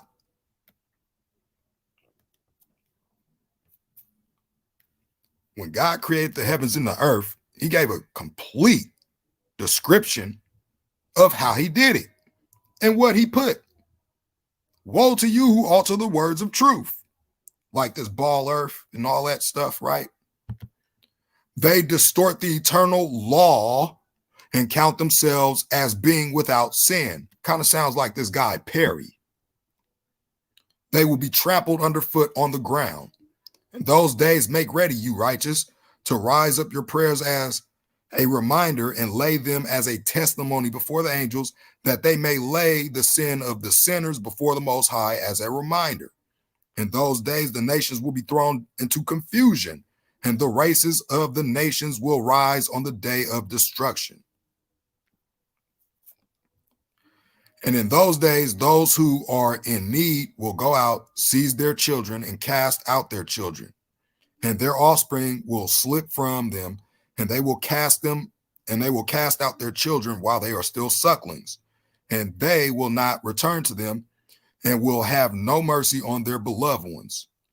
And again, I swear to you, the sinners, that sin is ready for the day of unceasing bloodshed. And they worship stone, and some carved images of gold and of silver, and of wood and clay. And some, with no knowledge, worship unclean spirits and demons, every kind of error. But no help will be obtained for them. They shall sink into impiety because of the folly of their hearts, and their eyes will be blinded through the fear of their hearts, through the vision of their ambitions. Okay. Through these they will become impious and fearful, for they do all their deeds with lies and worship stones, and they will be destroyed at they will be destroyed at the same time. Okay. And it says here, and in those days, blessed are those who accept the words of wisdom and understand them, and follow the path of the Most High, and walk in the path of righteousness, and do not act impiously with the impious, for they will be saved. Woe to you who extend evil to your neighbors, for you will be killed in Sheol, the underworld, right? And Sheol is only mentioned on the flat earth. And just throw that one out there. Woe to you who lay foundations of sin and deceit, and who cause bitterness on the earth. For because of this, an end will be made of them. Woe to you who build your houses with the toil of others. Right? Kind of reminds me of how America was built, but again, another story, another topic. And all their building materials are with sticks and stones of sin. And I say to you, you will not have peace. Woe to those who reject the measure and the eternal inheritance of their fathers. Right? These are those that are really Israelites that say, one person comes into mind, but I ain't naming no names. That person probably sitting in here probably know I'm talking about him, who goes up against his fellow brethren, right, and cause their souls to follow error, so they will not have rest. Woe to those who commit iniquity and help wrong and kill their neighbors until the day of great judgment, for he will throw down your glory. And you put evil in your hearts and rouse the spirit of his anger, so that he may destroy you all with the sword. And all the righteous and the holy will remember your sin. And in those days, in one place, fathers and sons will strike one another, and brothers will together fall in death, until their blood flows as if it were a stream.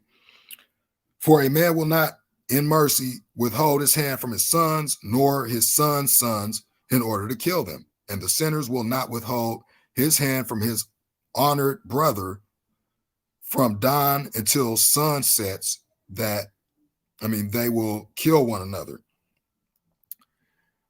And the horses will walk. Yeah, this is talking about that one, right? The wine press, the wine press being tread down in Revelation, right? The great wine press. This is what this talks about. The horses will walk up to its chest in the blood of sinners, and the chariots will sink up to its heights. And in those days, the angels will come down in the hidden places where, your secret societies gather, like your Masons and your Shriners, and gather together in one place all those who have helped sin, and the Most High will rise on that day to execute great judgment on all the sinners. And he will set guards from the holy angels over all the righteous and holy, and they will guard them like the apple of an eye, until an end is made of all evil and all sin. And even if the righteous sleep a long sleep, they have nothing to fear. Let's talk about death. The wise men will see the truth, and the sons of the earth will understand all the words of this book, and they will know that their riches will not be able to save them, nor overthrow their sin. So that's those that go into the churches and think that they could, pay tithes and buy their way into heaven. Not going to work. Woe to you, you sinners, when you afflict the righteous on the day of severe trouble and burn them with fire, you will be repaid according to your deeds. Woe to you, you perverse of heart who watch to devise evil. Fear will come upon you, and there is no one who will help you. Woe to you, you sinners, for an account of the word of your mouth. Again, I just said that. Every word that comes out your mouth is going to be held account for your deeds. So be careful when you read these scriptures. You might want to get it right. Woe to you, you sinners, for an account of the words of your mouth and for an account of the deeds of your hands. Didn't I just mention this earlier? That you have impiously done. You will burn in a blazing flame, in blazing flames of fire. And now you know the angels will inquire in heaven into your deeds from the sun and the moon and the stars into your sins, for on earth you execute judgment on the righteous. This is those that think they're doing righteous judgment, but they're judging unrighteous, the righteous, right? That happens on a show, I know. All the clouds and the mist and dew and rain will testify against you, for they will be withheld from you so that they do not fall on you, and they will think about your sins. And now give gifts to the rain so that it may not be withheld from you from falling on you, and so that the dew, if it has accepted gold and silver from you, may fall. That means those that are thinking that gold, silver, money, all these things of the earth is going to save you. It's not. When the hoarfrost and the snow with their cold and all the snow winds with their torments fall on you, in those days you will not be able to stand before them. So this is what's happening now. You see all these freak storms breaking out, blizzards, car top high, rooftop high blizzards. Contemplate heaven, all you sons of heaven, and all the works of the Most High, and fear him, and do not do evil in front of him. If he closes the windows of heaven, right? If he closes the windows of heaven, kind of like the windows of heaven that, caused the flood in Noah's time, right? Because indeed, if there was an outer space, then that means rain would come and go whenever it comes and goes. But last I checked, the Most High opens these storehouses and lets this stuff come out again. Another story, another topic. If he closes the windows of heaven and withholds the rain and dew so that it does not fall on the earth because of you, what will you do? If he sends his anger upon you and upon all your deeds, will you not entreat him? For you speak proud and hard against his righteousness, and you will not have peace. And do you not see the captains of the ships, how their ships are tossed by the waves and rocked by the winds and are in distress?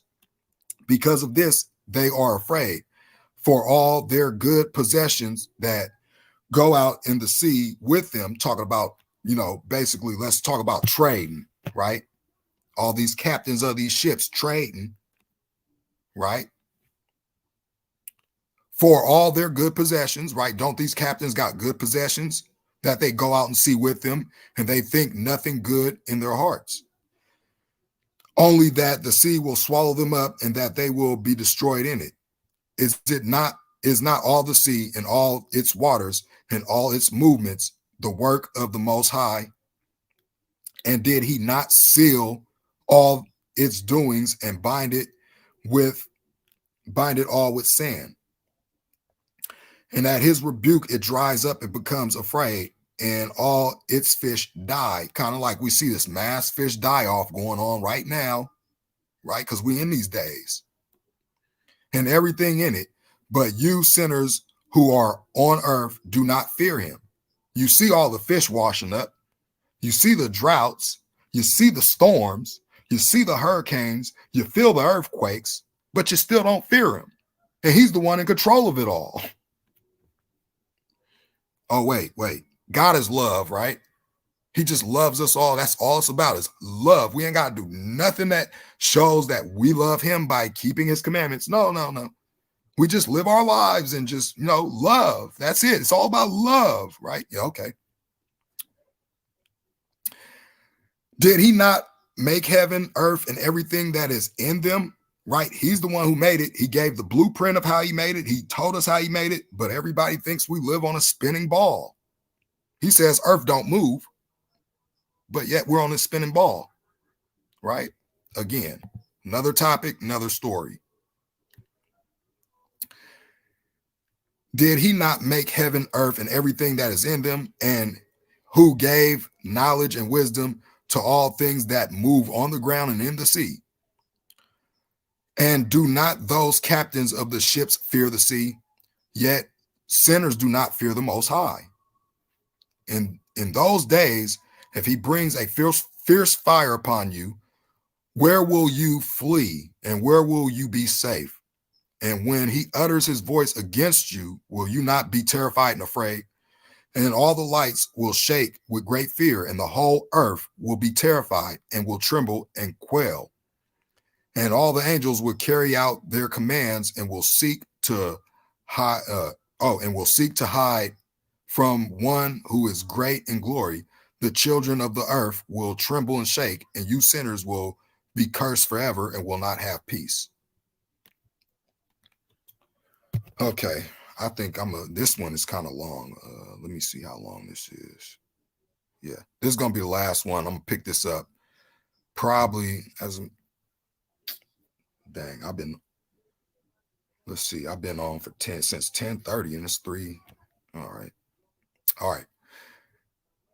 Says here, do not be afraid, you souls of the righteous, and be hopeful who have died in righteousness. And do not be sad that your souls have gone down into Sheol, in sadness that your bodies did not obtain during your life a reward in accordance with your goodness. But when you die, the sinners will say about you, as we die, the righteous have also died. And of what use to them were their deeds? Behold, like us, they have died in sadness and in darkness. And what advantage do they have over us? For from now on, we are equal. And what will they receive and what will they see forever? For behold, they too have died, and from now on they will never again see the light. And I say to you, you sinners, you are content to eat and drink and strip men naked and steal and sin and acquire possessions and see good days. But you saw the righteous how their end was peace, for no wrong was found in them until the day of their death.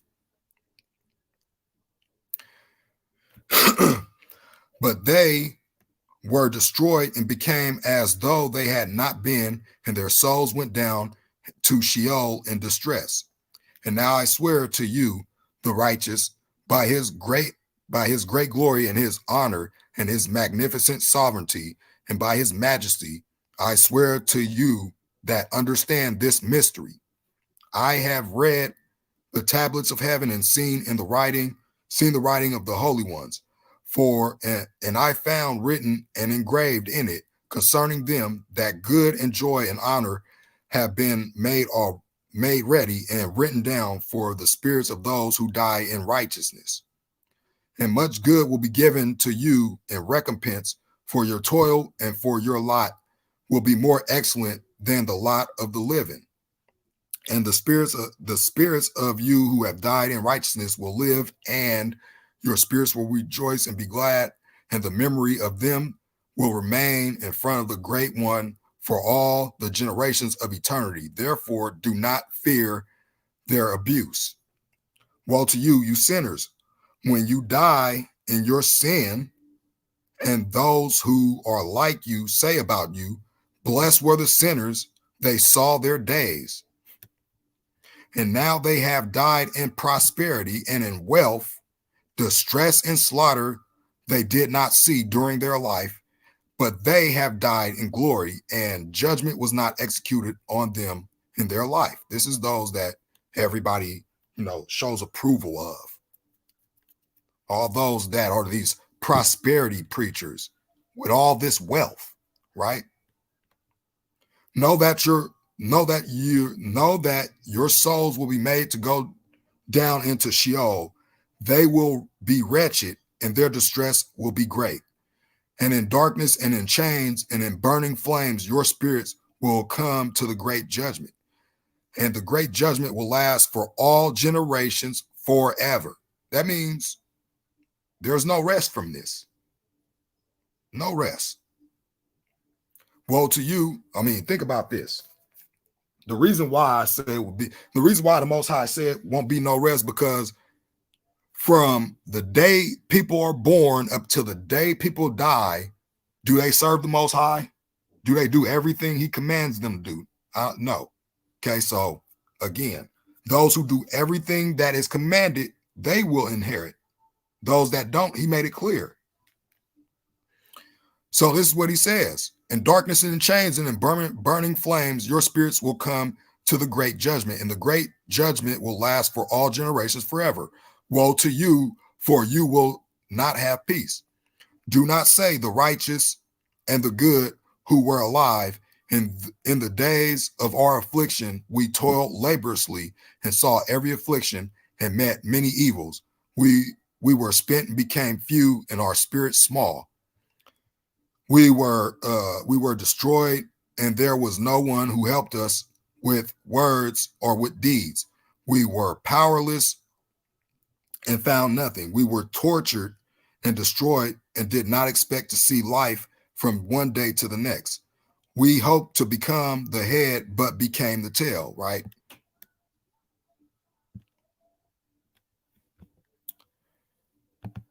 Let me bring this up. Deuteronomy 28. This is what this is talking about. Again,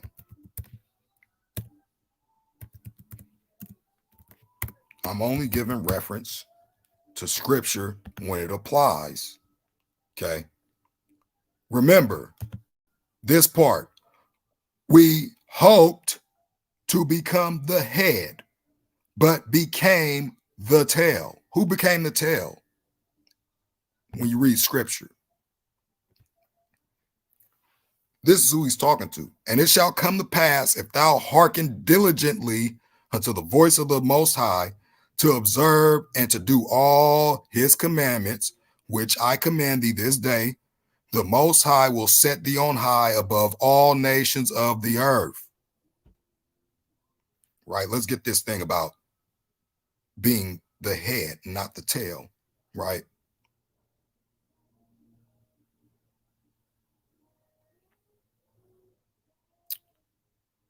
Here it is. It says here. Where is it?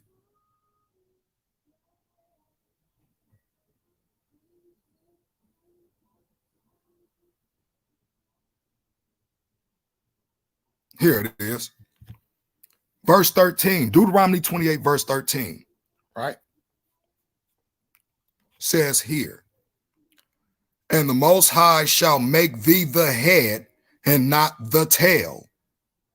Oh, well, and thou shalt be above only, and thou shalt not be beneath, if that thou hearken unto the commandments of the Most High, which I command thee this day, to observe and to do them. But they didn't, and they were warned.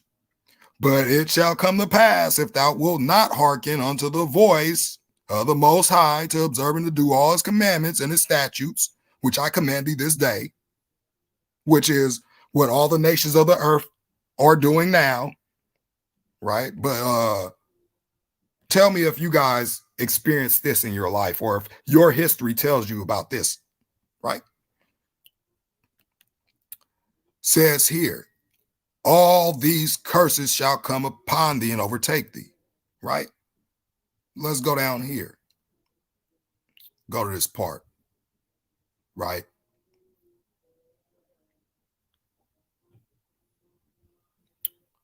Here we go. Okay, all this stuff, right? Says it right here, right? This was the punishment.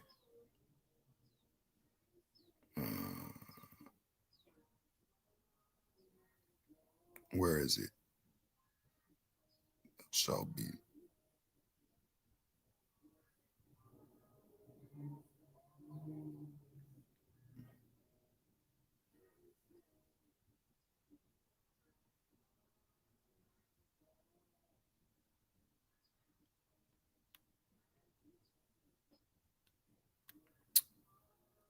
Okay, where is this? Okay, so okay, all right.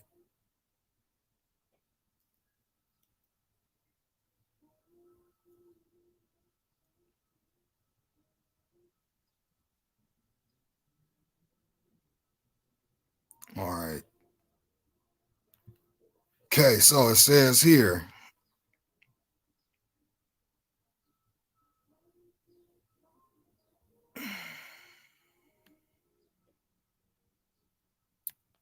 Where is it? It's probably up here a little bit more. Let me just get this real quick.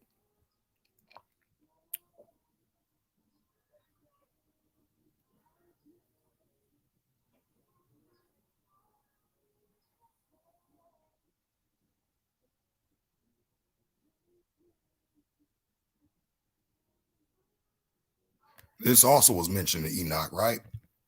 When he says, "And thy carcasses shall be meat unto all fowls of the air, and unto the beasts of the earth, and no man shall fray them away."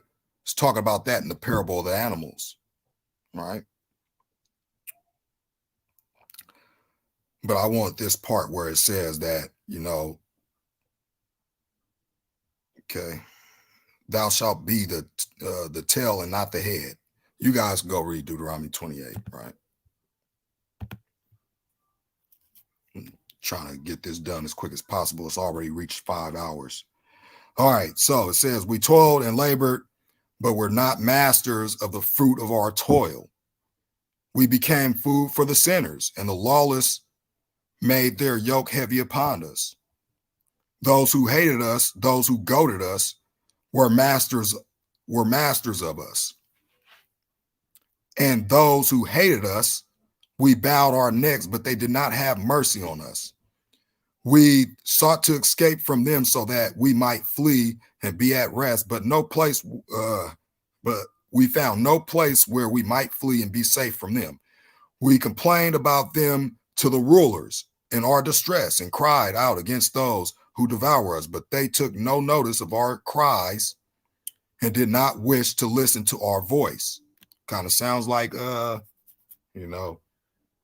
Rita. Yo, David, man, you don't got to stay, man. You could leave if you want. Okay, so anyway. And David, the reason why I'm going on is because I'm covering whole chapters, because people like you, Nick, J-Man, like to say we cherry pick. So now that I'm not cherry picking, you're saying, oh, you're still going on? Yeah, because this is important to know, right? It's important. I don't do the 1, 2, 3 verses. I read chapters. And if I could sit here and read the whole book, hey, I'll do that too. Right?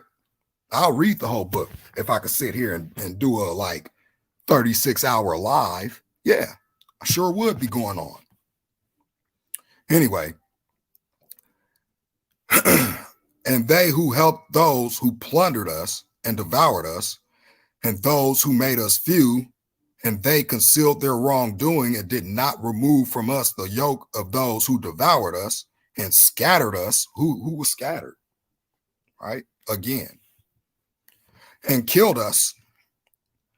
And they concealed our slaughter and did not remember that they had raised their hands against us. I swear to you, you righteous, that in heaven the angels remember you for good in front of the glory and great one, for the glory of the great one, and that your names are written down in front of the glory of the Great One. Be hopeful, for you were formerly put to shame through evils and afflictions. Who was afflicted? But again, another story, another topic. But now you will shine like the lights of heaven and will be seen, and the gate of heaven will be open to you. Revelation 21. And perverse and persevere in your cry for judgment, and it will appear to you, for justice will be extracted from the rulers of your distress, for all your distress, and from all those who help those who plundered you. Be hopeful and do not abandon your hope, for you will have great joy like the angels of heaven. What will you have to do? You will not have to hide on the day of the great judgment, nor will you be found to be sinners. The eternal judgment will be upon you for all the generations of eternity. Excuse me. Excuse me. And now do not be afraid, you righteous, when you see the sinners growing strong, and prospering in their desires, which is what the world's doing right now. And do not be associated with them, but keep far away from their wrongdoing, and you will be associates of the hosts of heaven. For you sinners say, none of our sins will be inquired into and written down, but they will write down your sins every day. And now I show you the light and the darkness, the day and the night. See all your sins. Do not be impious in your hearts, and do not lie, right? Do not lie. And do not alter the words of truth, like many people do, playing Russian roulette with their spirit or their soul or their salvation. Nor say that the words of the Holy and Great One are lies. A lot of people do that when they deny Genesis 1, right? And do not praise your idols, for all your lies and all your impiety will lead not to righteousness, but to great sin. And now I know this mystery, that many sinners will alter, here we go, many sinners will alter and distort the words of truth. That's happening. And speak evil words and lie and concoct great fabrications.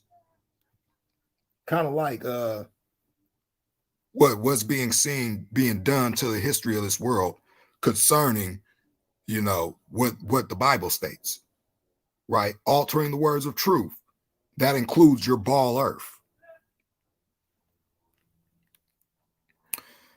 But when they write my words exactly in their languages and do not alter or omit anything, that means to take out scripture, like they did with the book of Enoch and with the Apocrypha text. But when they write my words exactly in their languages and do not alter nor omit, that means to take out anything from my words, but write everything exactly, everything that I testified about before, then I know another mystery, that books will be given to the righteous and the wise and will be a source of joy and truth and much wisdom. So I'm glad I got these extra biblical books. Because, hey, it gives me more understanding about the very Bible I read. Helps me understand. But again, you don't need that stuff, right? You don't need that stuff. But the Most High said, and books will be given to them, and they will believe in them and rejoice over them. And all the righteous who have learnt from them all the ways of truth will be glad. And in those days, says the Most High, they shall call and testify to the sons of the earth about the wisdom of them, in them. Oh, sounds like when most of these people bring out all these extra biblical books, all they're doing is doing what the Most High wanted us to do. Says here, let me highlight that. 105:1. Here you go. Read that. And in those days, saith the Most High, they shall call and testify. What do you do when you testify? Testify to the sons of earth about the wisdom in them, these books that are given to the righteous and the wise. Show it to them, for you are their leaders, and the rewards will be over all the earth. So again, we don't gotta share this stuff with you guys. We really don't, but we're commanded to, right? Again, for my son and I will join ourselves. Oh, wait, there's no 3 in 1 person. For my son and I will join ourselves. Well, why is it that everybody think that Yehoshua, or AKA Jesus Christ, is the Father, the Son, and the Holy Spirit all in one? Why is that? Again, another story. For my son and I will join ourselves with them. And you get that in Revelation 21, right? Forever in the paths of uprightness during their lives. Right? That's when they're alive. And you will have peace. Rejoice, you sons of uprightness. Amen. Right? And I believe this is the end here. Oh, Enoch's concluding words. Let's see how long this is.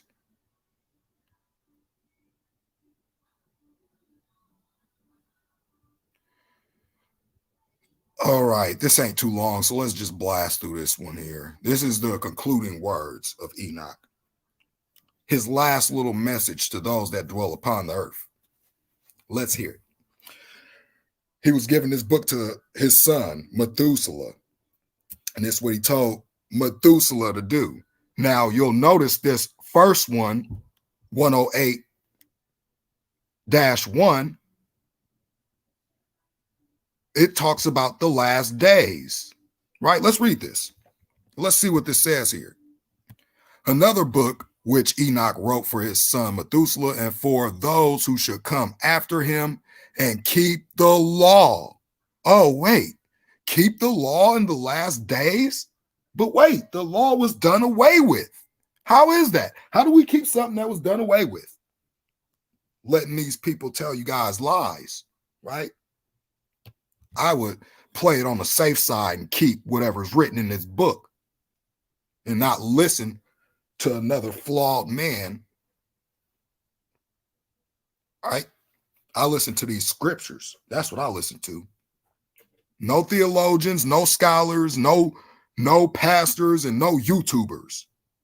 Right? I listen to what these scriptures say. Because at the end of the day, these are the most high words, not man's words, right?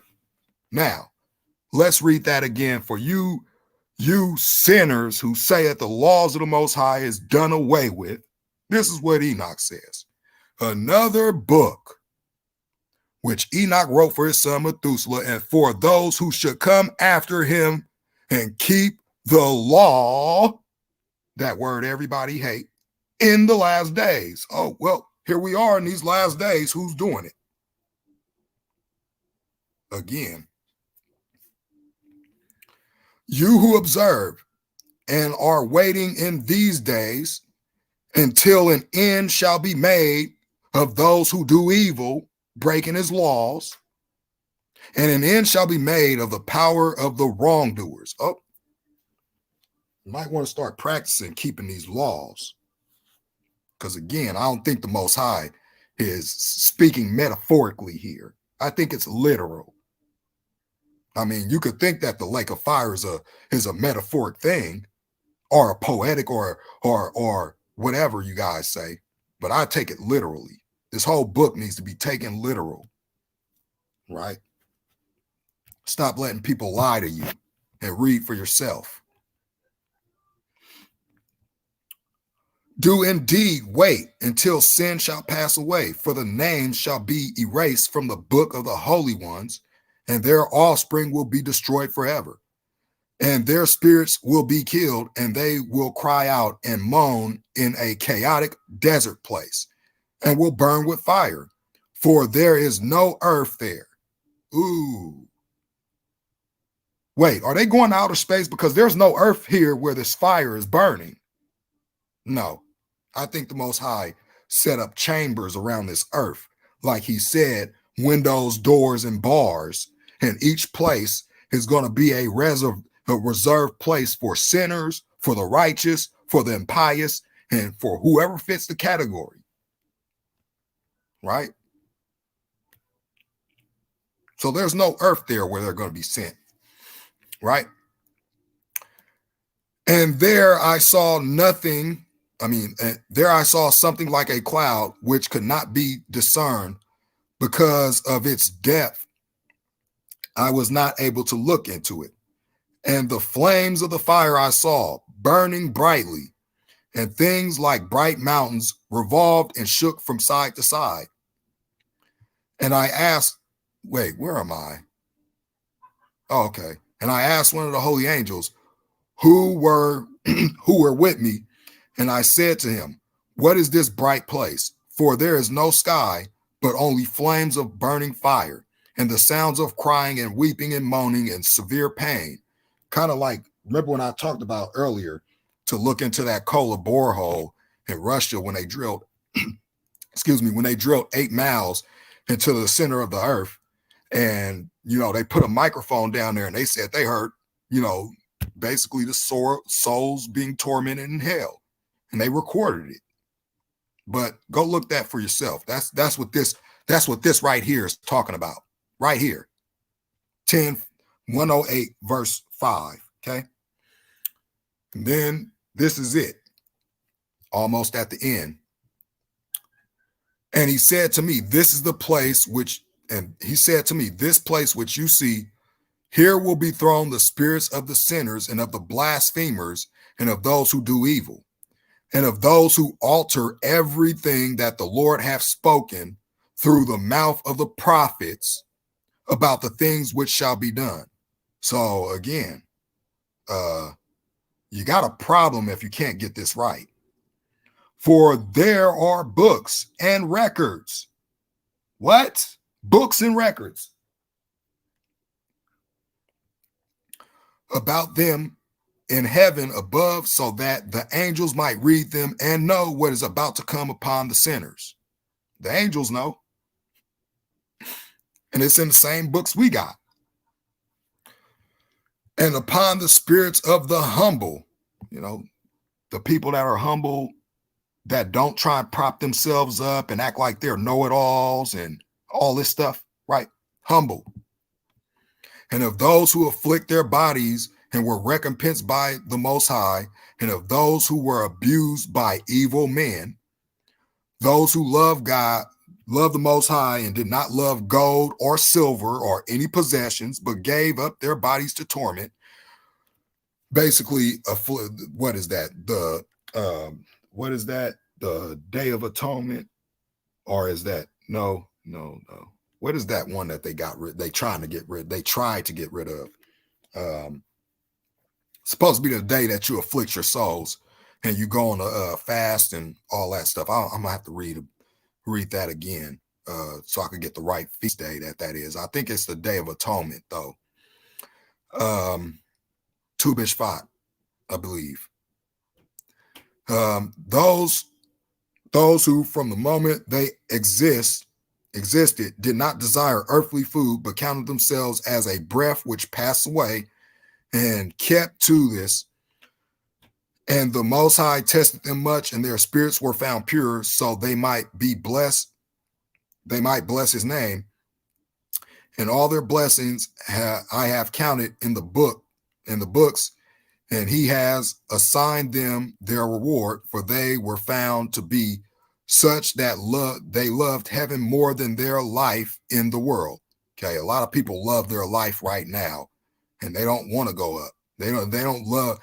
It's like they don't want to even know the truth. They'll keep denying it or speaking evil about it or bashing it or ridiculing people that bring it to the light. But at the end of the day, the Most High is clear. Keep it up. It's not my soul. Okay, it's not my soul. It's yours. And all their blessings have I recounted in the books, and he has assigned the reward, for they were found to be such. Okay, I read that. And though they were trampled underfoot by evil men and had to listen to reviling and reproach from them and were abused, yet they blessed the Most High. And the Most High said, and now I will call the spirits of the good who are of the generation of light, and I will transform those who were born in darkness, who in the flesh were not recompensed with honor as was fitting to their faith. And I will bring out into the shining light those who love my holy name, and I will set each one of them, each one of the throne, each one on the throne of his honor. Revelation 20, and I saw thrones and them that sat on them in judgment, right? And they will shine for times without number, Daniel 12. For righteousness is the judgment, for righteous is the judgment of Yah. For with the faithful he will keep the faith in the dwelling of upright paths, and they will see those who were born in darkness thrown into the darkness while the righteous shine. And the sinners will cry out as they see them shining, but they themselves will go where days and times have been written down for them. Okay. So that's the end of that.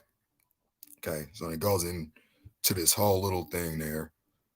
But okay, that's it. All right. So based off this, let me look at this chat real quick. Based off this, everything that you read in the Bible is in that book of Enoch. Enoch came before the New Testament, and he came before the Old Testament prophets. He came before all of them, right? But again, sinful men think that it's best in their understanding that they could go and take out whatever they want to take out, omitting books, right? Something that the Most High said, do not do. All right.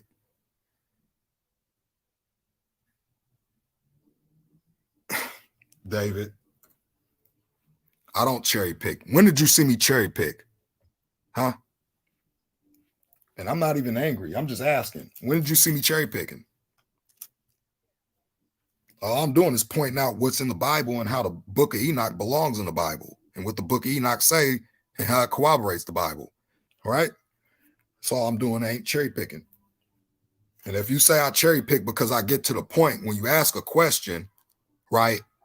Why should I have to go through a whole complete chapter, which nobody else does, but they go to one verse to give you the answer to the question that you asked?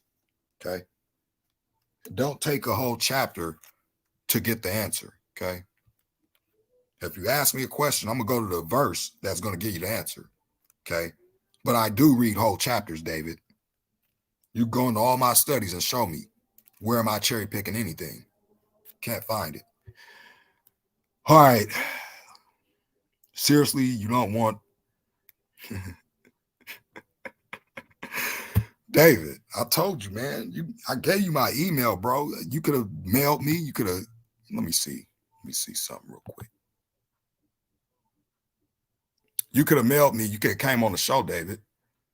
But you know, I ain't trying to. I'm teaching. Okay. But I'll, like I said, David, let me know. Send me an email whenever you want to come on the show. Just be respectful. No over talking each other, no yelling, no screaming, no calling no names here. Okay. You could take all that and do that over there at Nick Live.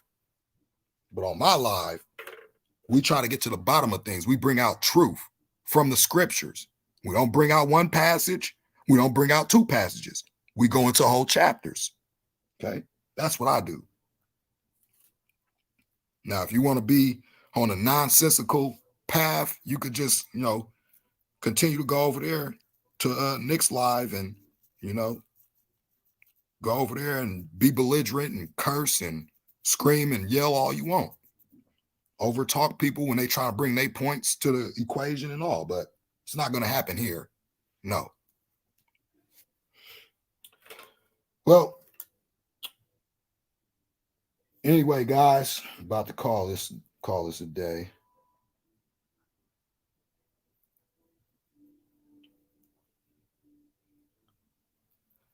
Well, David, like I said, send me an email, bro. Let me know what day you want to come on, what time, just as long as it's not too late. Because I'm not a nighttime person. I'm more of a daytime, afternoon person. That's when I do my live. Daytime, I'm, basically taking my bike ride, get my exercise on and all that. But like I said, email me, let me know what day you want to come on, what time. I'll book it. And when I book it, you'll get your link via email, and we could sit down and discuss this, right? You go to your understanding, and I'll just be bringing out scripture, right? So with that said, shalom, everybody. Enjoy the rest of your day. Stay blessed, stay aware, stay alert, because we are very much indeed in the last days, and we see the plagues are falling. And we might want to have our houses in order, not your house that you live in, but the house that you live in. If you catch my drift, that spiritual house. Shalom.